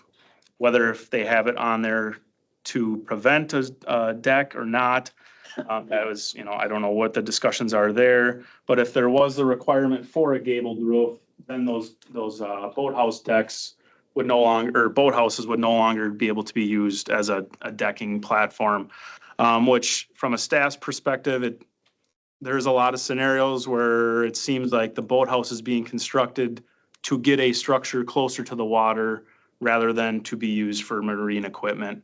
I have some pictures of some boathouses just to give you guys an idea, but I think we'll go through the rest of these and then I'll show you kind of some pictures just so you guys have a better idea of So being. then can we put, instead of shall, can we put may? Because in the DNR, when I went through it, says you can't take the flat roof part out. So this would be a personal choice. If you don't want to put a flat roof, you put a gable. So instead of boathouses shall have a gable roof, put may have. And then they can design it either way. I don't, Chairman. Logan, you want to explain what you sent to me in an email? I'm for flat roofs, but Yeah. Logan said we can go with gable because DNR just says if it's a flat roof, you can put a deck Yeah. on it. But we're saying They you can't. put require a that. gabled roof, then you can't have a flat roof and a deck. Yeah. So this would give you the option. You can go either way. Which if you put may, I'd like to see may in there then. yeah, because then you could, if you want a gabled roof, you do it, but. They can do it Some of the now. Other comments, it adds that much more impervious surface. Now you got a rain garden on both sides. Yeah. You know what I'm saying? Yeah. So the flat roof, it's all coming one way. So mitigation on a gabled roof is gonna be harder, but I mean, if we put may in there and took out the roof should not be designed to use as decks up, we take the last line out. They can do either way. They can currently. They can currently, then we could strike that whole line, So that's, everything. it's being brought up mainly for the use of the structures being exempt because it's intended to be used for marine related equipment. As you'll see from these pictures, it's becoming more evident that these are not being used for marine related equipment, or maybe maybe they are in some capacity, but the intent appears to be shifting towards now we have a structure that we can get 10 feet close to the lake. And that's the way. So if people can't use the top as a hangout gathering, you'll see, I mean, some of these pictures might have them. There's grills on top. I mean, it's a hangout area for sure. but that's where, as far as you bringing up the runoff to the lake, I mean, there's a whole other aspect of like the scenic beauty part is in the shoreline ordinance too. So that's up to obviously the committee and everything is, I mean, is the scenic beauty driving around having, you know, people on top of every boathouse? I don't know. That's a discussion. 10-foot roof sticking up, so it's, Yep. Yeah. you know, you got one half of the other. And just, Maybe let's save that for the big argument. Like, just to your comment to say that we can't require gabled roofs, the statute simply says if there is a flat roof, has to be allowed to be made into a deck. It doesn't but say if that. you have a permit, Doesn't they say, have to have a gabled roof, it says. right. Correct. So And- we cut it out. I'm opining on whether you should or should not have the belief that there should or should not be gabled roofs. I'm saying, I think you had said, I don't think we can require people to have gabled roofs, and that's just not true. We can, We can, we can. whether you should or shouldn't is Up to- your political prerogative. But the but to DNR say says that you we- can't. But to say that we can't do it is wrong. It We just says, can't oops, sorry. stop someone who has a flat roof. That doesn't From- make sense to me. Here's how it doesn't make sense. I go get a permit, it says I have to have a gable roof. What if I put a flat roof on, I can have a deck? But the permit says I have to have a gabled roof. Right. So I got a permit for a gabled roof. I can't put a deck on it then, unless I go above the gable, huh? Well, you wouldn't be able to do that. Yeah. Okay, but the DNR says I can have a flat roof and have a deck on it. Is that not conflicting? On I'm saying, existing. Kim, is the county can put a restriction on roofs, on boathouses that says that we don't allow flat roofs. If we allow flat roofs, we have to allow decks. Okay. If we don't allow flat roofs, then there won't be any decks. Now, again, I'm not saying one is better than the other. I'm just letting you know that you have options. All right. Yeah, so See where that goes. Let's see where that, Let's see where that goes. that was a huge thing too, to get the flat roof deck. And Claire. that was the whole state, yeah. yeah, so if we could go to one there, just to clarify for Kim, the comment, so existing boathouses, that's where that can be used. So then if the county allows flat roofs and people keep, you know, building them, that's where they'll keep falling under that. So Sure. because it's existing, it's flat, it can be used. Mhm. But we can have this other language where now they aren't flat, so now it doesn't fall underneath one because the existing boathouse now doesn't have which is, it has to have a flat roof. So that's where the DNR is saying it can be regulated or it can be in here. And if it is that you require a gable, then the allowability that you can have a deck no matter what goes away unless it's strictly a flat roof. I'm a half builder and that's so damn confusing. I have to take it all out. How's Well, that? right. Take C out. Gosh, Essentially, I mean, it makes you, everybody's head just go like, so can I do it or can't? So I get the permit, it says gable. But if I have a flat roof, I got a deck. It says We're gable. just But your Yeah, permit your says permit gable. says That's it. gable. That's it. Stop. It just- Stop thinking. That's it. grinding back. Can we simplify this anyway? Than what the DNR, because some disagreeing with lawyer wrote for the DNR and it's terrible. I'm just saying. It's- How's that? Let's just see where that goes. Yeah. Let's just, Should we see where it let's goes? just see where it goes. Yep. Yeah, Yep. let's not debate or. Yep. we'll- Look we'll right here. just We see where it goes. understand our, Right yep. here. We know, we know, There's- we know the gray corporate there. counsel saying we understand where, We know the gray, but let's see where that goes. Like Yeah. corporate Yeah. counsel is a lawyer. Moving on. Remember that. I know, I know. Kim, Go ahead. Go Logan, down a little bit further, just, Logan, I just want to ask one question back on flat roofs. The DNR right here, at the bottom of the front page, he talks about stairs, and I didn't quite understand what he was getting back on stairs. You get on, Yeah. you get on your roof. It doesn't, Does that just mean an extra permit or? No, so that's saying the intent of the exemption is for a boathouse solely. But now if people are building these boathouses on flat ground, in order to get up for their deck, unless they have an internal way to get up there, the outside walkway up to the top is not an exempt structure. It's solely for the storage of the boathouse. It's not for the access to your deck, is what the DNR is getting at there. So like some of these that are built into a hill and it's a flat walk right onto the roof, you know, they would have no issue, you know, getting onto their roof. But if somebody's building on flat ground and says, well, I have a deck up there, now I need to be able to get up there, that structure isn't exempt. It's supposed to just be for storage of marine equipment, which that access way would not be considered that. Is what they're getting at. I think I understand. Yeah, they're trying to Bonus. on a flat one. Which it is, like I said, it's 4 or 5 out of the 6 area counties have the gable roof requirement, so it's not like Polk County's just coming up with this idea. I'm just so you guys are aware of that. Sure, it has to be the color they pick too. Yeah, that's another common one. Yeah, I have some conditions that are common throughout, but so then the next one addresses the viewing and access corridor. Oh, if you could go up, back up just a little bit. The other change would have been, the other 2 are not changes, E and F. And G, it was a 14-foot, or it currently, I should say, is a 14-foot sidewall max height.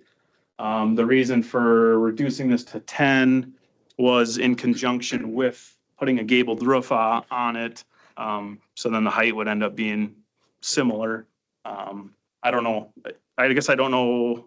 I'm guessing it was for the height of boats, maybe why it was 14 feet. I'm not sure exactly. That was put in the reasoning behind it. But When you get those big ski boats, they've got those things way up high.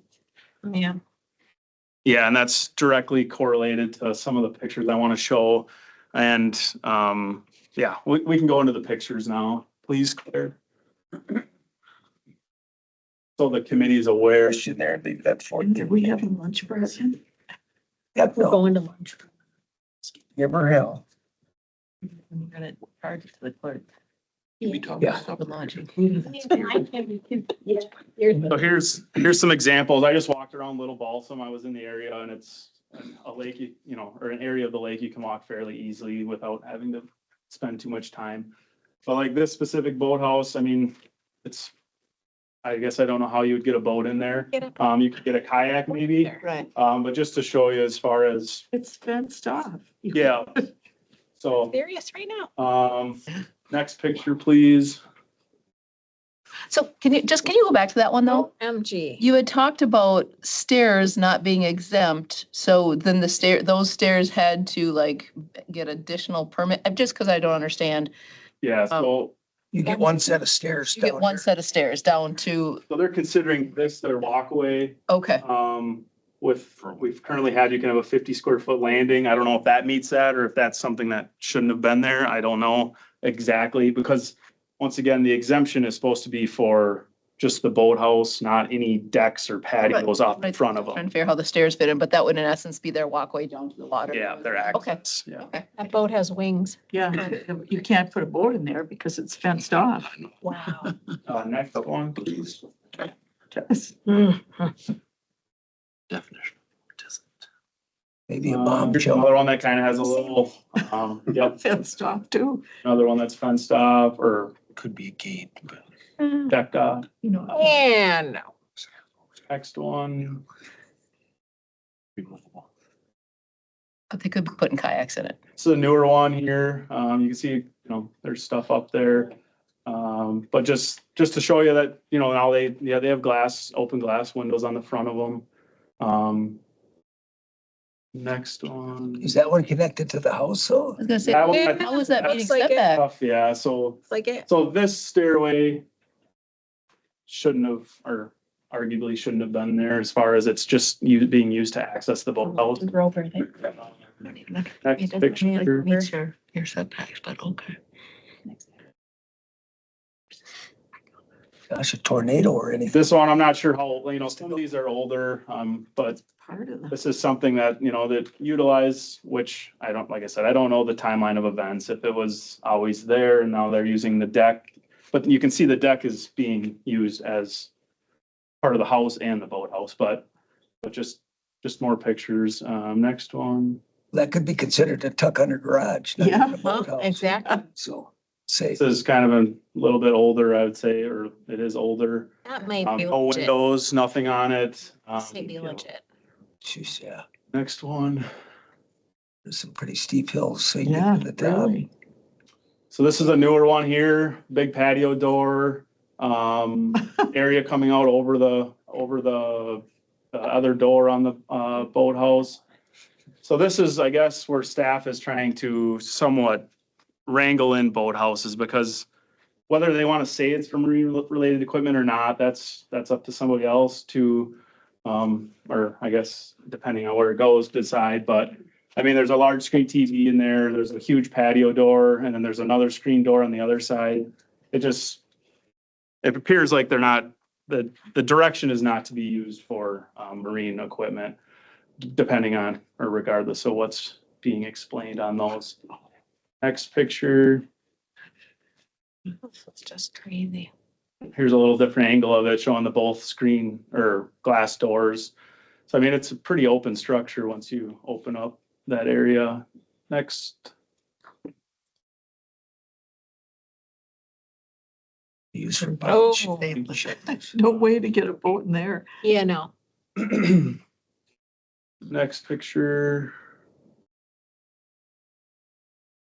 Another one built into the hill. I mean, this one, but that one you can see has a track going into it, you know, so Yeah. Yeah, it's a ship. a lot of, pretty much, I think all the rest of those don't have any sort of track or anything going into them, which I have some.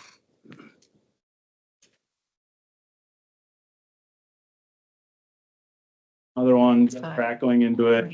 Just- Yeah. I mean, they're, not all, but pretty much all of them are using the deck on top. I would, I guess, but Yeah, I would too, but I just thought they would all actually be boathouses. That's yeah. wild. Next one. Now you wonder why there's regulations. Yeah. Oops. I don't even understand. So I think you guys, I mean, there's another one that's, you know, there's a walkway out in front of it. It's not, unless it's their 50 square foot pad, it's not, you know, not supposed to be a boathouse and a deck out front. It's just supposed to be a boathouse. I think that's almost all of them. Is there a couple more, Claire? Oh, I wanted this one in here for an example, like Doug had asked. So the DNR had said like, so this one, it's not built into a hill. It's existing. It's been there a long time. But if somebody was requesting a stairway up to the top of their deck, that would be something that shouldn't be permitted as far as what the exemption is for. It's not for access to your boathouse. It's strictly for your boathouse and deck, if that's what it ends up being. So those are all the pictures. I just wanted to cover a few conditions that other counties have in place to possibly limit where these could be going. It is pretty common there's some counties, where's that one, where they have a maximum of a 10 square foot window surface rather than, you know, unlimited, because we don't say anything about if they can have windows or not in their boathouse. No windows may be on the water body side, including the garage door. So in that county, it has to be a solid garage. It's not one of these glass, fold up garage doors. One that I feel strongly should be put in there. I feel some of these, or in a general sense, does need to be addressed, but the patio doors, fireplaces, and other features inconsistent with the use of the structure are not permitted. That takes away if someone wants to say my patio doors, however they want to argue that it's for marine related equipment, at least if we had that in there, it's just no patio doors. You don't currently have that in. Correct. No. Yeah. So these were all kind of developed after I sent out the packet, but just to give you guys ideas of ways to think about if the direction is on par with what we're seeing is certain conditions that could be used. No attached decks or patios allowed. That should be how it is anyways, but I think they have it in there so it's clear as far as it's not a boathouse and a deck and a patio. It's just the boathouse. Some of them have another big one is no retaining walls shall be used in the construction of a boathouse. So this is where the exemption allows a boathouse to be placed, and then you have, if it's in a steep bank, now they come back and say, well, now we need a retaining wall because we just took out all this soil. So the only way to hold this back now is a retaining wall. As you could see, a lot of those have retaining walls built into the slope to support that structure. But that's, and a retaining wall for a boathouse isn't exempt, or because you need a retaining wall for your boathouse doesn't mean that you get a variance for it because you're on a steep slope and the other person's not. The exemption to the 75 feet is strictly for the boathouse. And if there's other parameters that limit you from doing that, that's your specific property that's limiting you. I mean, that's where you would, if you wanted it, or if they could try for a variance, that would be the only route they could go. It's not, oh yeah, as part of your erosion control plan, we're gonna say you have to have a retaining wall, because that's not something that's allowed that close to the water, if that makes sense. Just a general question, and maybe this is for Corp Counsel, because part of some of my hangups about all this is that we can't actually do anything with stuff that's already there. Correct? If I understand correctly, we really can't do a lot with things that are already there. But once they're already there, then are they able to remodel? If they remodel or change it, then would they have to come back into to conform with any updated rules? You would think. Because it's changing, but You was pondering. That would likely depend on the extent of remodeling. So my answer is Or it if it was depends. destroyed, whatever. So if you're talking about taking out a wall and replacing the wall, can you build the wall exactly how it was, even though the ordinance has changed? I don't know. That's a good question. That would be that existing structure, maybe, or non-conforming. Say a tree fell and wrecked it or something, you can rebuild your house and stuff. So I think the accessory structure should fall under that, wouldn't it? I'm just curious. Like we come across one of these. Likely they would be grandfathered in. Likely it would be difficult to enforce Got it. new regulations on an existing structure, even if it's being rebuilt, so long as it's being rebuilt to the same Footprint. Right. Okay. Likely. Yeah, I'm just curious. Thank you. Not a very good answer, but it's. No, it just, because like I said, part of it is we create rules, but yet those that have already, but only for those sometimes that follow them. And then those are already here. So then this poor schmuck is just trying to be decent, but yet this guy over here has the Ritz and this guy over here following the rules has, a boathouse with no windows, and maybe he can sit on top of it. I don't know. It's just hard sometimes for me to wrap my head around the application of the rules. And so that's why I was just curious. That's why Logan's job is important, because if you create the rules that prevent people from building the Ritz, then it's the zoning department's job to make sure that the people who do follow the rules don't end up being a schmuck, as you said, right. For following the rules. Right. It's just. And that's where staff is, I mean, if everyone had a boathouse that's obviously being used as a boat solely, it wouldn't be an issue that got brought up. But as most people know, the rules, they keep getting, you want to keep bending them for, depending on what's being requested. I mean, as that other one, it seems pretty obvious that it's not used solely for marine equipment. So that's where, yes, there's a lot of existing, but if we just say, well, they're already existing, let's just keep, whatever, then they just keep going further and further. the key question is how far. So I guess that's where we're coming from, is there may be conditions that we can put on it to kind of bring it back a little bit towards what a boathouse is supposed to be. So putting those restrictions on basically gives the zoning department and my office the ability to say, for example, that one where I heard a collective sigh or groan from everyone. I don't have an effective way to say that the definition of a boathouse isn't being complied there. Because the definition of a boathouse simply, it's a structure, has walls, that's used for 1 or more years to store watercraft.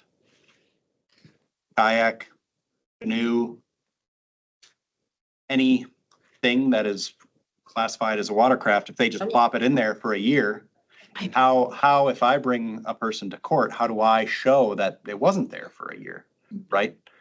So putting these extra parameters in that are suggested or used by other counties is a mechanism by which, like Logan said, you rein in these structures that are following the letter of the law. They had an attorney that looked at it and said, here's how we get around that. I mean, I can look at statutes all day and tell you how to get around them until there are other guidelines that rein you in. So, and I'm sure that you'll put, if you choose to, put restrictions on boathouses, and then there'll be some other way to get around other things. But again, it's your political prerogative to And do that is what you having want. the resources. To enforce. Yeah, Yeah. because if you can put all the restrictions you want, but if they never get enforced, what's the sense of having them? It's like dog license. You know, why do we have dog license? You know, it's Right. waste of time. Not my dog. It don't go outside.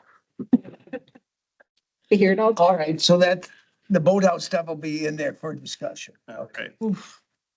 That's, All right. again, not to say that you have to do anything or don't have to do anything. It's, you have the ability, essentially what Logan's telling you is you all and the board have the ability to pull these levers to effectuate however you want for shorelands to look. Giving you the option. All right, Ready to move on? ready to go. All right, page 37. This is directly from the model ordinance. It addresses, open-sided screen structures. So this is, used to be considered, maybe it still says it, the gazebo rule. So this is just, there may be some added language that wasn't in ours previously, but we didn't add it. This is straight from the model ordinance. So there's nothing, we are following the model by having that section in there. It's very, very similar to what we have, but I don't know if, words got taken out for certain reasons or not, but. So these are, again, under exempt structures, all these. So then it goes down into, if you could scroll down a little bit. This is all right from the model ordinance. These are all things that are exempt from the 75-foot setback. So fishing rafts, broadcast signal receivers, utility structures, walkway, stairway, or rail system. So these are all, right in the model ordinance. This is something that was added by the county, as far as allowing a 50 square foot landing. Just to bring that to your attention, that's not something required to be in there by the DNR. It is something that has been in there to allow a walkway down to the lake, 50 square foot landing, walkway down, I got a question, Chairman. Oh.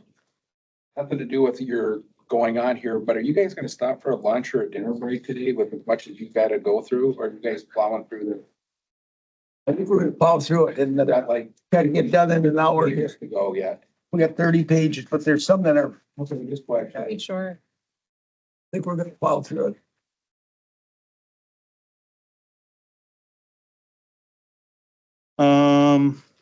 if you could scroll down, Claire. What, the ones you just went through, like on page 37, like for fishing rafts. What does fishing rafts that are authorized on the Wolf River and Mississippi River have to do with us? So I mean, that's part of the model. I guess I could ask them, if that can be taken out. Most of it is, I mean, the ones that don't apply, I'd say get rid of them.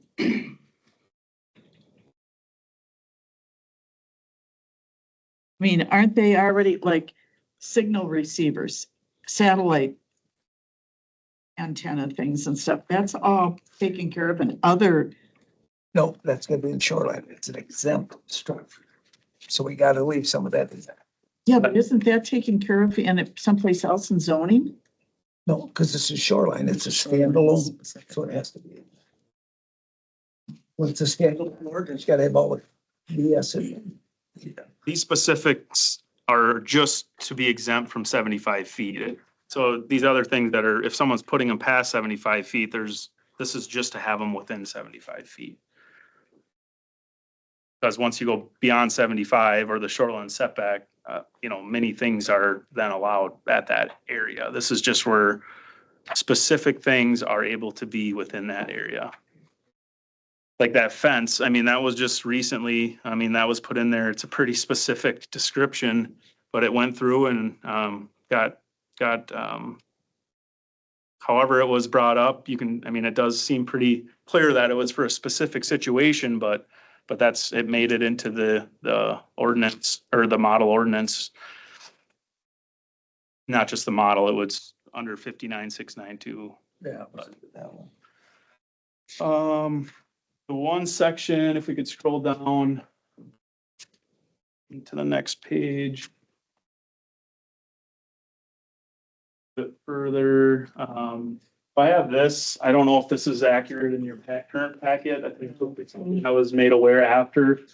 So stating that our ordinance is saying that open fences, as long as they're not within 35 feet,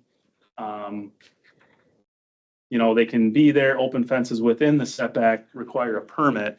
But the model ordinance, I don't think that one's going to make it through. I think that was something that was added in between our last certification. Because it doesn't specifically, it says fence, but it just says it has to meet this criteria. It doesn't say open fences or anything are exempt from that. That setback. 13 is crossed off. Then I noticed 14 was the same, I think, as 8. Places used to treat, yeah, so I crossed that out from 14. A little bit up, back up. Oops, sorry. This is where I put the table in just recently. So this is one, it could be amended to clean it up a little, but this is where we could put back in the generalized additional setbacks for all structures, principal, accessory, the side yard and the rear. And then that would be blanket for the shoreland area. This is what your setback is for areas that aren't restricted by other zoning districts, like we mentioned before. And then it goes into the rest of the setbacks covering, the roads, state, county, town, none of that is different. So it's the reason it's in blue is because that would be, like we mentioned before, it's removing class 2 and class 3, the greater restrictions on those.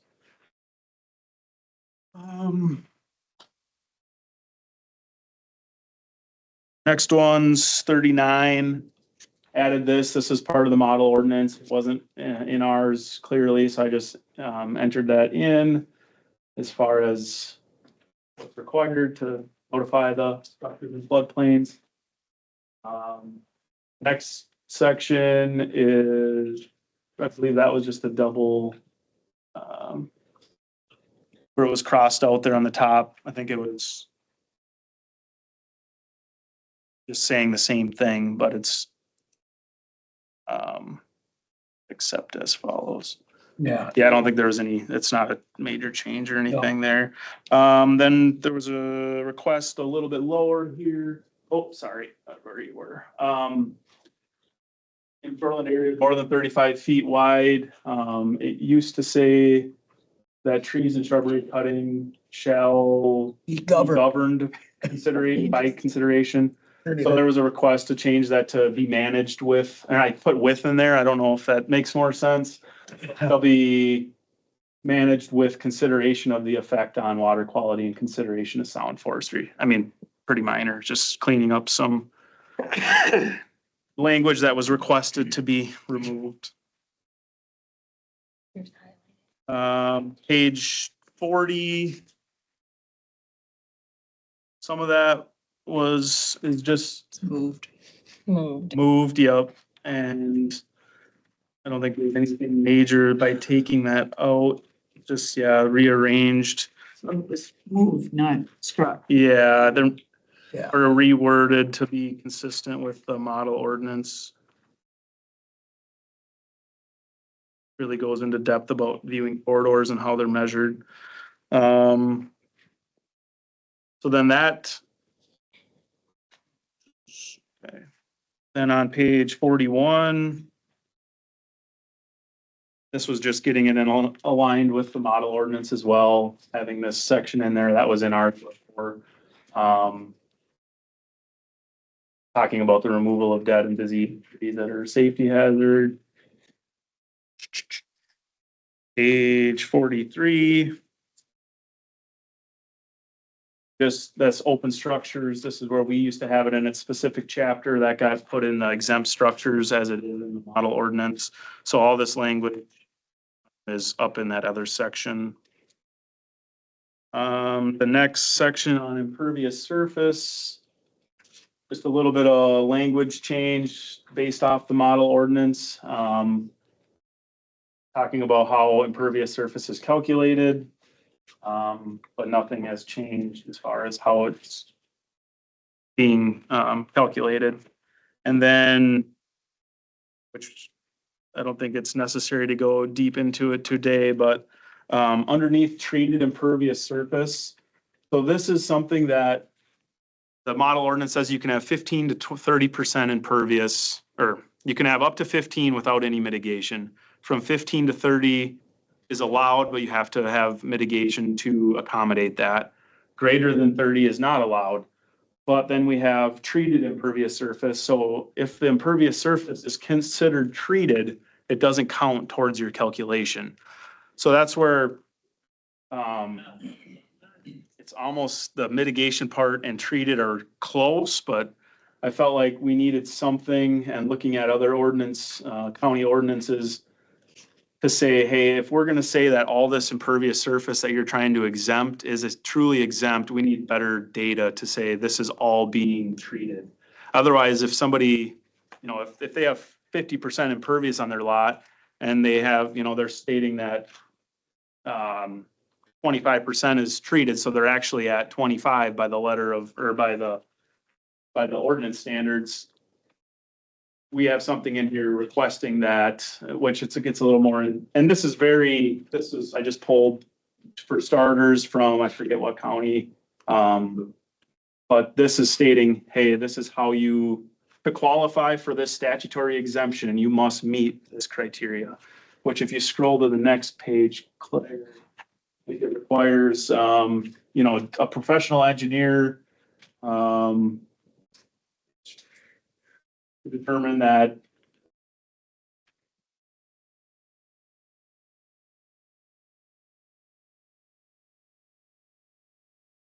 So this is the one that we should have land and water review. We should add that to this too then. To know that it's impervious. You know, they have the different kinds of bricks The and shit. engineer's work, right? Yeah, to do the engineering stuff to check it. Because it does in the DNR, I think you go up to 60%, but if you have treated, that's something that land and water would know if it was treated or not, because that's what they. How do you know that if you're pulling stuff from other counties zoning, how do you know that that's DNR approved? I guess in conversations with the DNR, the DNR model ordinance states, you know, the county has to be regulating this. As far as how that's regulated is based on the county. So I guess this is something that, you know, I saw. Let's start here. You know, we definitely want this to be a little bit more robust in our ordinance, because as time goes on, you know, people are looking to get a little bit more and more impervious surface as certain structures are added and everything. So, I mean, there's nothing against statute that says they can't do it, but we're just saying, hey, if you're going to be using this statutory exemption, you have to show us that all this rainwater that's on your property is being treated, and it goes into, you know, a schedule, you know, actual schedule, because these things that are being implemented do need maintenance, which it's not just install it and forget it. That would be part of that whole plan is, and like I said, it's only for properties going over 30%. It's not, you know, it's because they're getting a very above and beyond exemption to use that. But So I have one other question. So why aren't we just taking that ordinance we got from the DNR? If everything, why don't we just use that? Why are we going through all this? We looked at that. Do have some change. There are some laws, and in talking to council, this was, even though it looks incredibly awful and red line everywhere. Inserting that model ordinance language that's basically what is here for you today. Also, the counties that we pulled any language from are certified from the DNR. So we know that language, so Logan is just trying to take that advice, go to a county that perhaps has a certification and then utilize that, But if you just take the ours model ordinance, you don't need to go to any. But then there are specific things to Polk County that have been in there through the years too, Sharon, that would be completely left out. Because the model only touches on things that the DNR requires. We are allowed as a county to add additional, we're not allowed to be more restrictive than the DNR on the things that they write. But we are allowed to add additional things, which we've done. And so if we just took the model ordinance, and we're like, this is our ordinance now, we would lose all of those additional restrictions that we've added on. And then it would, I mean, more or less, then it would be a complete rewrite, right? Because we Well, would. this is a complete rewrite. Well,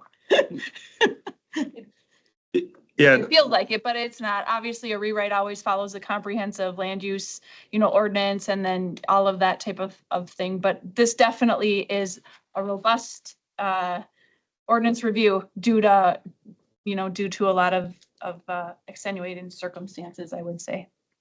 Yeah, I think to answer your question, so if you just take the model, but the model says the county needs to have something to address this. So if you just took the model, you're not addressing that issue. Yeah. That's what this is doing, is addressing that. So they say, hey, impervious surface is this, the county must have, which I think in the model it says, they must have certain, Yeah, if they have to have they have to have something. something that shows that this is actually being followed. Yeah. And that's where this language is coming in. But that's where it does get a little confusing as far as you can just take the model, and a lot of counties do, but then they have to add in wherever it says, this needs to be shown how you are effectively administering that. so it's my understanding that it's not adding restrictions. It's simply saying you need to be able to prove to us that you're doing what you've said you've been doing all along. Correct. So And like the And- mitigation That part yours is kind of, there's so many different ways to mitigate. That's why, Right. and new technologies all the time, so you can add them. On 44 here. That was included in up above, so that's why I had crossed that out. If you could go up just a little bit, Claire.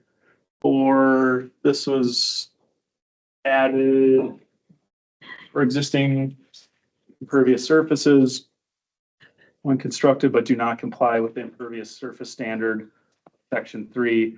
So that's saying there's properties out there that have over 30% currently, but if they are meeting this criteria, they don't have to follow that other regulation. So their impervious surface is grandfathered in. If they just stay at that number and maintenance, repair of that, replace, existing buildings, it's not something that you then have to show all that above.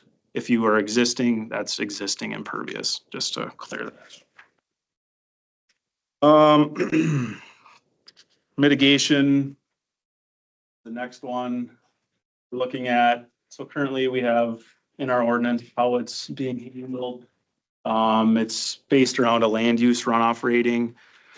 And there's options and ideas out there as far as different ways to do mitigation or maybe additional ways. So I think we can touch on it pretty quick here. If you could pull up the Door County mitigation, I believe. Just to give you guys an idea of what we've been looking at. Right there. So this is what Door County has, just as an example. If you scroll down, next page. So they explain everything in one document, which ideally this is what we would like to create. But yeah, right on that table. So right now we have it listed as certain things that can be done. Install, a shoreline buffer, removal of non-conforming structures, and then the pre-post calculation, which is a table or Excel file we use. So we're looking at possibly ways to include this type of structure where if you're going to decrease your viewing corridor, you can get those points required when you're over 15% impervious. And so it's not for every project. It's just when you fall in that 15 to 30 where you need mitigation.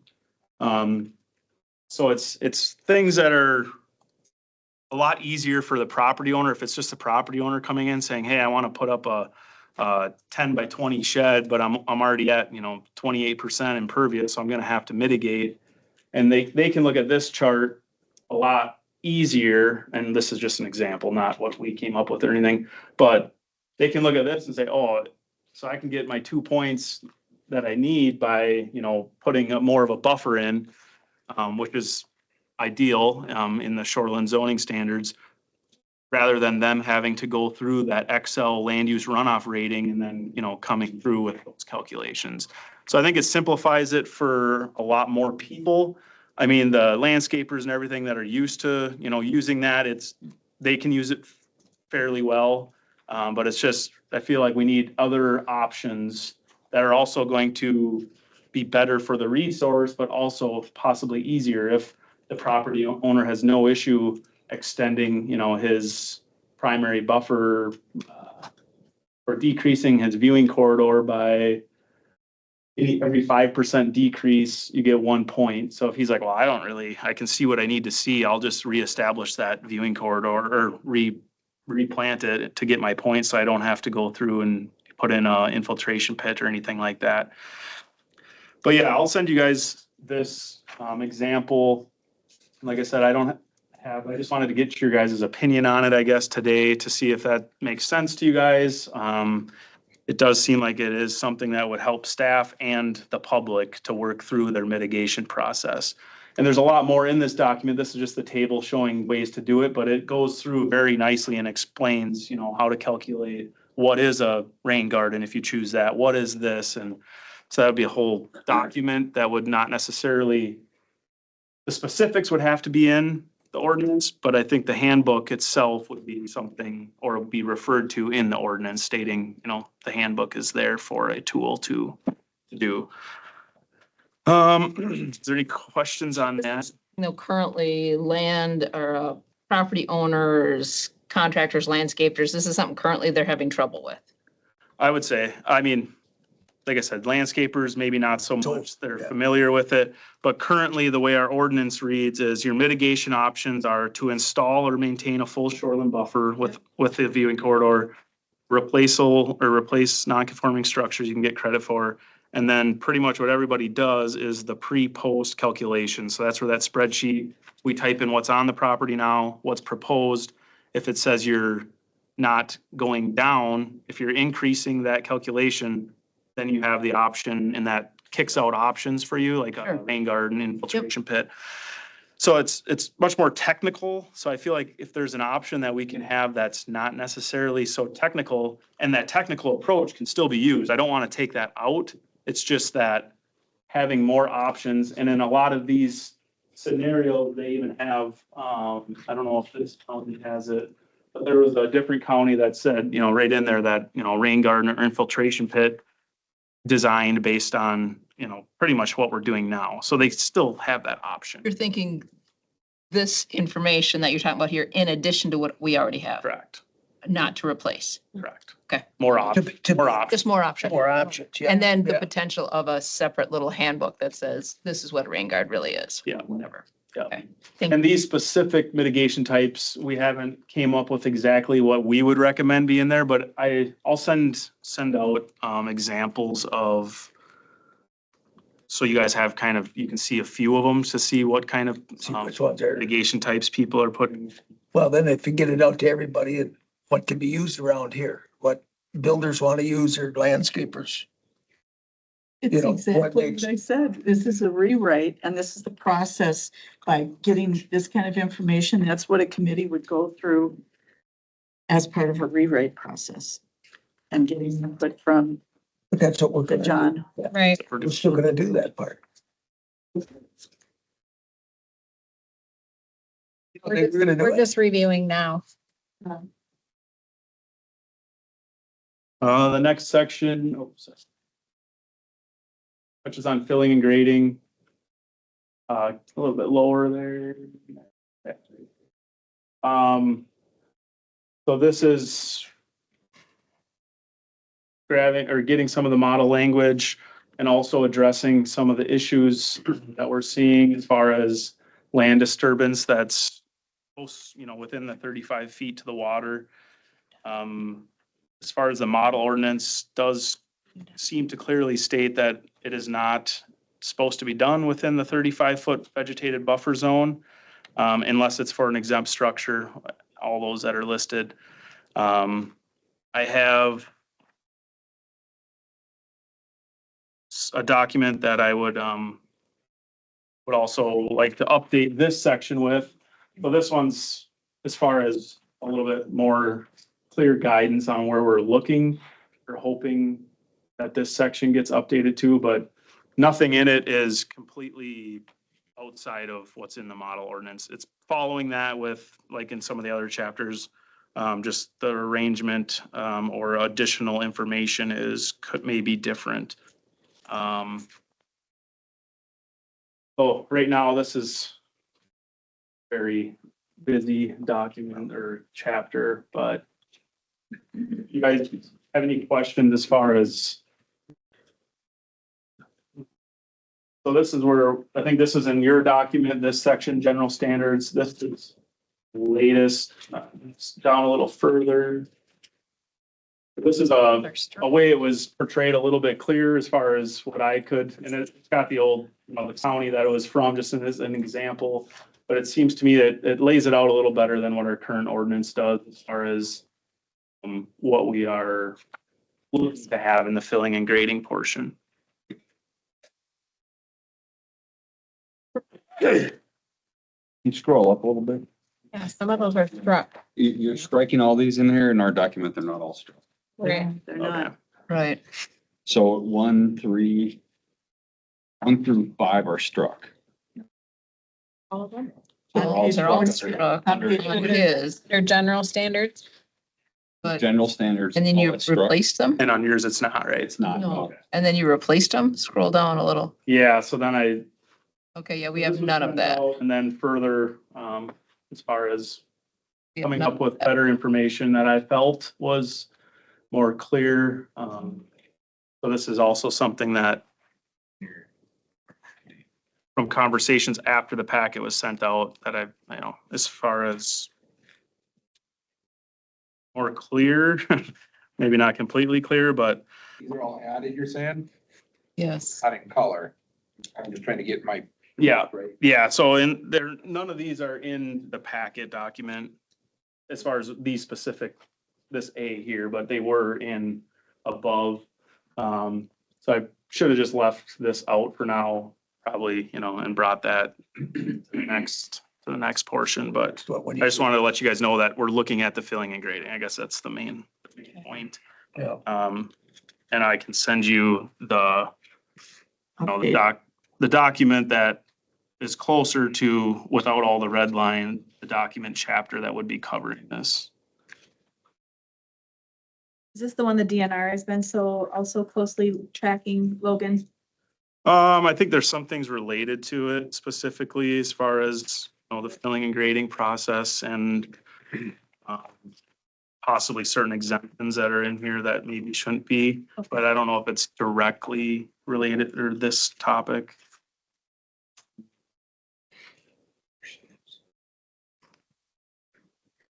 Page 48.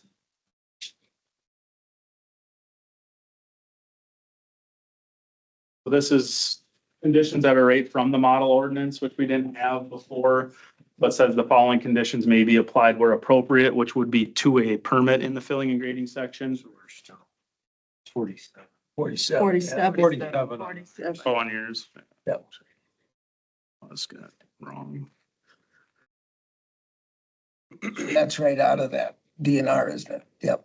That's right out of the model. Yep.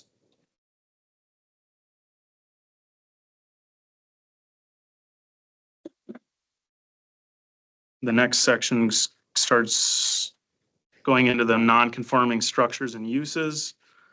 I don't think there's any major changes. It's just that it moved from the when it was combined with the others. Now it's down in this location and it's verbatim from what's in the model ordinance or what's required to be in our from the model ordinance. That was copy and pasted right from the model ordinance.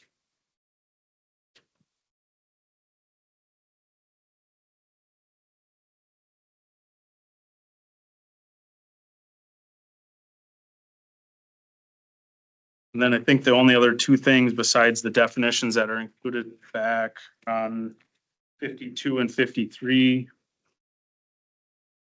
This was just a comment brought up after the packet went out regarding, well, the 50 or different on. 51 and 50. Okay. This is the one that exempts towns. So that was struck like all the other ones. The next page goes into licensed travel trailer parks and campgrounds. Chair O'Connell had brought this to my attention as far as those 1, 2, and 3 underneath that. And I don't think I was around when those were put in, and he was just had some questions on how that is being interpreted. Or if we need any clarification on that language. Do you want to elaborate on what you're? Well, that's the one where I found it. We had to be 5 acres, but 2 acres shall be provided for each manufactured home. It just doesn't fit. If you got 5 acres and you need 2 acres, that's 2.5 houses. This is how I was reading it, so I don't know. I had it where that came out, I guess. That would have been on page 51, number 2 there at the end of that line. See where it says that above it, number 1 says you have to have 5 acres. And it says the density standards, for the conservation design, then it says at least 2 acres for each home. Doesn't quite read right or something, does it? Park. Yeah, and from me reading it, to me, it looks like camping units or travel trailer parks are normally a more clustered development. If someone has 100 acres, they can have 50 units because they had two acres per unit, and with a max of 100 units. Yeah. Yeah. I mean, it just doesn't read right to me or whatever. So if you have a minimum of 5 acres, you only have 2 units on it. Correct. And call it a park. Is that what it is? Is a park could be more than Well, whatever the density standards, if you go back to the conservation. manufactured homes. So then if you had 1,000 acres, this is saying on 3 that you can't have a 500 unit campground. Your max, no matter what, for that campground is 100 units. I think I see where it was coming from when it was put in, but I get where it doesn't make sense for the smaller acreages, like 5 acres, you're down to two units. It seems like it was more guided towards, the 100 acres. Okay, you'd be limited to that, 50 units. And number 10 on this one, manufactured home parks shall meet all applicable town and county subdivision regulations. But then the next one, F, which is crossed out, said it doesn't apply to towns. With their own zone. Yeah. So it's kind of a contradiction. That doesn't help because this is shoreline only. Yeah. Yeah. Okay, but Where's that at? no, we've rolled out of shoreline, We've haven't we? rolled- We've yeah, rolled we've out of done shoreline. We're at, Once we rolled into filling grading, we're out of shoreline, aren't we? No, it's still short. The whole thing is short. Yes. whole thing 64 is- pages of shoreline. This is all shoreline yet. We haven't got out of it yet. It's all parts of the shoreline. I thought we'd rolled out of shoreline. No, that's a whole nother book. there's So we get section into 42, subdivisions. number 10. So it is still, Yeah. got Get it, that my bad. update. I don't know. We'll get good. Might have to move it to the Get next good. one. Come on. I'll try to be better. Program.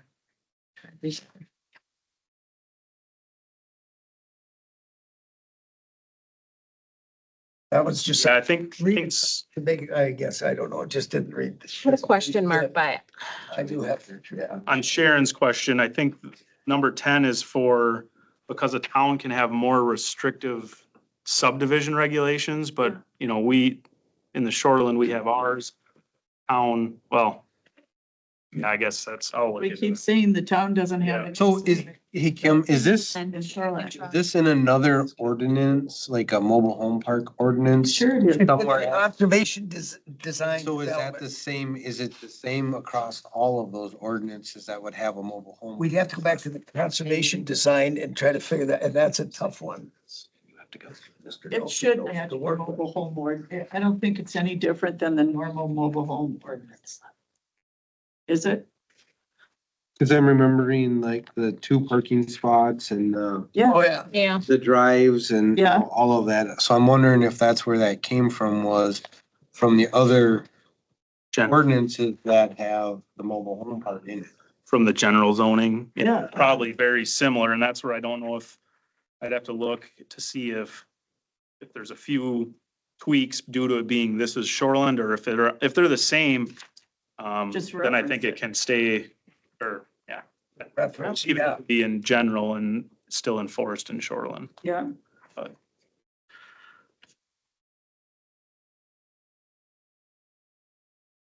Apologize, Chair. I've squeezed as much time as I can in here, but we're double. So I- Okay. I'll try to keep the order. other than that, I on, have to head into the cities. I've got it.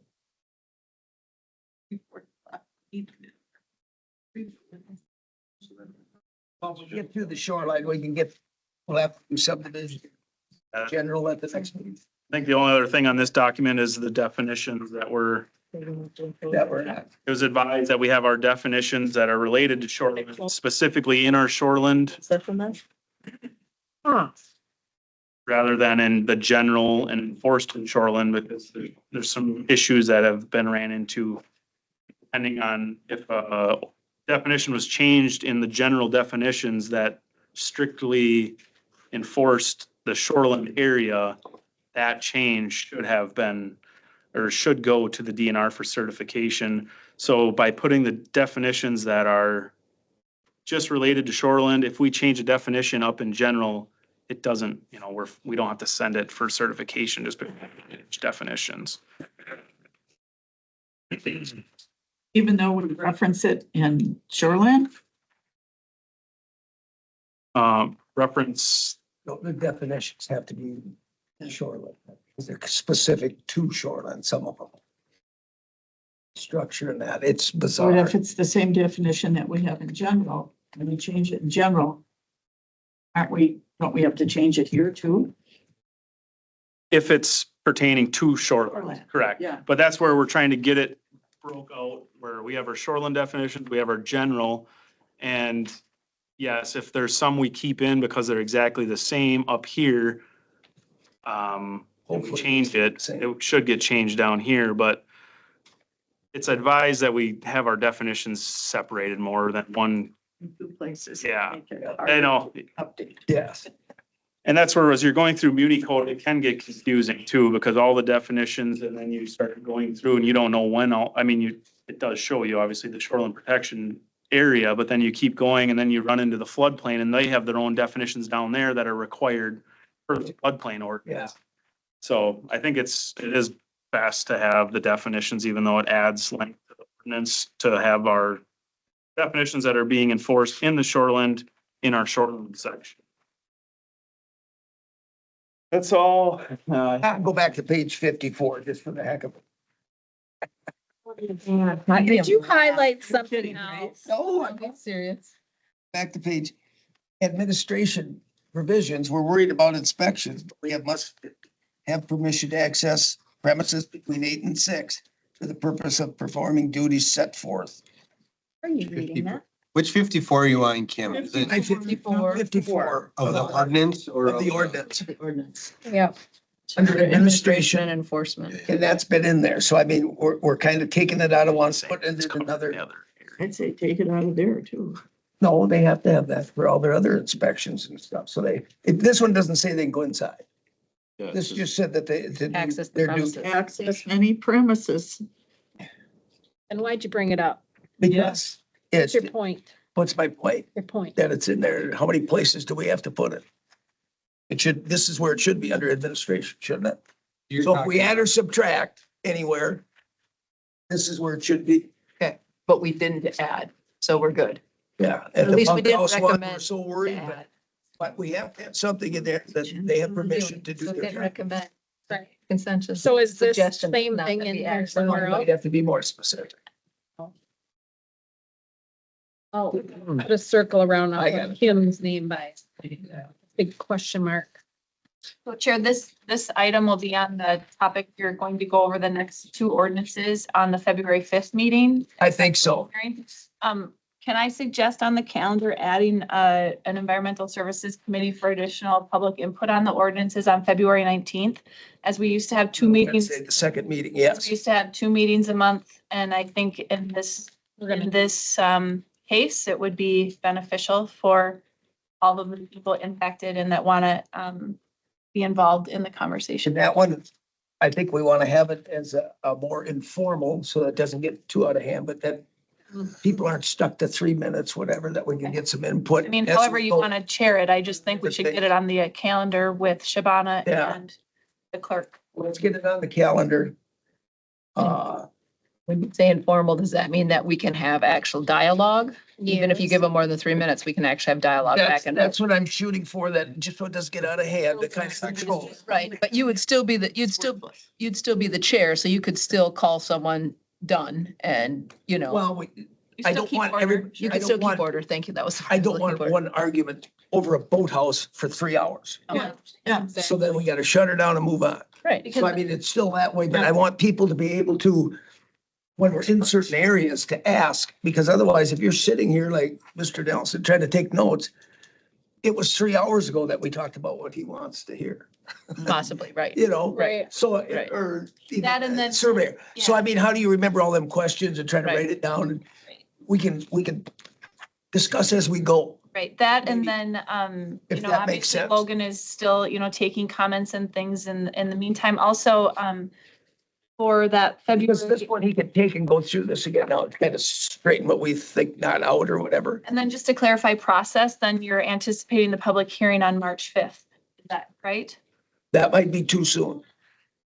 Public hearing on this on March 5th? I think it might be too, It we might might be have to have it on the second meeting in March. Okay. Because if it's gonna take us 3-4 hours to go through it and all them changes Right.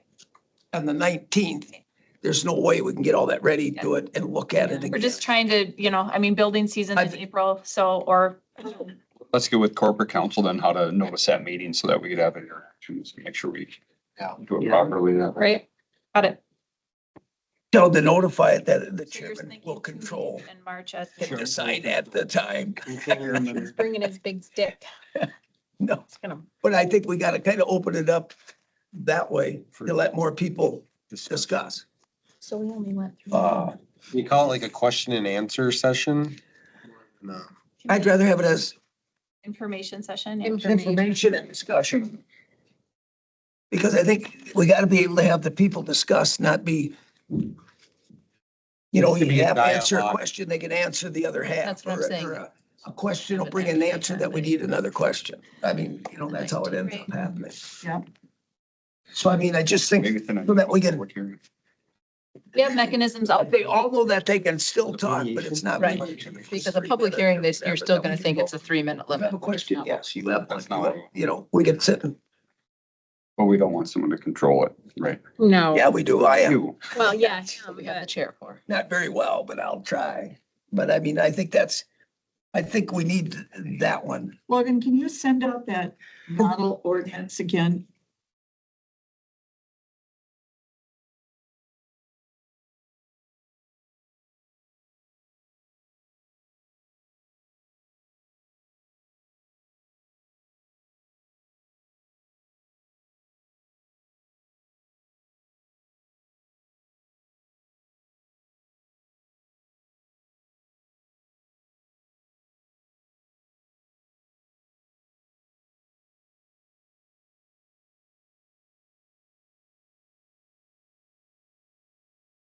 Hard to kind of just get all that written so that the next, we'll go through the other two Good, she- first and at the next meeting. Kind of like we did here. And then the shoreline, We'll have kind of a new draft. Don't you want to, Yep. wouldn't you want to draft a new one kind of? Yeah, and that's what, it'd be nicer, yeah, to have the draft without all the weird Yeah, stuff take moving all the around. crap out or something, So maybe. just have it in a document and then have it color coded, what was moved and what's added language. I mean, that's probably Yeah. the best way. Crossouts.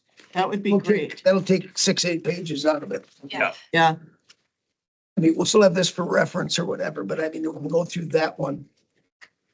And see if we're moving in the right direction, because we'll get comments and whatever. We know if we're going too far right or too far left or whatever, at least we'll know where to head to. Right. In the interest of timeline then, when you're looking at maybe perhaps 2 meetings in March, is it safe to say we would even move the public hearing on said ordinances out to April 2nd? I mean, I guess the next 2 meetings will tell. Yeah. okay. Because then I just think from February 19th to March 5th, Yeah, no, we can't get it I ready. completely I just don't understand. think we can get it ready. And we could have, I you think know, April 2nd is probably a little more feasible if we can start, because we also want to let the Department of Natural Resources and all the other stakeholders, look at it. you know, get their comments in as well. Yeah, because they have, doesn't it say they want it before the public hearing or after? Before, 30 days before, 30 days before, ideally. I don't. ideally. Yeah. So it might be, yeah, it might be the first. All right, thank you. Okay, Working with Shabana on calendar. sure. 2026. 2026. Leave it the way it is for a year. They need 30 days. I'd say 2026. Wowzers. No, at least this guy does it in 30 days, doesn't he? We have to, yeah. This comes off of public comment, but as this is progressing, and I don't even know what I'm going with for sure, but if a contractor has a contract and it's dated and he's ready to do it next summer, then they be grandfathered in because they're already ready to go. If the permit's full. Yeah, well. If they have a permit already, you can't go backwards. I don't know how fast you pull permits, but I'm just saying if it's documented and signed and everything, just sign contractors. For next A little summer. bit, I mean, but I don't, it's just a thought. That's all it was. a lot of stuff changed. I mean, Well, that's what we're changing it's, so much. yeah, but we're not changing a real lot into that part. Well, if we change boathouses, that might be a deal. What, smaller? Of smaller, you know, no windows, no whatever. I mean, I'm just, you know, there's a lot of things that were kind of thrown out. Yeah. Yeah, good luck. Pitched roof or gabled roof. I mean, that might be If they come changing. in and they have a permit already, you can't go backwards on a permit. That's good for the year or whatever. Logan, is there any permits out there that have not been active? Or above what we were just talking about? Due to the discussions today, Correct. I don't think so, as far as I'm aware. Not holding permits because possible changes, no. No, you can't really. No. It keeps moving. Hold on, It could change some, Doug, I think, too. I'll bet. All sorts of permits. It's wild. We got first, you know, the state can change everything. We got October 1st, the government can change it. So here we sit. Yeah. Haven't changed a thing today. No, Not. No, we We've just done a lot of discussion. The way you're moving, it'll be. Other than my lunch hour. Next year. Well, as I said, that's it. 2026. It'll be.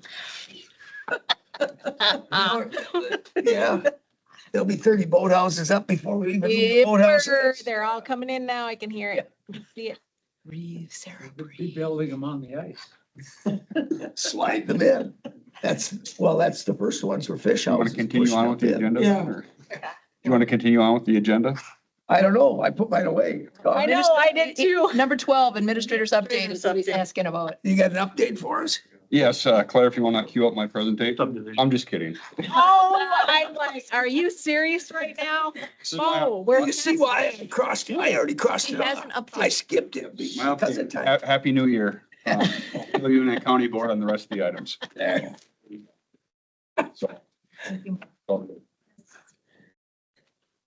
Sarah did most of yours, didn't she? All of mine. All done. So now do you have the list what we're doing next time? I do. you got Cody's done, but I mean, we got the forestry, all that.